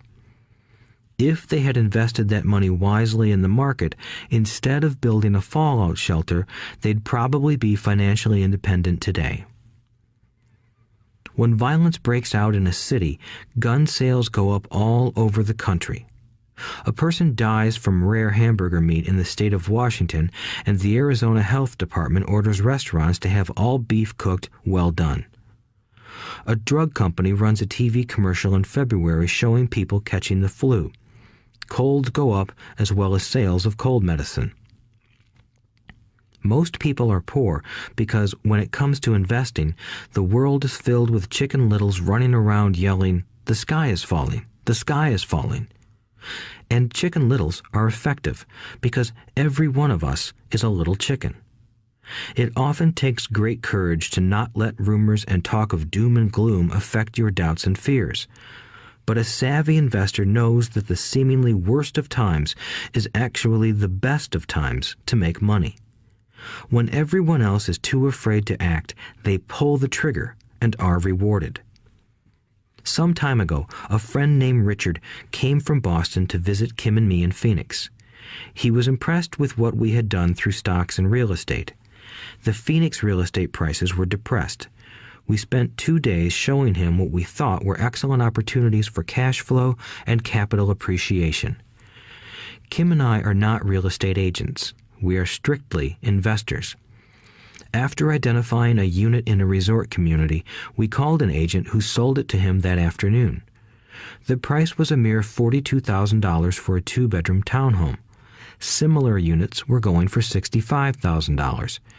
He had found a bargain. Excited, he bought it and returned to Boston. 2 weeks later, the agent called to say that our friend had backed out. I called immediately to find out why. All he said was that he talked to his neighbor, and his neighbor told him it was a bad deal. He was paying too much. I asked Richard if his neighbor was an investor. Richard said he was not. When I asked why he listened to him, Richard got defensive and simply said he wanted to keep looking. The real estate market in Phoenix turned, and a few years later, that little unit was renting for $1,000 a month, $2,500 in the peak winter months. The unit was worth $95,000. All Richard had to put down was $5,000, and he would have had a start at getting out of the rat race. Today, he still has done nothing. Richard's backing out did not surprise me. It's called buyer's remorse, and it affects all of us. The little chicken won, and a chance at freedom was lost. In another example, I hold a small portion of my assets in tax lien certificates instead of CDs. I earn 16% per year on my money, which certainly beats the interest rates banks offer on CDs. The certificates are secured by real estate and enforced by state law, which is also better than most banks. The formula they're bought on makes them safe. They just lack liquidity. So I look at them as 2 to 7 year CDs. Almost every time I tell someone that I hold my money this way, especially if they have money in CDs, they will tell me it's risky. They tell me why I should not do it. When I ask them where they get their information, they say from a friend or an investment magazine. They've never done it, and they're telling someone who's doing it why they shouldn't.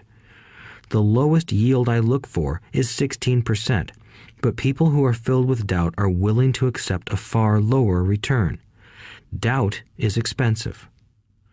My point is that it's those doubts and cynicism that keep most people poor and playing it safe. The real world is simply waiting for you to get rich. Only a person's doubts keep them poor. As I said, getting out of the rat race is technically easy. It doesn't take much education, but those doubts are cripplers for most people. Cynics never win, said Rich Dad. Unchecked doubt and fear creates a cynic. Cynics criticize and winners analyze was another of his favorite sayings. Rich Dad explained that criticism blinded while analysis opened eyes.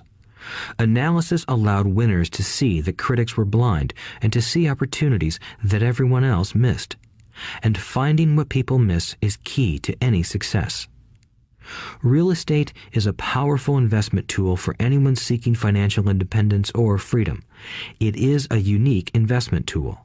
Yet every time I mention real estate as a vehicle, I often hear, "I don't want to fix toilets." That's what Peter Lynch calls noise. That's what my rich dad would say is the cynic talking, someone who criticizes and does not analyze, someone who lets their doubts and fears close their mind instead of open their eyes. So when someone says, "I don't want to fix toilets," I want to fire back, What makes you think I want to? They're saying a toilet is more important than what they want. I talk about freedom from the rat race, and they focus on toilets. That is the thought pattern that keeps most people poor. They criticize instead of analyze. I don't once hold the key to your success, Rich Dad would say, because I too do not want to fix toilets. I shop hard for a property manager who does fix toilets. And by finding a great property manager who runs houses or apartments, well, my cash flow goes up. But more importantly, a great property manager allows me to buy a lot more real estate since I don't have to fix toilets. A great property manager is key to success in real estate. Finding a good manager is more important to me than the real estate. A great property manager often hears of great deals before real estate agents do, which makes them even more valuable. That is what Rich Dad meant by, I don't once hold the key to your success. Because I do not want to fix toilets either, I figured out how to buy more real estate and expedite my getting out of the rat race. The people who continue to say, I don't want to fix toilets, often deny themselves the use of this powerful investment vehicle. Toilets are more important than their freedom. In the stock market, I often hear people say, I don't want to lose money. Well, what makes them think I or anyone else likes losing money? They don't make money because they choose to not lose money. Instead of analyzing, they close their minds to another powerful investment vehicle, the stock market. I was riding with a friend past our neighborhood gas station. He looked up and saw that the price of gas was going up and thus the price of oil. My friend is a worrywart, or a Chicken Little. To him, the sky is always going to fall, and it usually does, on him. When we got home, he showed me all the stats as to why the price of oil was going to go up over the next few years, statistics I had never seen before, even though I already owned substantial shares of an existing oil company. With that information, I immediately began looking for and found a new undervalued oil company that was about to find some oil deposits. My broker was excited about this new company, and I bought 15,000 shares for 65 cents per share.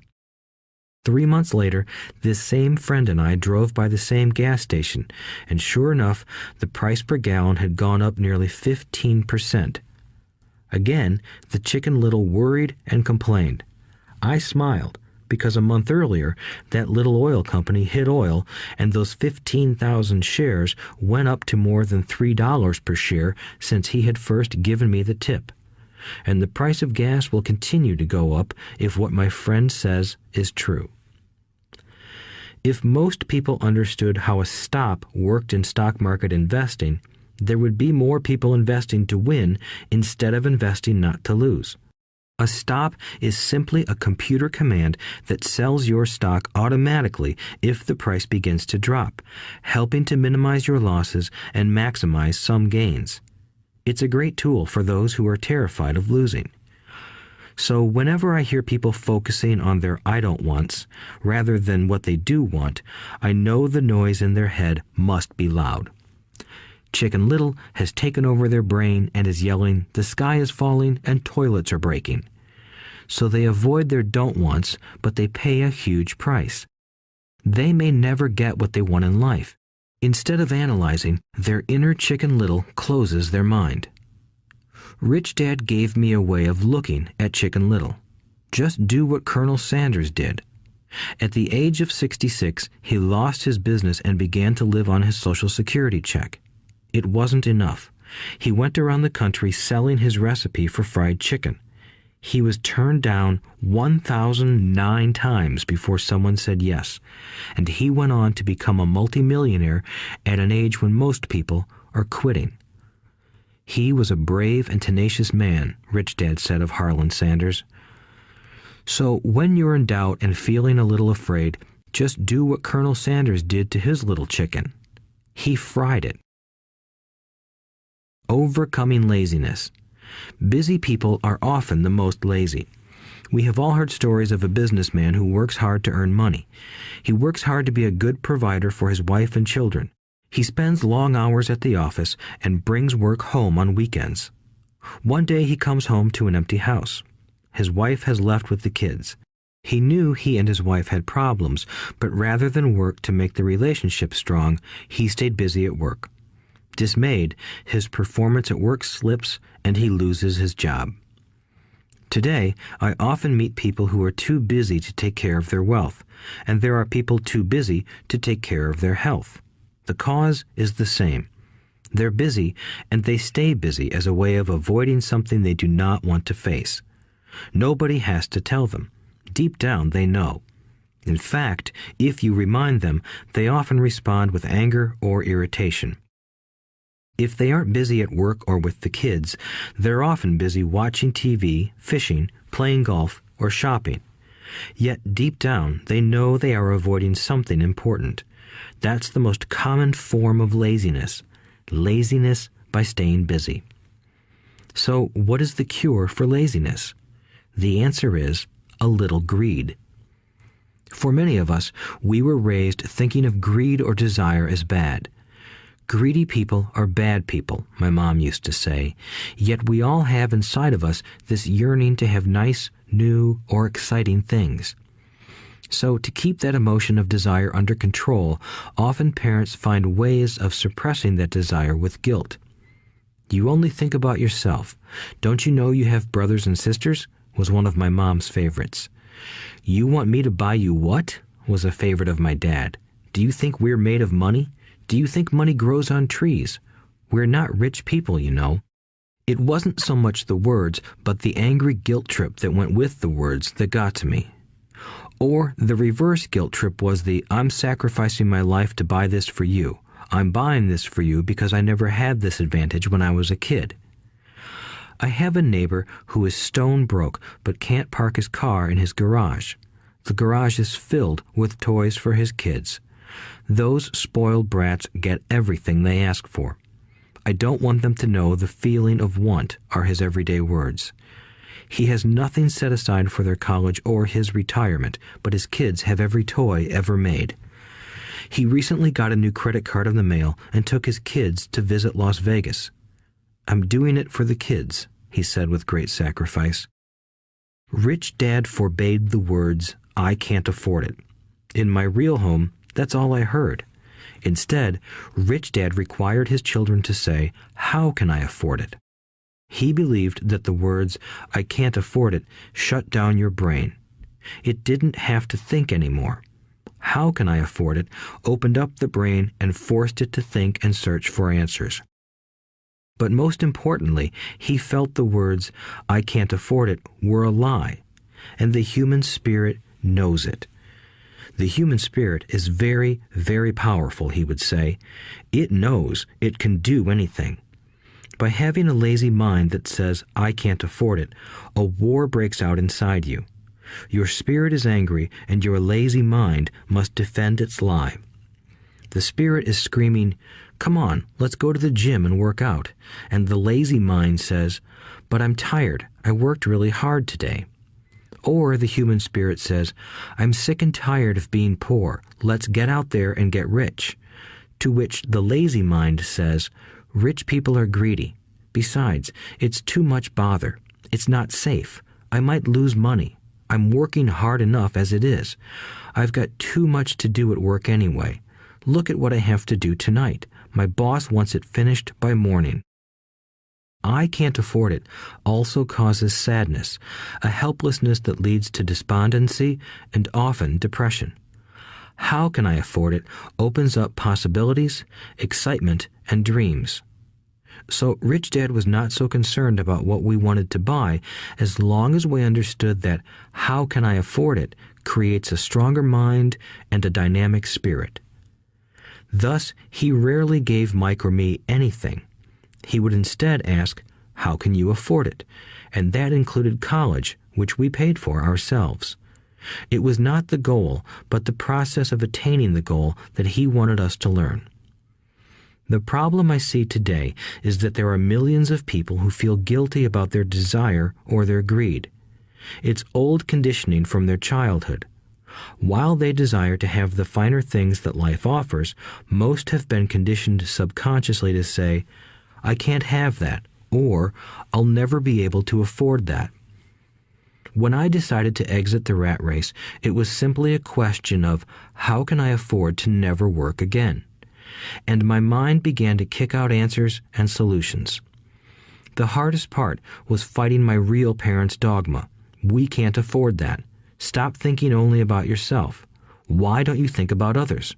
And other similar sentiments designed to instill guilt to suppress my greed. So, how do you beat laziness? Once again, the answer is a little greed. It's that radio station WIIFM, which stands for What's in it for me? A person needs to sit down and ask, what would my life be like if I never had to work again? What would I do if I had all the money I needed? Without that little greed, the desire to have something better, progress is not made. Our world progresses because we all desire a better life. New inventions are made because we desire something better. We go to school and study hard because we want something better. So whenever you find yourself avoiding something you know you should be doing, then the only thing to ask yourself is, what's in it for me? Be a little greedy. It's the best cure for laziness. Too much greed, however, as anything in excess can be, is not good. But just remember what Michael Douglas said in the movie Wall Street. Greed is good. Rich Dad said it differently.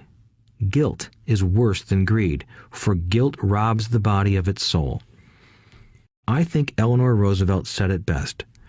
Do what you feel in your heart to be right, for you'll be criticized anyway. You'll be damned if you do, and damned if you don't. Overcoming bad habits. Our lives are a reflection of our habits more than our education. After seeing the movie Conan the Barbarian, starring Arnold Schwarzenegger, a friend said, "I'd love to have a body like Schwarzenegger." Most of the guys nodded in agreement. "I even heard he was really puny and skinny at one time," another friend added. "Yeah, I heard that too," another one said. "I heard he has a habit of working out almost every day in the gym." "Yeah, I'll bet he has to." "Nah," said the group's cynic. "I'll bet he was born that way. Besides, let's stop talking about Arnold and get some beers." This is an example of habits controlling behavior. I remember asking my rich dad about the habits of the rich. Instead of answering me outright, he wanted me to learn through example, as usual. "When does your dad pay his bills?" Rich Dad asked. "The first of the month," I said. "Does he have anything left over?" he asked. "Very little," I said. "That's the main reason he struggles," said Rich Dad. "He has bad habits. Your dad pays everyone else first. He pays himself last, but only if he has anything left over." "Which he usually doesn't," I said. "But he has to pay his bills, doesn't he? You're saying he shouldn't pay his bills?" "Of course not," said Rich Dad. "I firmly believe in paying my bills on time. I just pay myself first, before I pay even the government." "But what happens if you don't have enough money?" I asked. "What do you do then?" "The same," said Rich Dad. "I still pay myself first, even if I'm short of money. My asset column is far more important to me than the government." "But," I said, "don't they come after you?" "Yes, if you don't pay," said Rich Dad. "Look, I did not say not to pay. I just said I pay myself first, even if I'm short of money." "But," I replied, "how do you do that?" "It's not how. The question is why," Rich Dad said. "Okay, why?" "Motivation," said Rich Dad. "Who do you think will complain louder if I don't pay them? Me or my creditors?" "Your creditors will definitely scream louder than you," I said, responding to the obvious.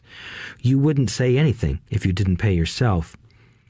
So you see, after paying myself, the pressure to pay my taxes and the other creditors is so great that it forces me to seek other forms of income. The pressure to pay becomes my motivation. I've worked extra jobs, started other companies, traded in the stock market, anything just to make sure those guys don't start yelling at me. That pressure made me work harder, forced me to think, and all in all, made me smarter and more active when it comes to money. If I had paid myself last, I would have felt no pressure, but I'd be broke. So it is the fear of the government or other people you owe money to that motivates you? That's right, said Rich Dad. You see, government bill collectors are big bullies. So are bill collectors in general. Most people give in to those bullies. They pay them and never pay themselves. You know the story of the 98-pound weakling who gets sand kicked in his face? I nodded. I see that ad for weightlifting and bodybuilding lessons in the comic books all the time. Well, most people let the bullies kick sand in their faces. I decided to use the fear of the bully to make me stronger. Others got weaker. Forcing myself to think about how to make extra money is like going to the gym and working out with weights. The more I work my mental money muscles out, the stronger I get. Now I'm not afraid of those bullies. I liked what Rich Dad was saying, so if I pay myself first, I get financially stronger mentally and fiscally. Rich Dad nodded. And if I pay myself last, or not at all, I get weaker. So people like bosses, managers, tax collectors, bill collectors, and landlords push me around all my life just because I don't have good money habits. Rich Dad nodded, just like the 98-pound weakling. Overcoming arrogance. What I know makes me money. What I don't know loses me money. Every time I have been arrogant, I have lost money. Because when I'm arrogant, I truly believe that what I don't know is not important, Rich Dad would often tell me. I have found that many people use arrogance to try to hide their own ignorance. It often happens when I am discussing financial statements with accountants or even other investors. They try to bluster their way through the discussion. It is clear to me that they don't know what they're talking about. They're not lying, but they are not telling the truth. There are many people in the world of money, finances, and investments who have absolutely no idea what they're talking about. Most people in the money industry are just spouting off sales pitches like used car salesmen. When you know you are ignorant in a subject, start educating yourself by finding an expert in the field or a book on the subject. Chapter 8. Getting Started. There is gold everywhere. Most people are not trained to see it. I wish I could say acquiring wealth was easy for me, but it wasn't. So in response to the question, how do I start, I offer the thought process I go through on a day-to-day basis. It really is easy to find great deals. I promise you that. It's just like riding a bike.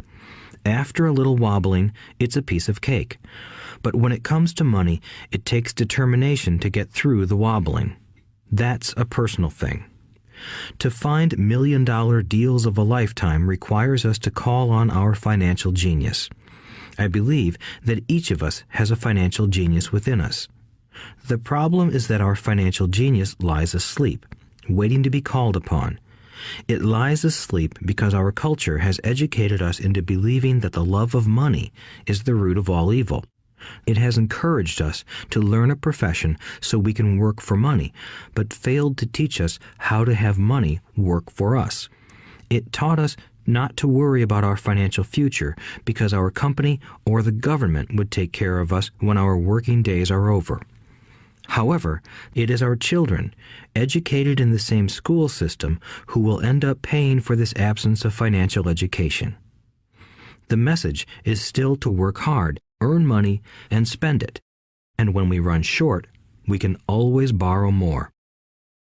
Unfortunately, 90% of the Western world subscribes to the above dogma, simply because it's easier to find a job and work for money. If you are not one of the masses, I offer you the following 10 steps to awaken your financial genius. I simply offer you the steps I have personally followed. If you want to follow some of them, great. If you don't, make up your own. Your financial genius is smart enough to develop its own list. While in Peru, I asked a gold miner of 45 years how he was so confident about finding a gold mine. He replied, "There is gold everywhere. Most people are not trained to see it." And I would say that is true. In real estate, I can go out and in a day come up with 4 or 5 great potential deals, while the average person will go out and find nothing, even looking in the same neighborhood.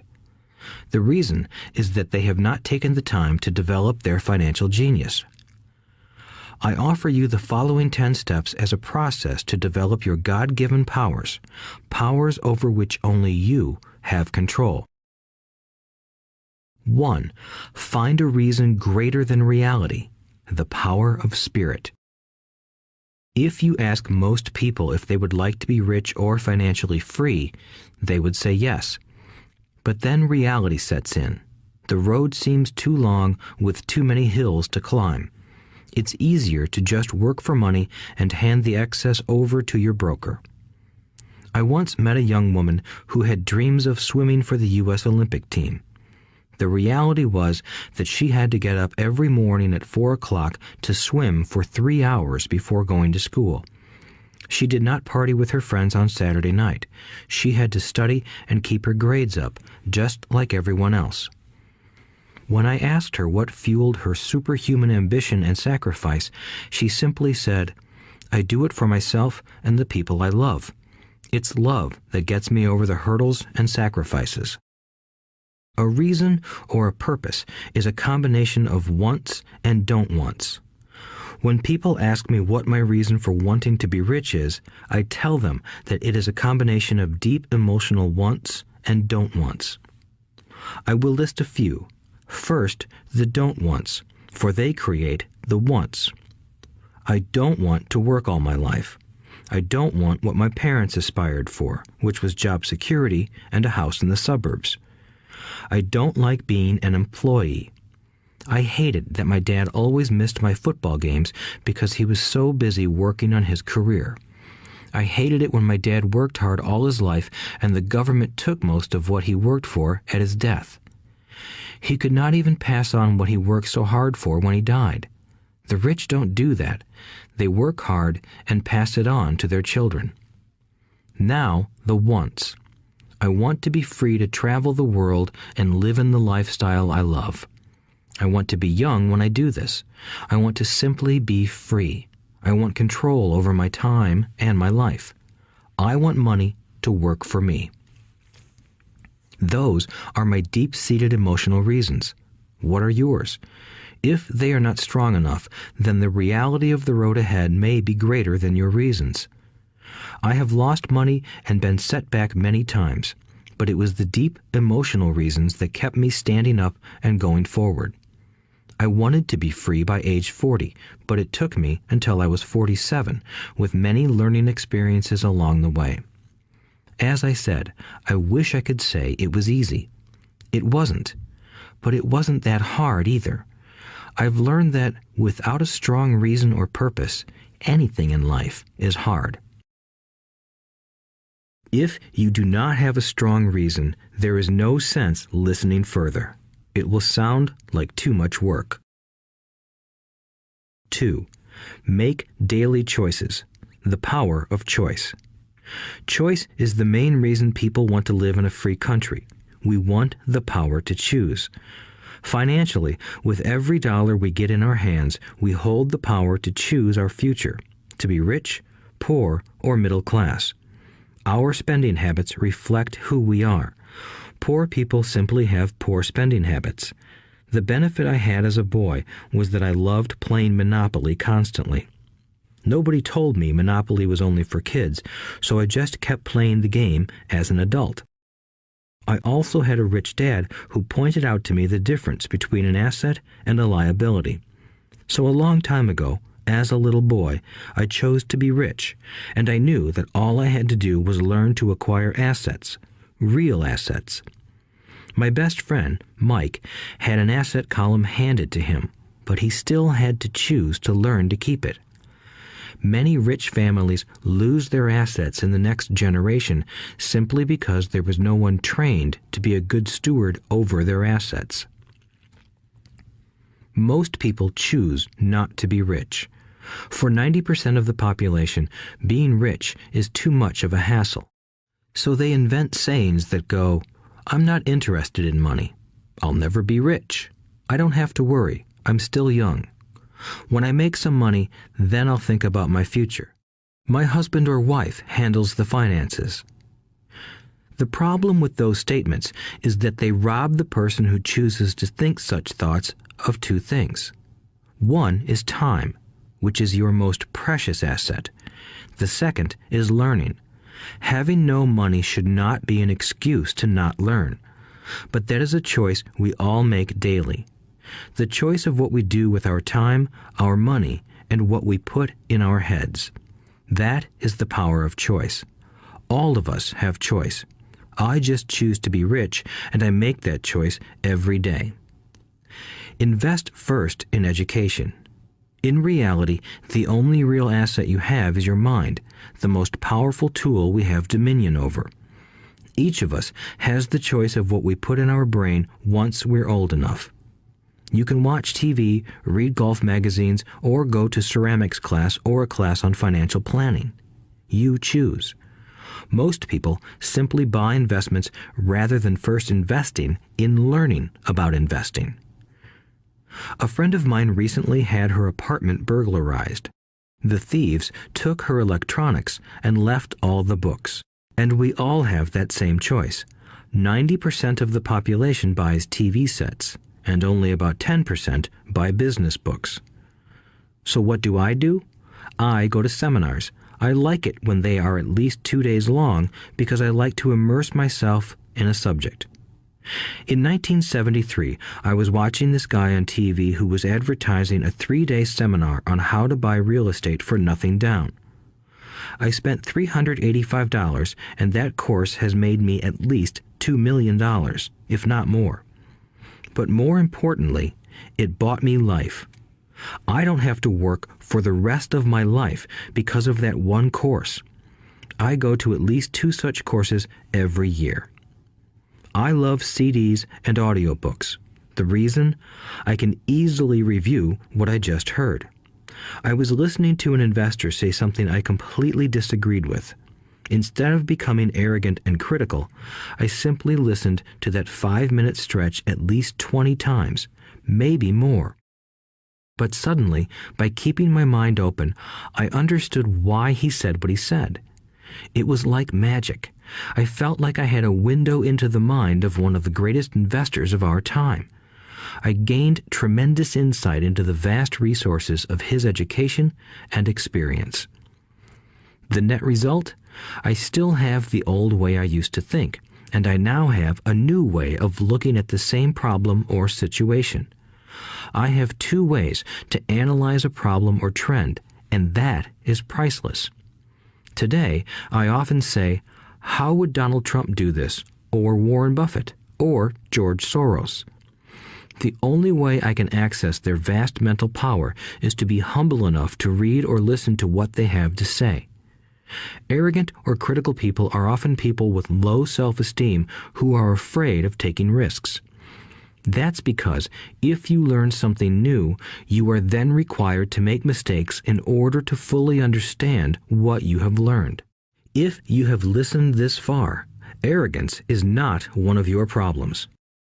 Arrogant people rarely read or listen to experts. Why should they? They are the center of the universe. There are so many intelligent people who argue or defend when a new idea clashes with the way they think. In this case, their so-called intelligence combined with arrogance equals ignorance.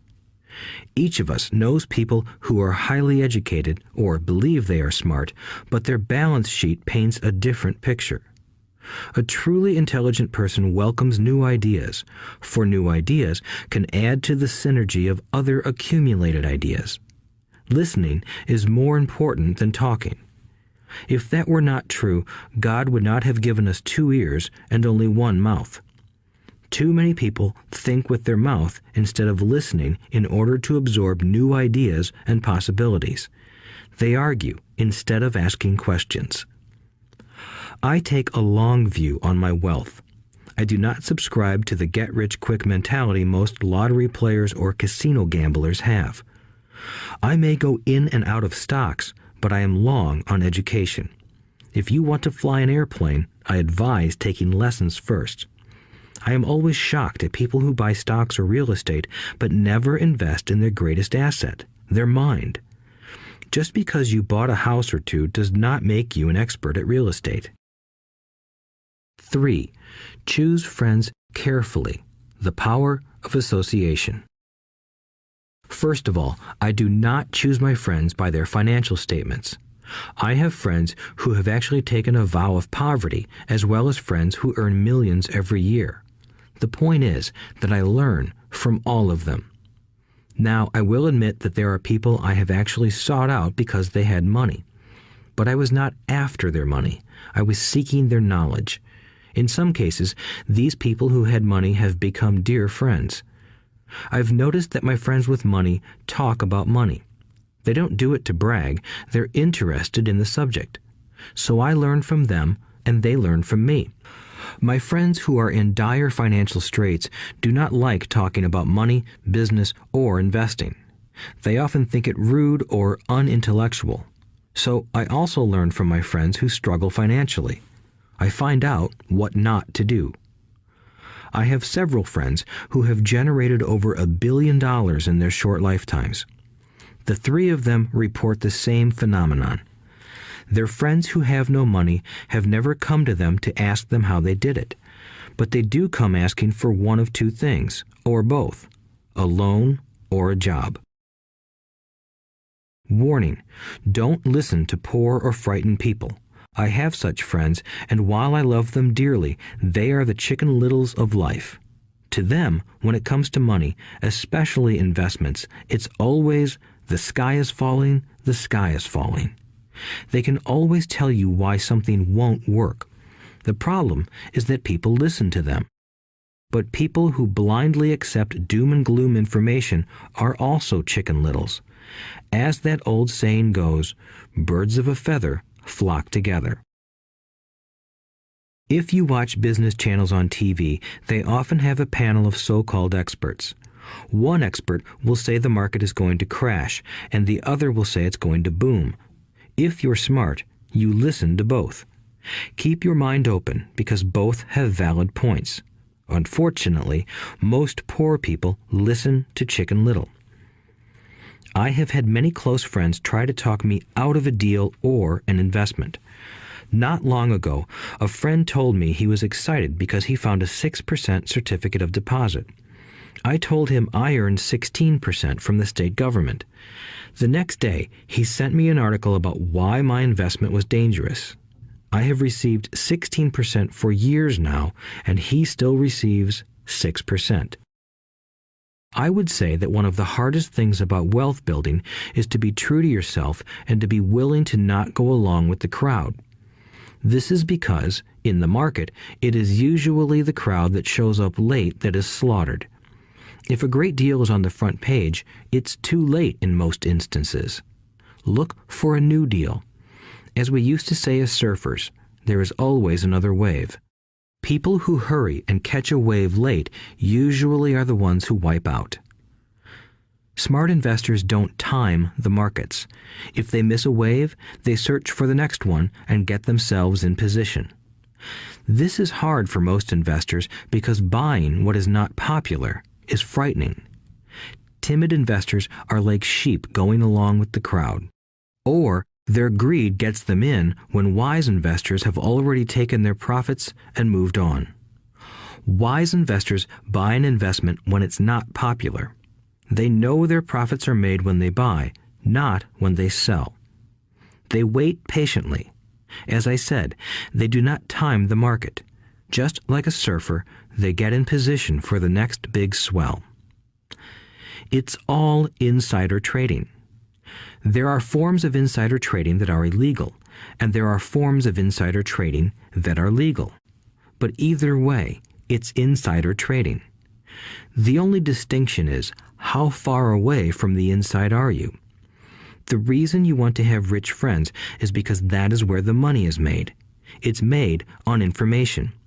You want to hear about the next boom, get in and get out before the next bust. I'm not saying do it illegally, but the sooner you know, the better your chances are for profits with minimal risk. That is what friends are for, and that is financial intelligence. 4. Master a formula and then learn a new one.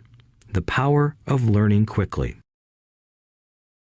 In order to make bread, every baker follows a recipe, even if it's only held in their head. The same is true for making money. Most of us have heard the saying, "You are what you eat." I have a different slant. I say, you become what you study. In other words, be careful what you learn, because your mind is so powerful that you become what you put in your head. For example, if you study cooking, you then tend to cook. If you don't want to be a cook anymore, then you need to study something else. When it comes to money, the masses generally have one basic formula they learned in school, and it's this: work for money.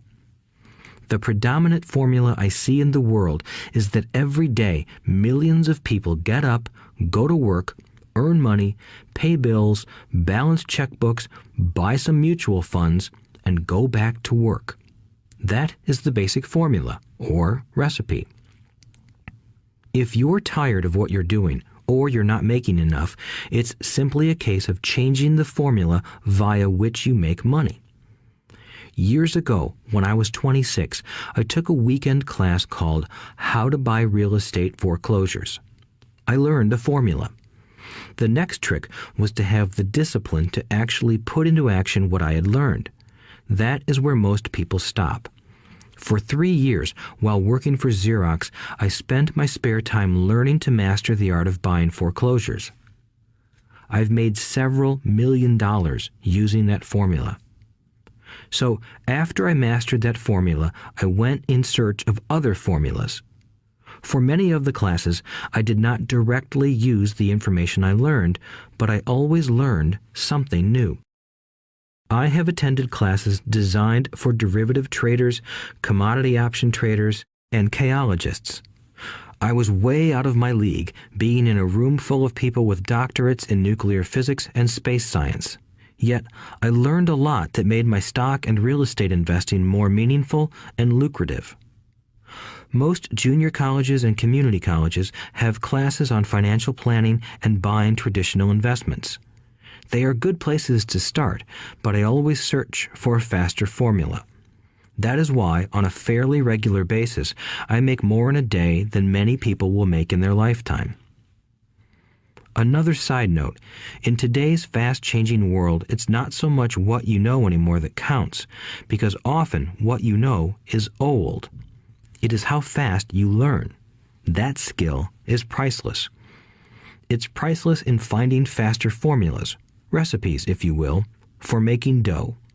Working hard for money is an old formula born in the day of cavemen. 5. Pay yourself first. The power of self-discipline. If you cannot get control of yourself, do not try to get rich. It makes no sense to invest, make money, and blow it. It is the lack of self-discipline that causes most lottery winners to go broke soon after winning millions. It is the lack of self-discipline that causes people who get a raise to immediately go out and buy a new car or take a cruise.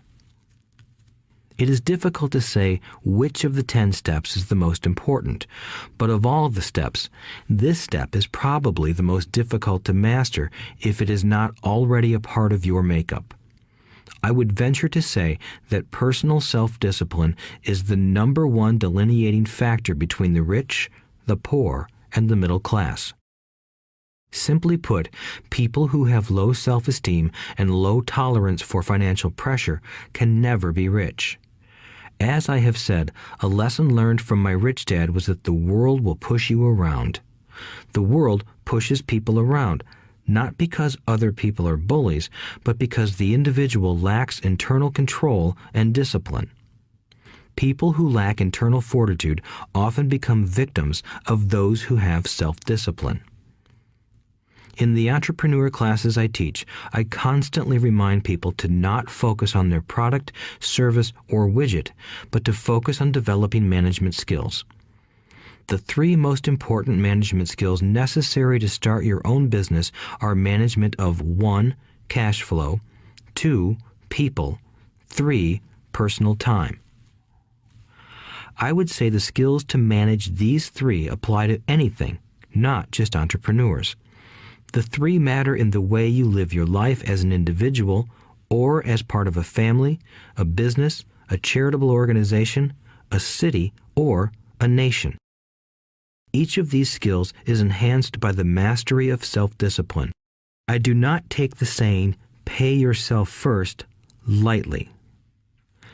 The statement, "pay yourself first," comes from George Clayton's book, The Richest Man in Babylon. Millions of copies have been sold. But while millions of people freely repeat that powerful statement, few follow the advice. As I said, financial literacy allows one to read numbers, and numbers tell the story. By looking at a person's income statement and balance sheet, I can readily see if people who spout the words, "pay yourself first," actually practice what they preach. In reality, each month, many allocate money to their asset column before they pay their monthly expenses. Although millions of people have read Clayton's book and understand the words, "pay yourself first," in reality, they pay themselves last. Now, I can hear the howls from those of you who sincerely believe in paying your bills first, and I can hear all the responsible people who pay their bills on time. I am not saying be irresponsible and not pay your bills. All I am saying is do what the book says, which is pay yourself first. If you can truly begin to understand the power of cash flow, you will soon realize why 90% of people work hard all their lives and need government support like Social Security when they are no longer able to work. Kim and I have had many bookkeepers, accountants, and bankers who have had a major problem with this way of looking at pay yourself first. The reason is that these financial professionals actually do what the masses do. They pay themselves last. There have been times in my life when, for whatever reason, cash flow was far less than my bills. I still paid myself first. My accountant and bookkeeper screamed in panic. "They're going to come after you. The IRS is going to put you in jail. You're going to ruin your credit rating. They'll cut off the electricity." I still paid myself first. Why, you ask? Because that's what the story, The Richest Man in Babylon, was all about. The power of self-discipline and the power of internal fortitude. As my rich dad taught me the first month I worked for him, most people allow the world to push them around. A bill collector calls and you pay or else. A sales clerk says, "Oh, just put it on your charge card." Your real estate agent tells you, "Go ahead. The government allows you a tax deduction on your home."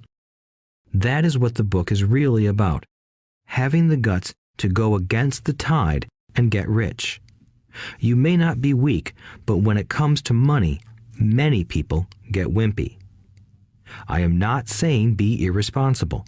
The reason I don't have high credit card debt and doodad debt is because I pay myself first. The reason I minimize my income is because I don't want to pay it to the government. That is why my income comes from my asset column through a Nevada corporation. If I work for money, the government takes it. Although I pay my bills last, I am financially astute enough to not get into a tough financial situation. I don't like consumer debt. I actually have liabilities that are higher than 99% of the population, but I don't pay for them. Other people pay for my liabilities. They're called tenants. So rule number 1 in paying yourself first is don't get into debt in the first place. Although I pay my bills last, I set it up to have only small, unimportant bills that are due. When I occasionally come up short, I still pay myself first. I let the creditors and even the government scream. I like it when they get tough. Why? Because those guys do me a favor. They inspire me to go out and create more money. So I pay myself first, invest the money, and let the creditors yell. I generally pay them right away anyway. Kim and I have excellent credit. We just don't cave into pressure and spend our savings or liquidate stocks to pay for consumer debt. That is not too financially intelligent.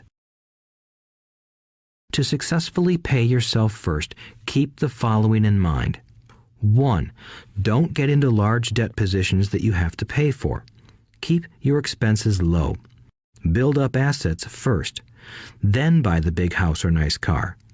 Being stuck in the rat race is not intelligent. 2.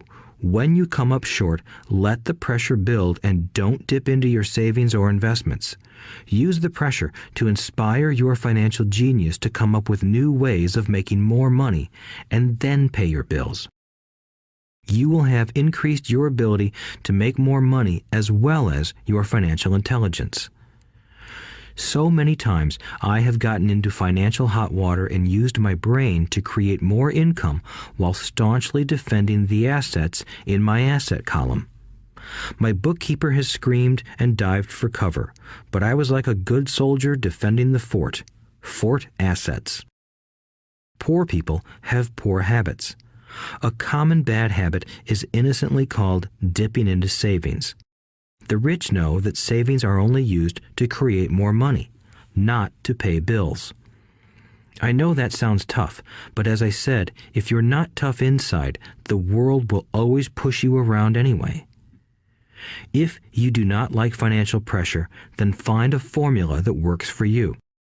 A good one is to cut expenses, put your money in the bank, pay more than your fair share of income tax, buy safe mutual funds, and take the vow of the average. But this violates the pay yourself first rule. This rule does not encourage self-sacrifice or financial abstinence. It doesn't mean pay yourself first and starve.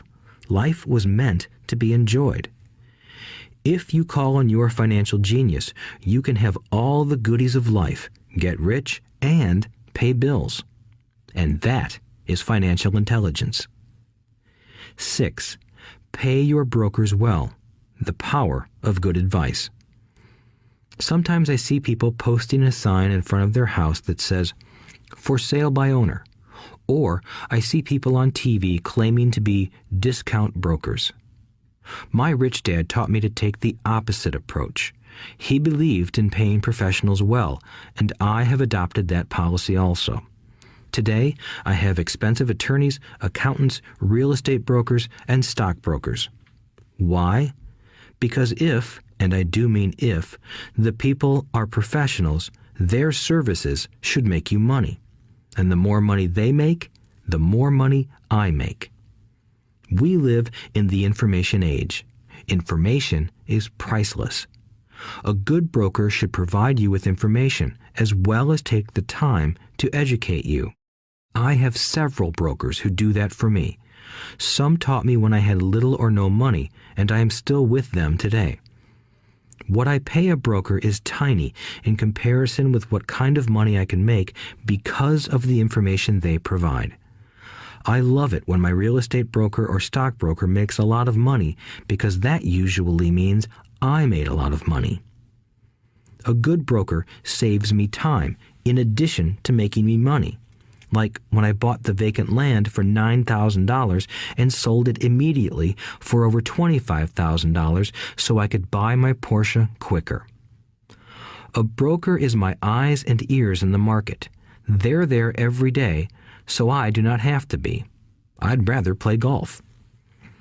People who sell their house on their own must not value their time much.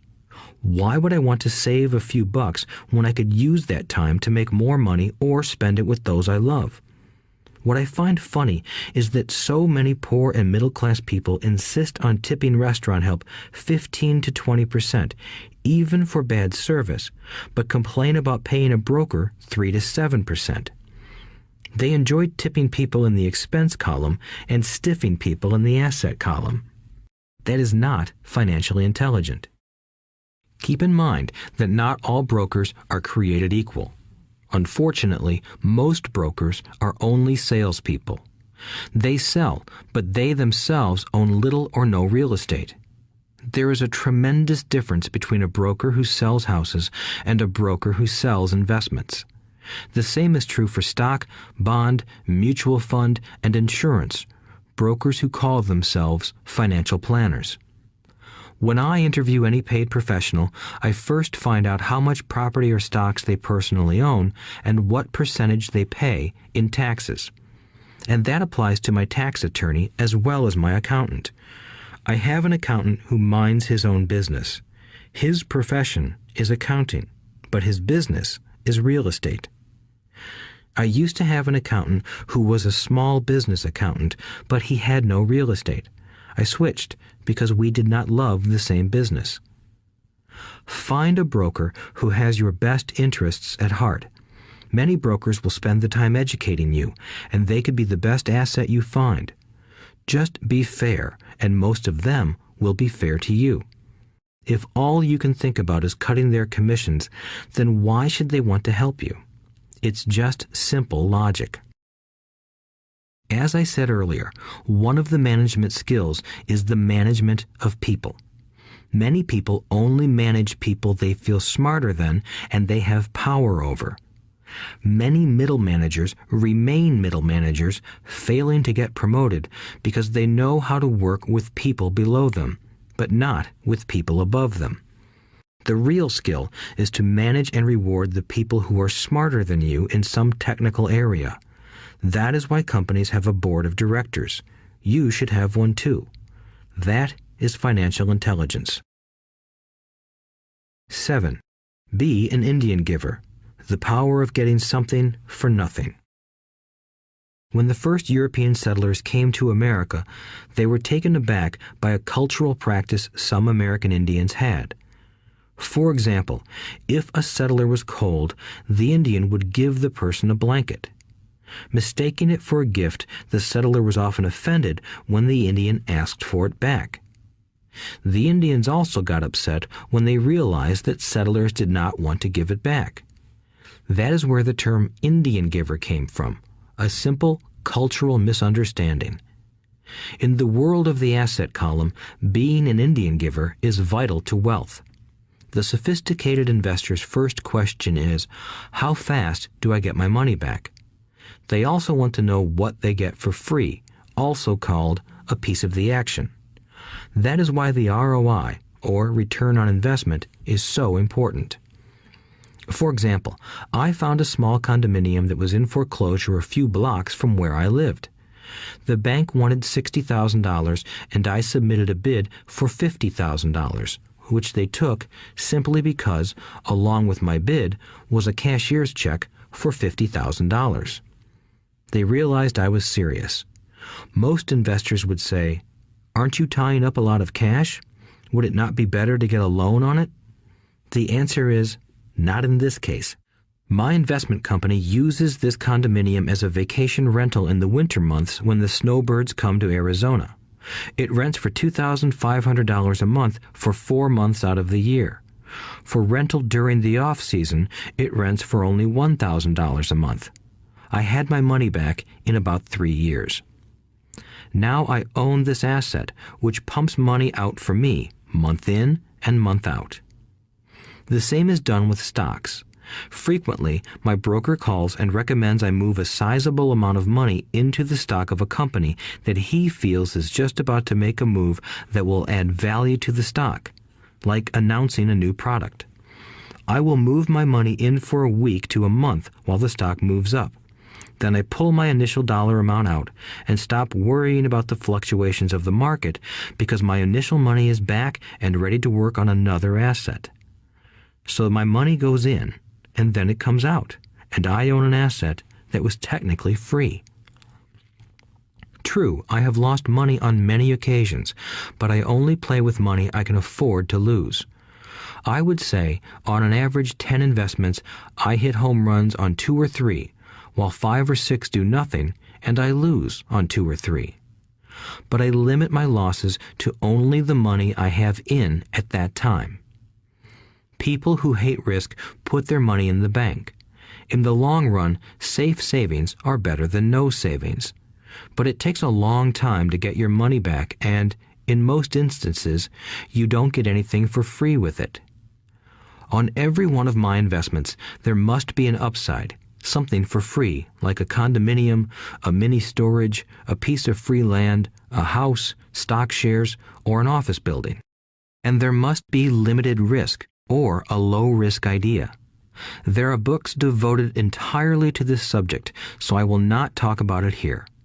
Ray Kroc, of McDonald's fame, sold hamburger franchises, not because he loved hamburgers, but because he wanted the real estate under the franchise for free. So wise investors must look at more than ROI. They look at the assets they get for free once they get their money back. That is financial intelligence. 8. Use assets to buy luxuries. The power of focus. A friend's child has been developing a nasty habit of burning a hole in his pocket. Just 16, he wanted his own car. The excuse? All his friends' parents gave their kids cars. The child wanted to go into his savings and use it for a down payment. That was when his father called me and then came to see me. Do you think I should let him do it, or should I just buy him a car? I answered, it might relieve the pressure in the short term, but what have you taught him in the long term? Can you use this desire to own a car and inspire your son to learn something? Suddenly, the lights went on and he hurried home. 2 months later, I ran into my friend again. Does your son have his new car? I asked. No, he doesn't, but I gave him $3,000 for the car.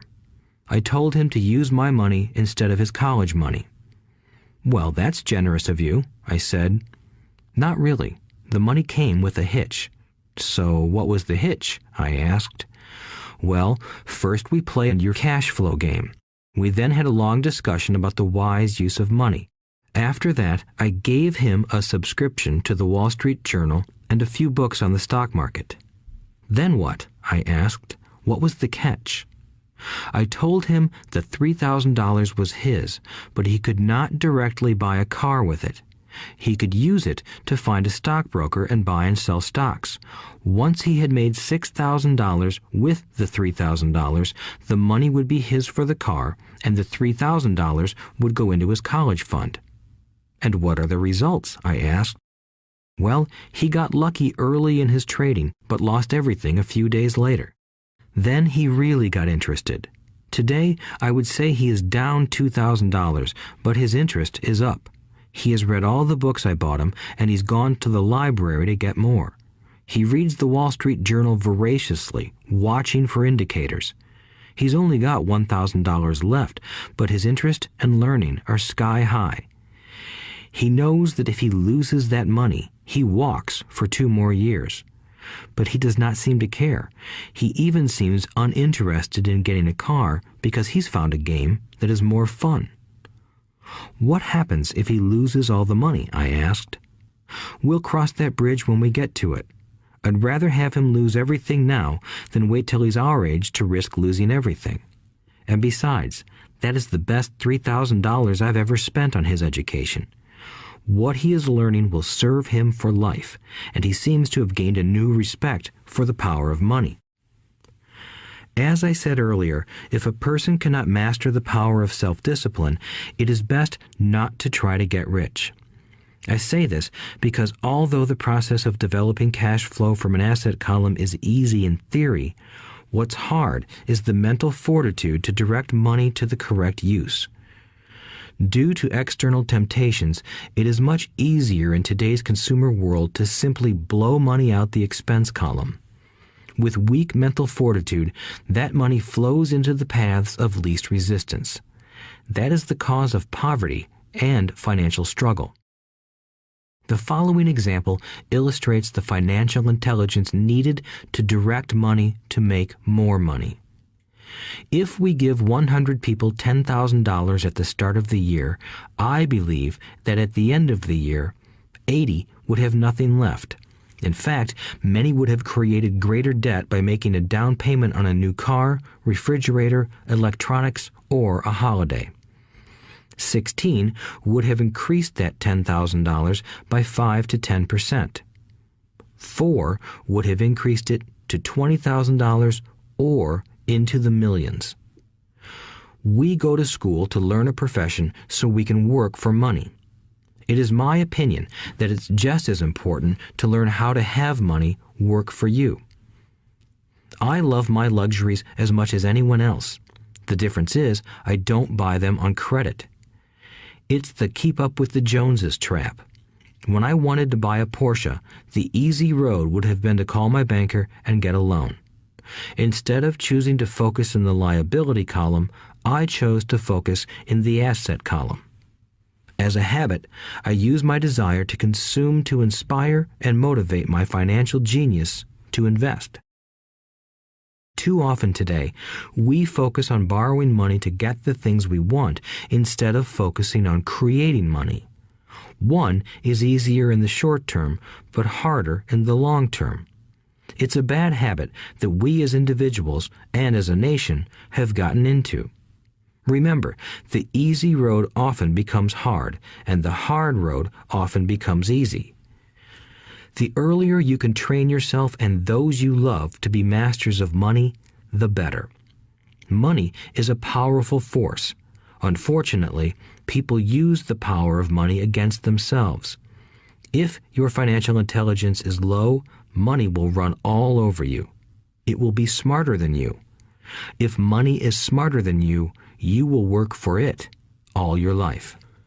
To be the master of money, you need to be smarter than it. Then money will do as it is told. It will obey you. Instead of being a slave to it, you will be the master of it. That is financial intelligence. 9. Choose heroes. The power of myth. When I was a kid, I greatly admired Willie Mays, Hank Aaron, and Yogi Berra. They were my heroes, and I wanted to be just like them. I treasured their baseball cards. I knew their stats, the RBIs, the ERAs, their batting averages, how much they got paid, and how they came up from the minor leagues. As a 9-year-old kid, when I stepped up to bat or played first base or catcher, I wasn't me. I pretended I was a famous baseball player. It's one of the most powerful ways we learn, and we often lose that as adults. We lose our heroes.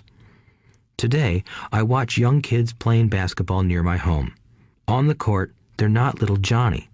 They're pretending to be their favorite basketball hero. Copying or emulating heroes is true power learning. I have new heroes as I grow older. I have golf heroes, and I copy their swings and do my best to read everything I can about them. I also have heroes such as Donald Trump, Warren Buffett, Peter Lynch, George Soros, and Jim Rogers. I know their stats just like I knew the ERAs and RBIs of my childhood baseball heroes. I follow what Warren Buffett invests in, and I read anything I can about his point of view on the market and how he chooses stocks. And I read about Donald Trump, trying to find out how he negotiates and puts deals together. Just as I was not me when I was up to bat, when I'm in the market or I'm negotiating a deal, I am subconsciously acting with the bravado of Trump. Or, when analyzing a trend, I look at it as though Warren Buffett were doing it. By having heroes, we tap into a tremendous source of raw genius. But heroes do more than simply inspire us.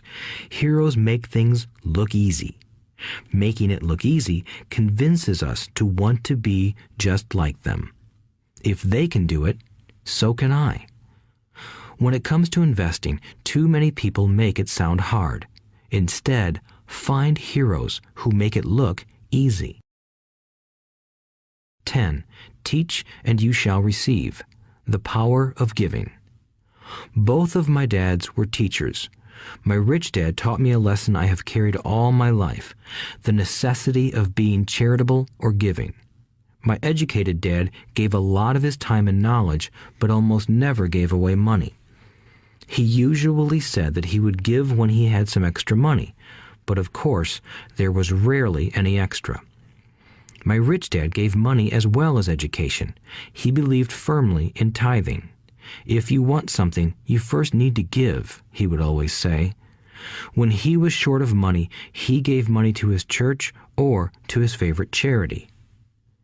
If I could leave one single idea with you, it is that idea. Whenever you feel short or in need of something, give what you want first, and it will come back in buckets. That is true for money, a smile, love, or friendship. I know it is often the last thing a person may want to do, but it has always worked for me. I trust that the principle of reciprocity is true, and I give what I want. I want money, so I give money, and it comes back in multiples. I want sales, so I help someone else sell something, and sales come to me. I want contacts, and I help someone else get contacts. Like magic, contacts come to me. I heard a saying years ago that went, God does not need to receive, but humans need to give. My rich dad would often say, poor people are more greedy than rich people. He would explain that if a person was rich, that person was providing something that other people wanted. In my life, whenever I have felt needy or short of money or short of help, I simply went out or found in my heart what I wanted and decided to give it first. And when I gave, it always came back. It reminds me of the story of the guy sitting with firewood in his arms on a cold, freezing night. He is yelling at the pot-bellied stove, "When you give me some heat, then I'll put some wood in you." And when it comes to money, love, happiness, sales, and contacts, all one needs to remember is to give first. Often, just the process of thinking of what I want and how I could give that to someone else breaks free a torrent of bounty. Whenever I feel that people aren't smiling at me, I simply begin smiling and saying hello. Like magic, the next thing I know, I'm surrounded by smiling people. It is true that your world is only a mirror of you. So that's why I say, teach and you shall receive. I have found that the more I teach those who want to learn, the more I learn. If you want to learn about money, teach it to someone else. A torrent of new ideas and finer distinctions will come in. There are times when I have given and nothing has come back, or what I have received is not what I wanted. But upon closer inspection and soul-searching, I was often giving to receive in those instances, instead of giving for the joy that giving itself brings. My dad taught teachers, and he became a master teacher. My rich dad always taught young people his way of doing business. In retrospect, it was their generosity with what they knew that made them smarter. There are powers in this world that are much smarter than we are. You can get there on your own, but it's easier with the help of the powers that be. You only need to be generous with what you have. Chapter 9. Still want more? Here are some to-dos. Many people may not be satisfied with my 10 steps.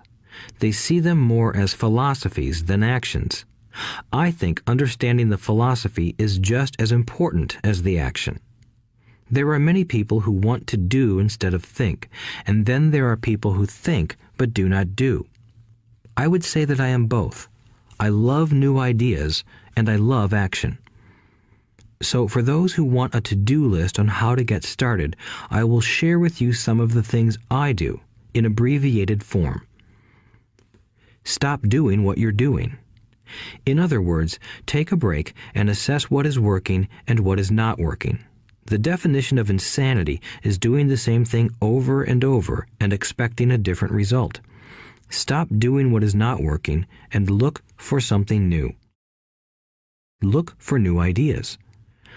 For new investing ideas, I go to bookstores and search for books on different and unique subjects. I call them formulas. I buy how-to books on formulas I know nothing about. For example, in the bookstore I found the book The 16% Solution by Joel Moskowitz. I bought the book and read it, and the next Thursday I did exactly as the book said. Most people do not take action, or they let someone talk them out of whatever new formula they are studying. My neighbor told me why 16% would not work. I did not listen to him because he's never done it. Find someone who has done what you want to do. Take them to lunch and ask them for tips and tricks of the trade. As for 16% tax lien certificates, I went to the county tax office and found the government employee who worked in that office. I found out that she, too, invested in the tax liens. Immediately, I invited her to lunch. She was thrilled to tell me everything she knew and how to do it. After lunch, she spent all afternoon showing me everything. By the next day, I found 2 great properties with her help that have been accruing interest at 16% ever since. It took a day to read the book, a day to take action, an hour for lunch, and a day to acquire 2 great deals. Take classes, read, and attend seminars. I search newspapers and the internet for new and interesting classes, many of which are free or inexpensive. I also attend and pay for expensive seminars on what I want to learn. I am wealthy and free from needing a job simply because of the courses I took. I have friends who did not take those classes who told me I was wasting my money, and yet they're still at the same job. Make lots of offers. When I want a piece of real estate, I look at many properties and generally write an offer. If you don't know what the right offer is, neither do I. That is the job of the real estate agent. They make the offers. I do as little work as possible. A friend wanted me to show her how to buy apartment houses. So one Saturday, she, her agent, and I went and looked at 6 apartment houses. 4 were dogs, but 2 were good. I said to write offers on all 6, offering half of what the owners asked for. She and the agent nearly had heart attacks. They thought it was rude and would offend the sellers, but I really don't think the agent wanted to work that hard. So they did nothing and went on looking for a better deal. No offers were ever made, and that person is still looking for the right deal at the right price. Well, you don't know what the right price is until you have a second party who wants to deal. Most sellers ask too much. It is rare that a seller asks a price that is less than something is worth. Moral of the story: make offers. People who are not investors have no idea what it feels like to try to sell something. I have had a piece of real estate that I wanted to sell for months. I would have welcomed any offer. They could have offered me 10 pigs and I would have been happy. Not at the offer, but just because someone was interested. I would have countered, maybe for a pig farm in exchange. But that's how the game works. The game of buying and selling is fun. Keep that in mind. It's fun and only a game. Make offers. Someone might say yes. I always make offers with escape clauses. In real estate, I make an offer with language that details subject to contingencies, such as the approval of a business partner. Never specify who the business partner is. Most people don't know that my partner is my cat. If they accept the offer, and I don't want the deal, I call home and speak to my cat. I make this ridiculous statement to illustrate how absurdly easy and simple the game is. So many people make things too difficult and take it too seriously. Finding a good deal, the right business, the right people, the right investors, or whatever is just like dating. You must go to the market and talk to a lot of people, make a lot of offers, counter-offers, negotiate, reject, and accept. I know single people who sit at home and wait for the phone to ring, but it's better to go to the market, even if it's only the supermarket. Search, offer, reject, negotiate, and accept are all parts of the process of almost everything in life. Jog, walk, or drive a certain area once a month for 10 minutes. I have found some of my best real estate investments doing this. I will jog a certain neighborhood for a year and look for change. For there to be profit in a deal, there must be two elements, a bargain and change. There are lots of bargains, but it's change that turns a bargain into a profitable opportunity. So when I jog a neighborhood I might like to invest in. It is the repetition that causes me to notice slight differences. I notice real estate signs that are up for a long time. That means the seller might be more agreeable to deal. I watch for moving trucks going in or out. I stop and talk to the drivers. I talk to the postal carriers. It's amazing how much information they acquire about an area. I find a bad area, especially an area that the news has scared everyone away from. I drive it for sometimes a year, waiting for signs of something changing for the better. I talk to retailers, especially new ones, and find out why they're moving in. It takes only a few minutes a month, and I do it while doing something else, like exercising or going to and from the store. Shop for bargains in all markets. Consumers will always be poor. When the supermarket has a sale, say on toilet paper, the consumer runs in and stocks up. But when the housing or stock market has a sale, most often called a crash or correction, the same consumer often runs away from it. When the supermarket raises its prices, the consumer shops somewhere else. But when housing or the stock market raises their prices, the same consumer often rushes in and starts buying. Always remember, profits are made in the buying, not in the selling. Look in the right places. A neighbor bought a condominium for $100,000.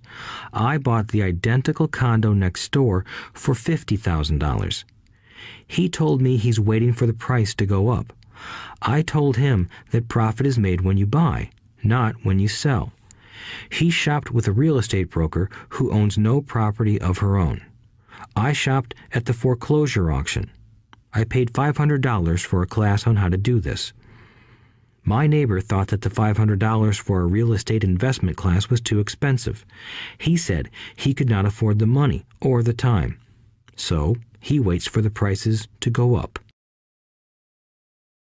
Look for people who want to buy first, then look for someone who wants to sell. A friend was looking for a certain piece of land. He had the money, but did not have the time. I found a large piece of land, larger than what my friend wanted to buy, tied it up with an option, called my friend, and he said he wanted a piece of it. So I sold the piece to him and then bought the land. I kept the remaining land as mine for free. Moral of the story: buy the pie and cut it in pieces. Most people look for what they can afford, so they look too small. They buy only a piece of the pie, so they end up paying more for less. Small thinkers don't get the big breaks. If you want to get richer, think big. Think big. Retailers love giving volume discounts simply because most business people love big spenders. So even if you're small, you can always think big. When my company was in the market for computers, I called several friends and asked them if they were ready to buy also. We then went to different dealers and negotiated a great deal because we wanted to buy so many. I have done the same with stocks. Small people remain small because they think small, act alone, or don't act at all. Learn from history. All the big companies on the stock exchange started out as small companies. Colonel Sanders did not get rich until after he lost everything in his 60s. Bill Gates was one of the richest men in the world before he was 30. Action always beats inaction. These are just a few of the things I have done and continue to do to recognize opportunities. The important words are have done and do. As repeated many times throughout this audiobook, you must take action before you can receive the financial rewards. Act now. Final thoughts. I would like to share some final thoughts with you. The main reason I wrote this book, and the reason it has remained a bestseller since 2000, was to share insights into how increased financial intelligence can be used to solve many of life's common problems.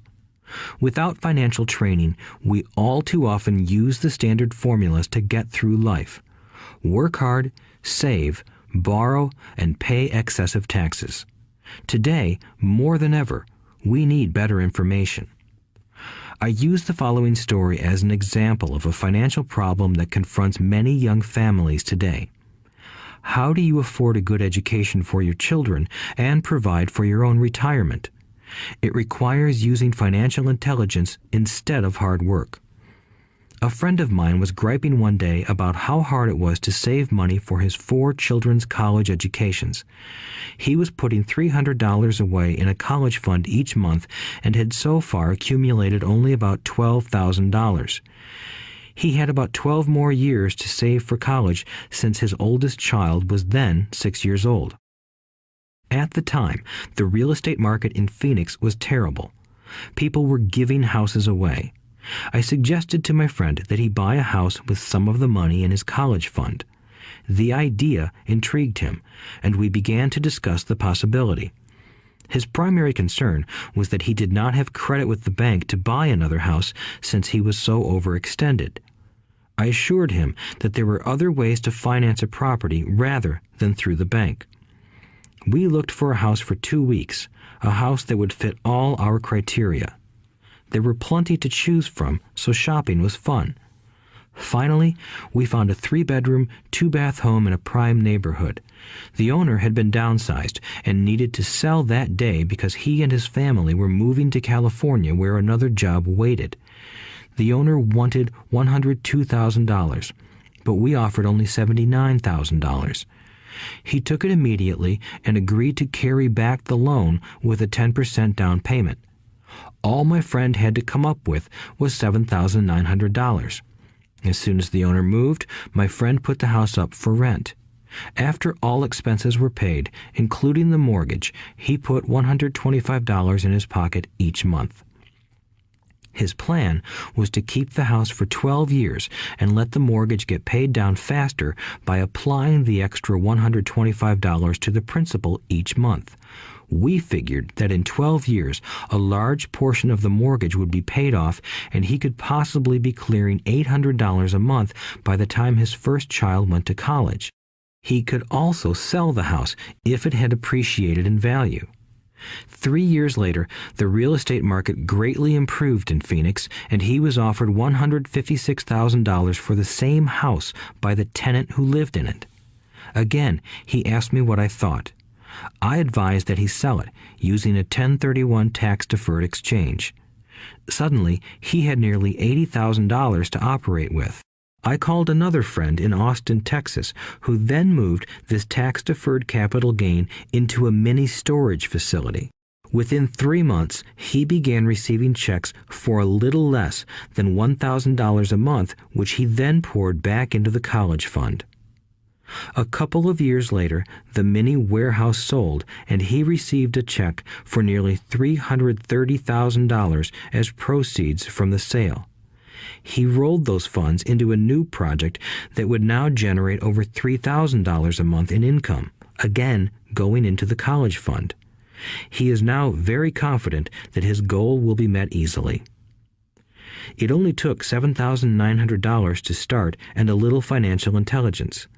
His children will be able to afford the education they want, and he will then use the underlying asset, wrapped in his legal entity, to pay for his retirement. As a result of this successful investment strategy, he will be able to retire early. Thank you for listening to this audiobook. I hope it has provided some insights into utilizing the power of money to work for you. Today, we need greater financial intelligence to simply survive. The idea that it takes money to make money is the thinking of financially unsophisticated people. It does not mean that they're not intelligent. They have simply not learned the science of money making money. Money is only an idea. If you want more money, simply change your thinking. Every self-made person started small with an idea, and then turned it into something big. The same applies to investing. It takes only a few dollars to start and grow it into something big. I meet so many people who spend their lives chasing the big deal or trying to amass a lot of money to get into a big deal. But to me, that is foolish. Too often, I have seen unsophisticated investors put their large nest egg into one deal and lose most of it rapidly. They may have been good workers, but they were not good investors. Education and wisdom about money are important. Start early. Buy a book. Go to a seminar. Practice. Start small. I turned $5,000 cash into a $1 million asset, producing $5,000 a month cash flow in less than 6 years. But I started learning as a kid. I encourage you to learn because it's not that hard. In fact, it's pretty easy once you get the hang of it. I think I have made my message clear. It's what is in your head that determines what is in your hands. Money is only an idea. There is a great book called Think and Grow Rich. The title is not Work Hard and Grow Rich. Learn to have money work hard for you, and your life will be easier and happier. Today, don't play it safe. Play it smart. The 3 incomes. In the world of accounting, there are 3 different types of income. 1, ordinary earned. 2, portfolio. 3, passive. When my poor dad said to me, "Go to school, get good grades, and find a safe, secure job," he was recommending I work for earned income. When my rich dad said, "The rich don't work for money, they have their money work for them," he was talking about passive income and portfolio income. Passive income, in most cases, is income derived from real estate investments. Portfolio income is income derived from paper assets such as stocks and bonds. Portfolio income is the income that makes Bill Gates the richest man in the world, not earned income. Rich Dad used to say, the key to becoming wealthy is the ability to convert earned income into passive income or portfolio income as quickly as possible. He would say, taxes are highest on earned income. The least taxed income is passive income. That is another reason why you want your money working hard for you.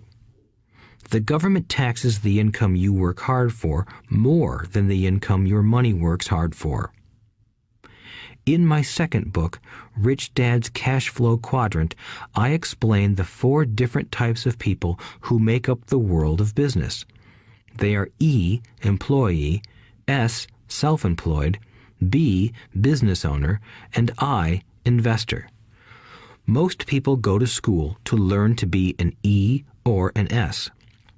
The cash flow quadrant is written about the core differences of these 4 types and how people can change their quadrant. In fact, most of our products are created for people in the B and I quadrants. In Rich Dad's Guide to Investing, book number 3 in the Rich Dad series, I go into more detail on the importance of converting earned income into passive and portfolio income. Rich Dad used to say, all a real investor does is convert earned income into passive and portfolio income. If you know what you're doing, investing is not risky. It's just common sense. The key to financial freedom. The key to financial freedom and great wealth is a person's ability to convert earned income into passive and/or portfolio income. My rich dad spent a lot of time teaching Mike and me this skill. Having this ability is the reason my wife Kim and I are financially free, never needing to work again. We continue to work because we choose to. Today, we own a real estate investment company for passive income and participate in private placements and initial public offerings of stock for portfolio income. We also went back to work to build a financial education company so that we can continue to create and publish books and games. All of our educational products are created to teach the same skills my rich dad taught me, the skills of converting earned income into passive and portfolio income. The games we create are important because they teach what books cannot teach. For example, you would never learn to ride a bicycle by only reading a book. Our cash flow games for adults and cash flow for kids game are designed to teach players the basic investment skills of converting earned income into passive and portfolio income. They also teach the principles of accounting and financial literacy. These games are the only educational products in the world that teach people all of these skills simultaneously. Cash Flow 202 is the advanced version of Cash Flow 101 and requires the game board from 101 as well as a full understanding of 101 before it can be played. Cash Flow 101 and Cash Flow for Kids teach the principles of fundamental investing. Cash Flow 202 teaches the principles of technical investing. Technical investing involves advanced trading techniques such as short selling, call options, put options, and straddles. A person who understands these advanced techniques is able to make money when the market goes up, as well as when the market comes down. As my rich dad would say, a real investor makes money in an up market and a down market. That is why they make so much money. One of the reasons they make more money is simply because they have more self-confidence. Rich Dad would say they have more self-confidence because they are less afraid of losing. In other words, the average investor does not make as much money because they are so afraid of losing money. The average investor does not know how to protect themselves from losses, and that is what Cash Flow 202 teaches. Average investors think investing is risky because they have not been formally trained to be professional investors. As Warren Buffett, America's richest investor, says, risk comes from not knowing what you're doing. My board games teach the simple basics of fundamental investing and technical investing while people are having fun. I occasionally hear someone say, your educational games are expensive, which poses the question of ROI, the return on investment, or the value returned for the price paid. I nod my head and reply, yes, they may be expensive, especially when compared to entertainment board games. But my games are not as expensive as a college education, working hard all your life for earned income, paying excessive taxes, and then living in terror of losing all of your money in the investment markets. When someone walks away mumbling about the price, I can hear my rich dad saying, if you want to be rich, you must know what kind of income to work hard for, how to keep it, and how to protect it from loss. That is the key to great wealth. Rich Dad would also say, if you do not understand the differences in those three incomes and do not learn the skills on how to acquire and protect those incomes, you will probably spend your life earning less than you could and working harder than you should. My poor dad thought a good education, a good job, and years of hard work were all you needed to be successful. My rich dad also thought a good education was important. But to him, it was also important that Mike and I know the differences in the three incomes and what kind of income to work hard for. To him, that was basic financial education. Knowing the differences in the three incomes and learning the investment skills of how to acquire the different incomes is basic education for anyone who strives to acquire great wealth and achieve financial freedom, a special kind of freedom that only a few will ever know. As Rich Dad states in lesson number 1, the rich do not work for money. They know how to have money work hard for them. Rich Dad said, earned income is money you work for, and passive and portfolio income is money working for you. Knowing that little difference has been significant in my life. Or, as Robert Frost ends his poem, and that has made all the difference. Take action. All of you were given two great gifts, your mind and your time. It is up to you to do what you please with both. With each dollar bill that enters your hand, you and only you have the power to determine your destiny. Spend it foolishly, and you choose to be poor. Spend it on liabilities, and you join the middle class. Invest it in your mind and learn how to acquire assets, and you will be choosing wealth as your goal and your future. The choice is yours and only yours. Every day, with every dollar, you decide to be rich, poor, or middle class. Choose to share this knowledge with your children, and you choose to prepare them for the world that awaits. No one else will. You and your children's future will be determined by choices you make today, not tomorrow. I wish you great wealth and much happiness with this fabulous gift called life. Robert Kiyosaki.